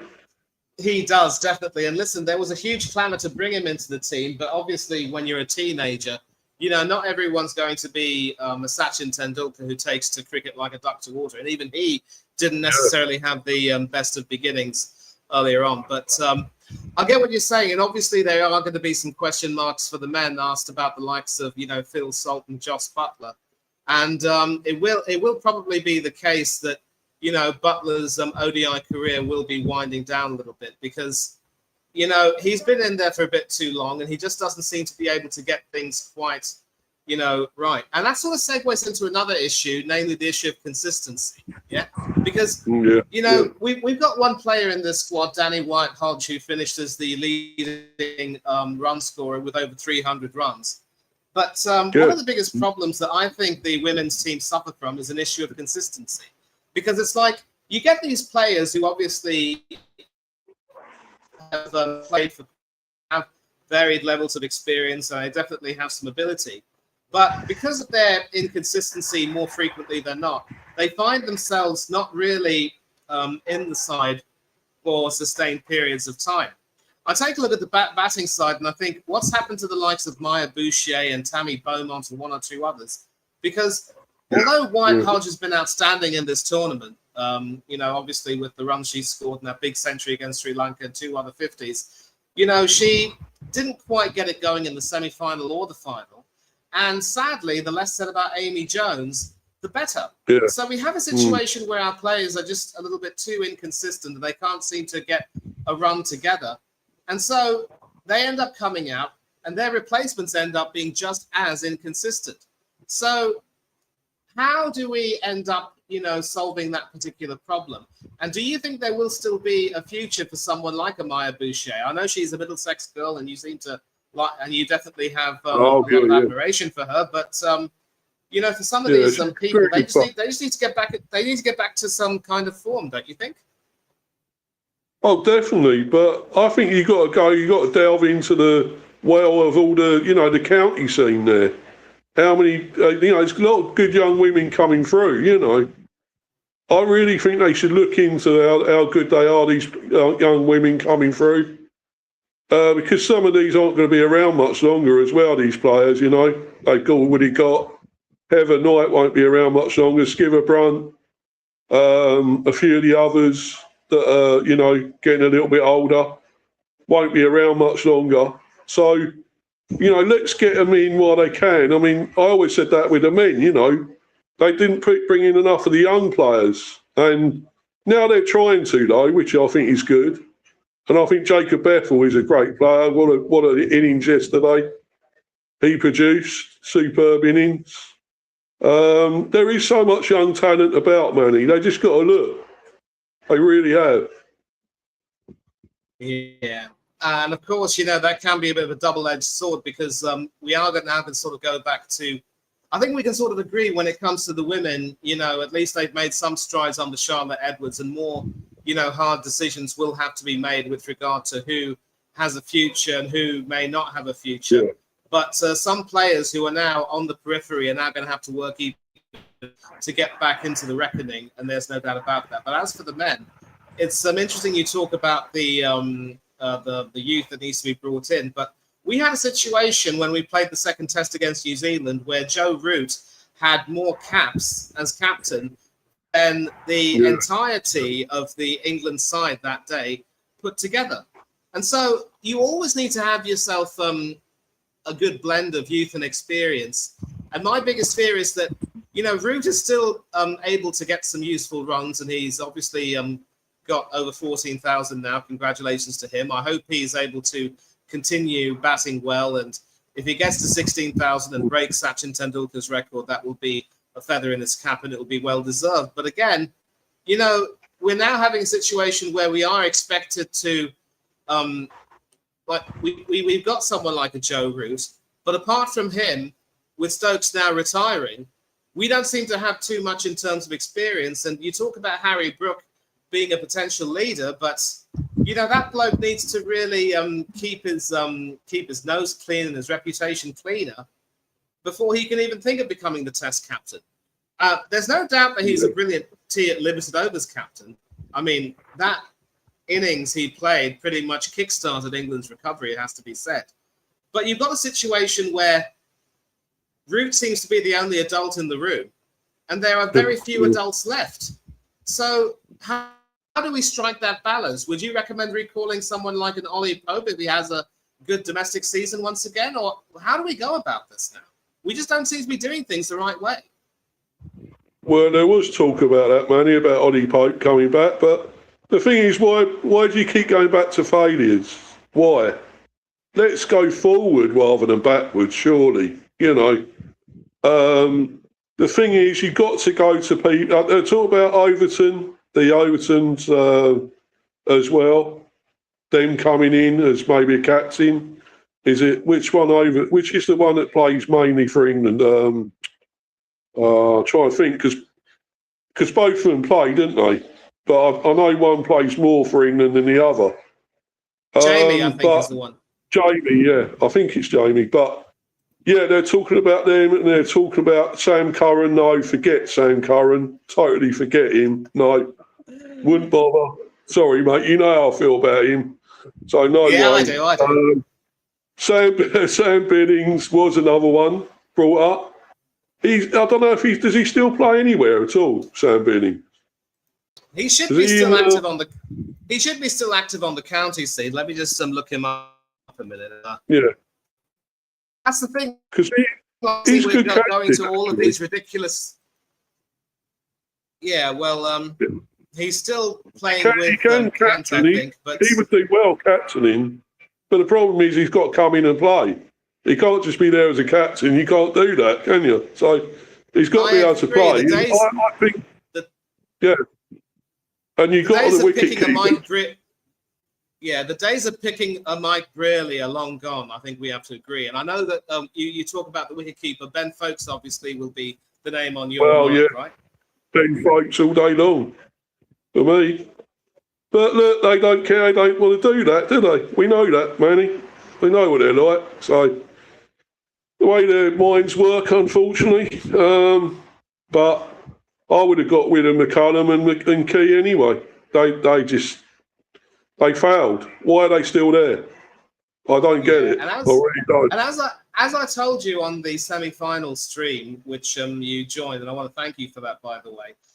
The fact that Key ended up finding the fact that Key ended up, getting a job with England cricket is an absolute disgrace, because he was an ordinary batsman for England.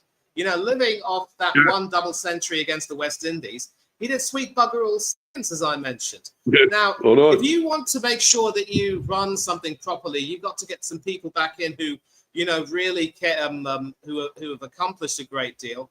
And that is why someone like an Alex Stewart, and I know he's more of a Surrey legend than a Chelsea fan, so we both have reason not to be too fond of him. But when it came to, playing for England, that man was absolutely peerless. And, he was the epitome of someone who knew what it meant to wear the England jersey with pride. They called him the gaffer for a very good reason. And I'm just watching the highlights, and that Amy Jones dismissal makes me absolutely sick to my stomach. And someone like him, who is exceptionally straightforward and very honest and does things in a very methodical way. I know he had some sad issues with the passing of his wife, Ruth, and obviously he feels a lot more comfortable working with Surrey. But if he were asked to, come in and try and help England cricket out, because he's done a good job as an administrator at county level, who's to say that he can't do as good a job with England and really take the lead in getting rid of all of the this nonsense that's going on? Yeah, of course, that makes sense. What you just said there makes sense. But we're talking about England now. That and making sense don't come together. So, unfortunately, we know how bad it is. It's a shit show, Manny, now. So they've really got to rectify things before it gets even worse.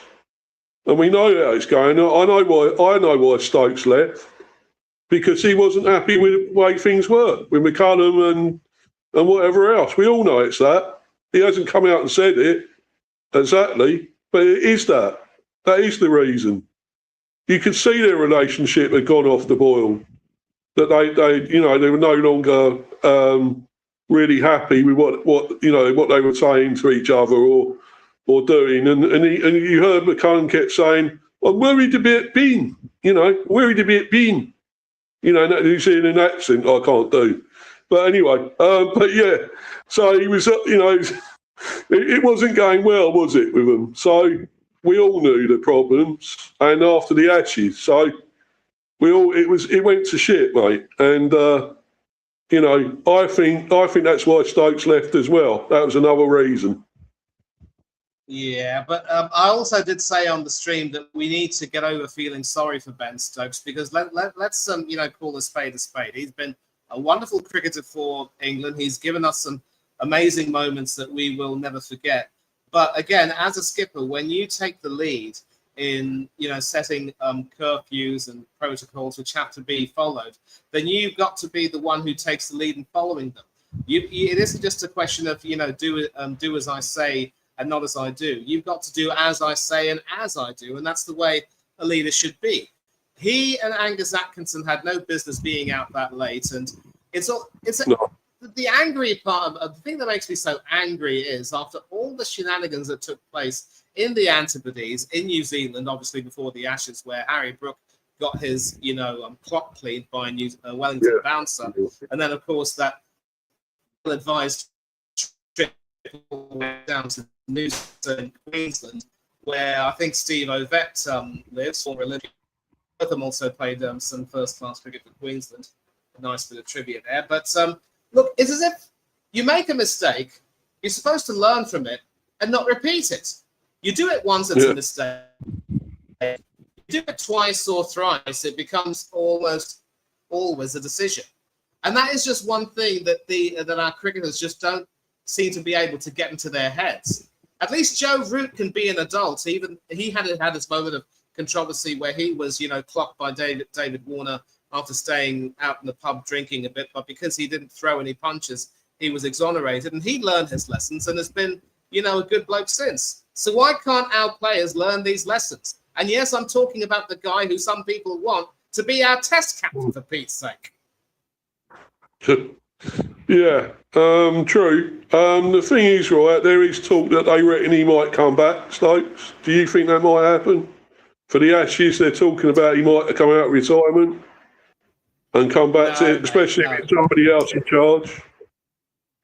Absolutely not. Absolutely not. I think, listen, with him as well, his body has too many injuries that we can even count, basically.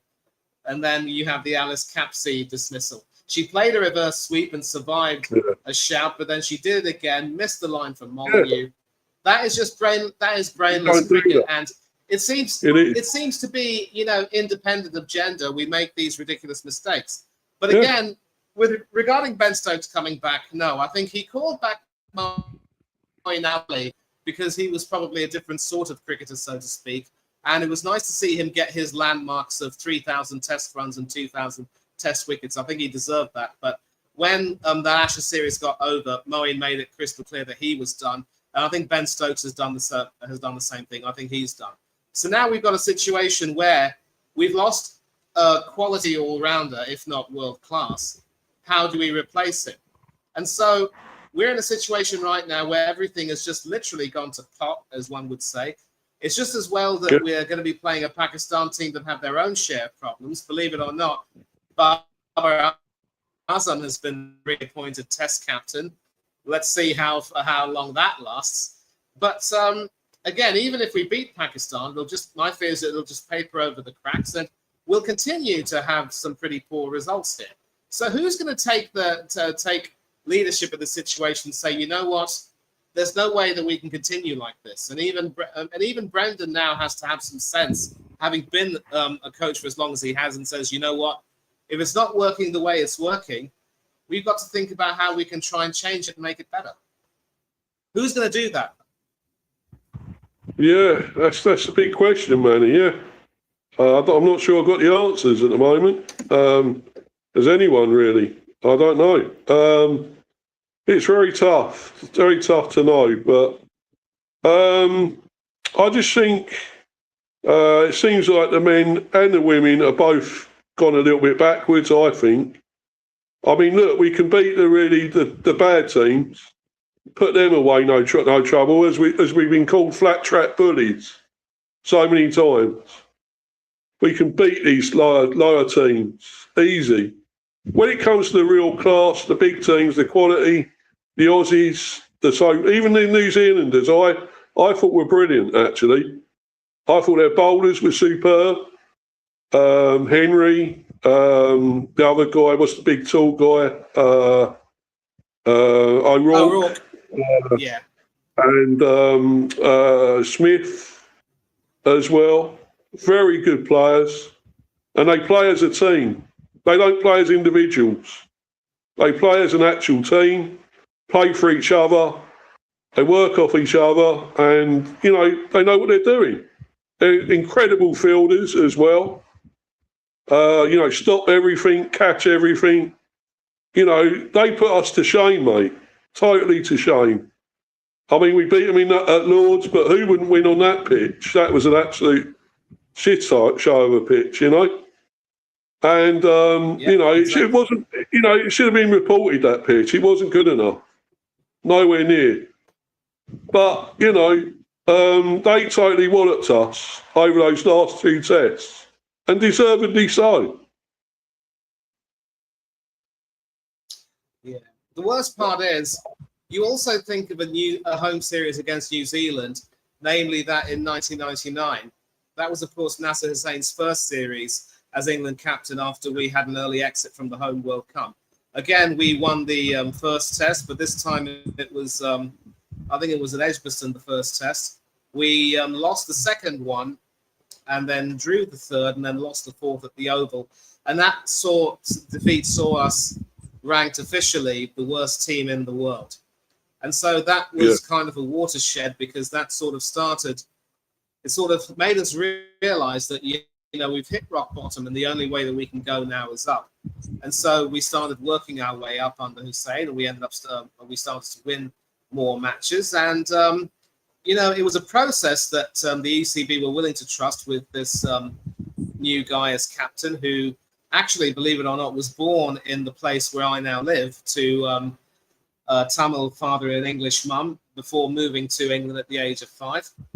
And similarly, it always seems to be home series against New Zealand tend to be watershed events for one reason or another.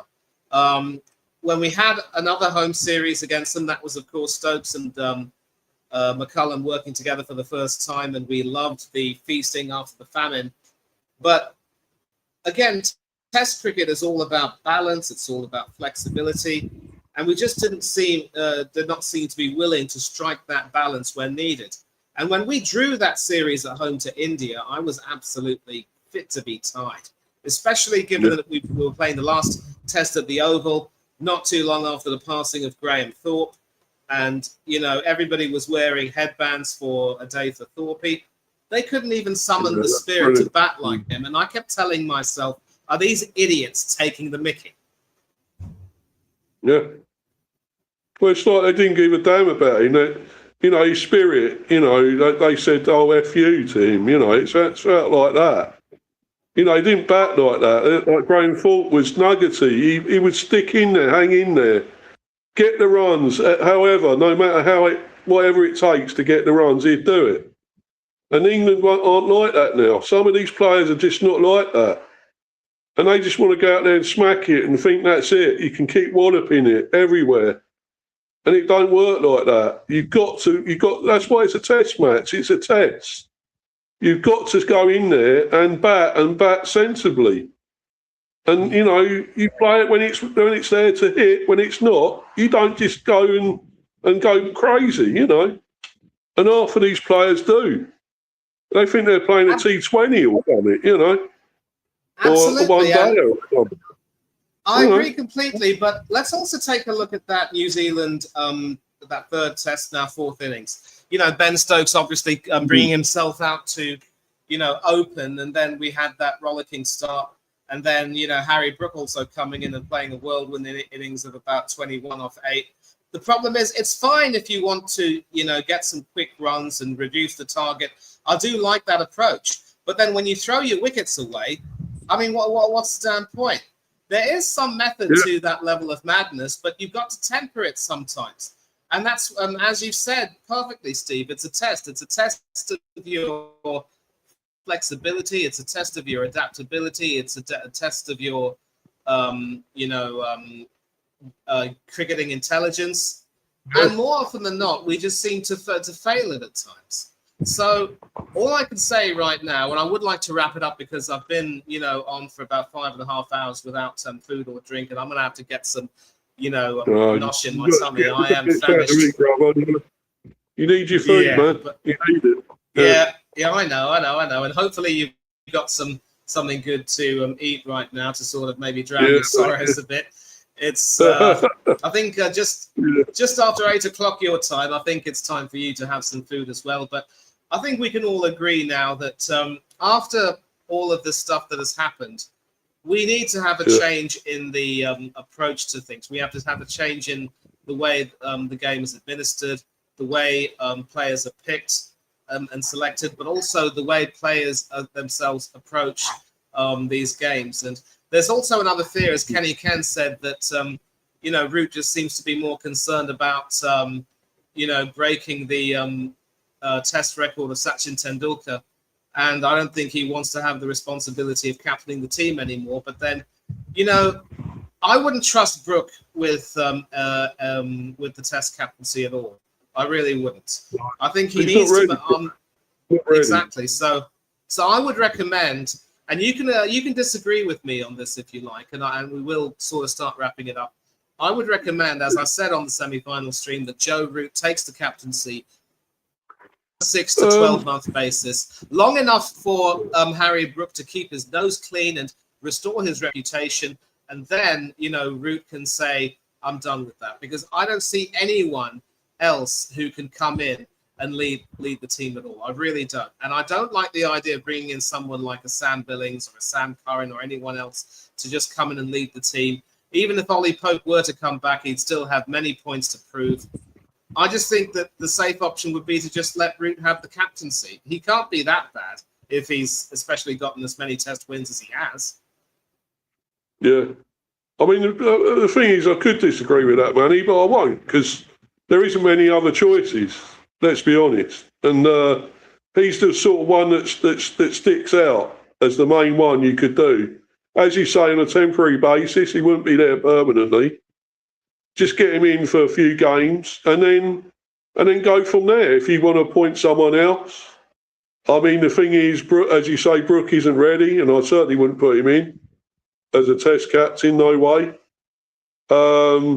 I mean, going back to what you said there about that innings at that last game, or was it Trent Bridge? That was mad. I just don't know what to make of that. That was nuts. With what Stokes done, yeah, fair enough. He come out and blasted it. It's all right for him, do that, but no one else.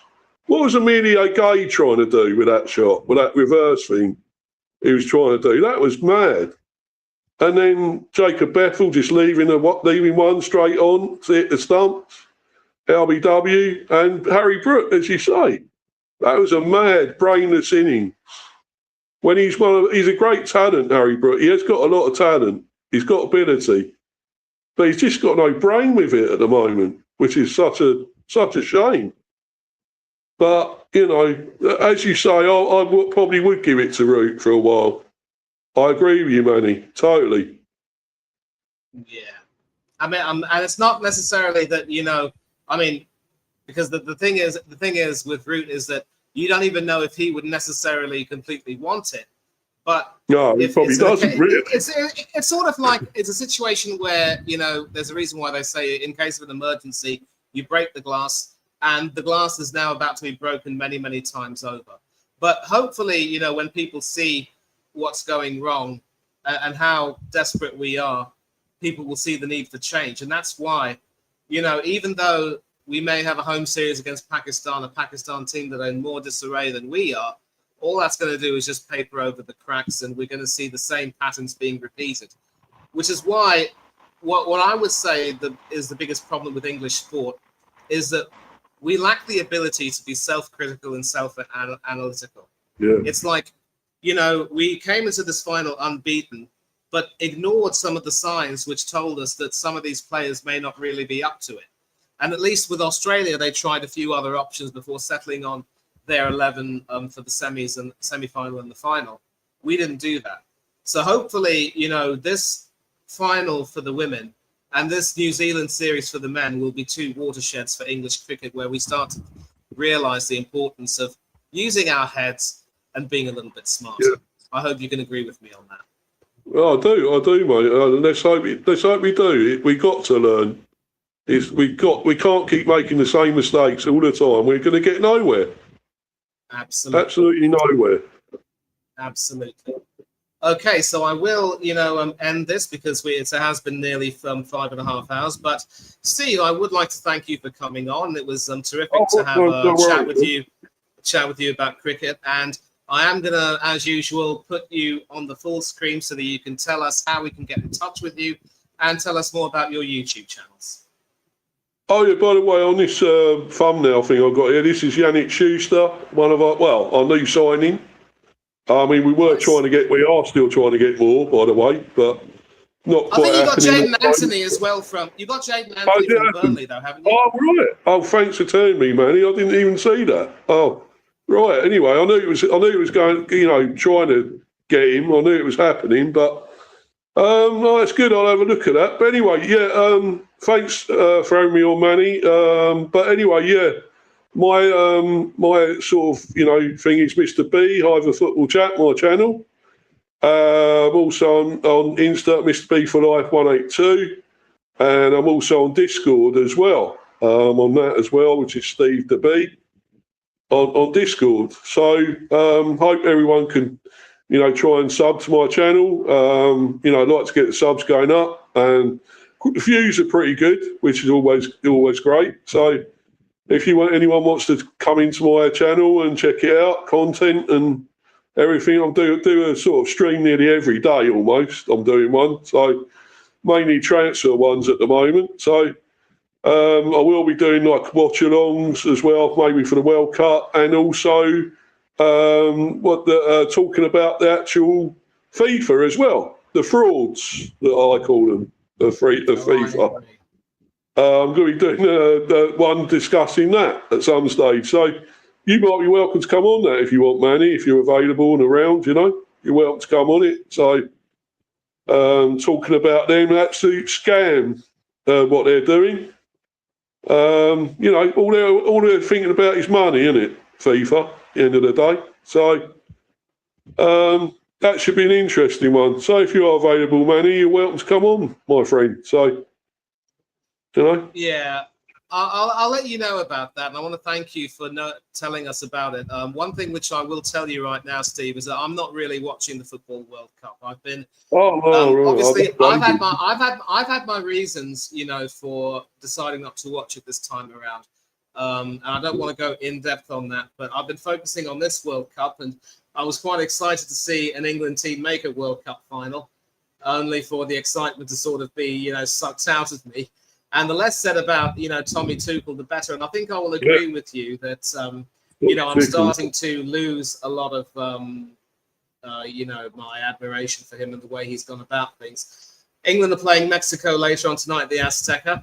Yeah. And, of course, the last time England played in the Mexican World Cup, we fell victim to the hand of God, a certain Diego Maradona, Lord rest his soul, of course. And... there's going to be a lot of controversy about the lineup that he's going to pick. Obviously, I know that Ezri Konsa has been playing a great deal of football as one of the first choice centre backs, but there is some talk about him possibly being shunted to right back so that John Stones and Gay can come in. Because quite frankly, we picked horribly in that right back position.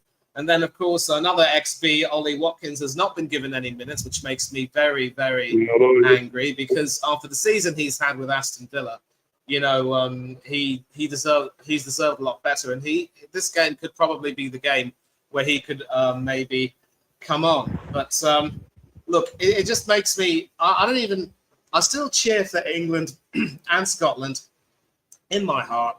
But I'm just not watching any of the games, and I can't wait for this whole tournament to be over so that we can, focus on club football again and European football again. And look, I love international football more than club football, but this World Cup and the way things have happened have sort of turned me off, and I just don't want to watch it. But obviously, there will be some watch-alongs on this channel, Hanno's channel. He's doing it in conjunction with more than a few people.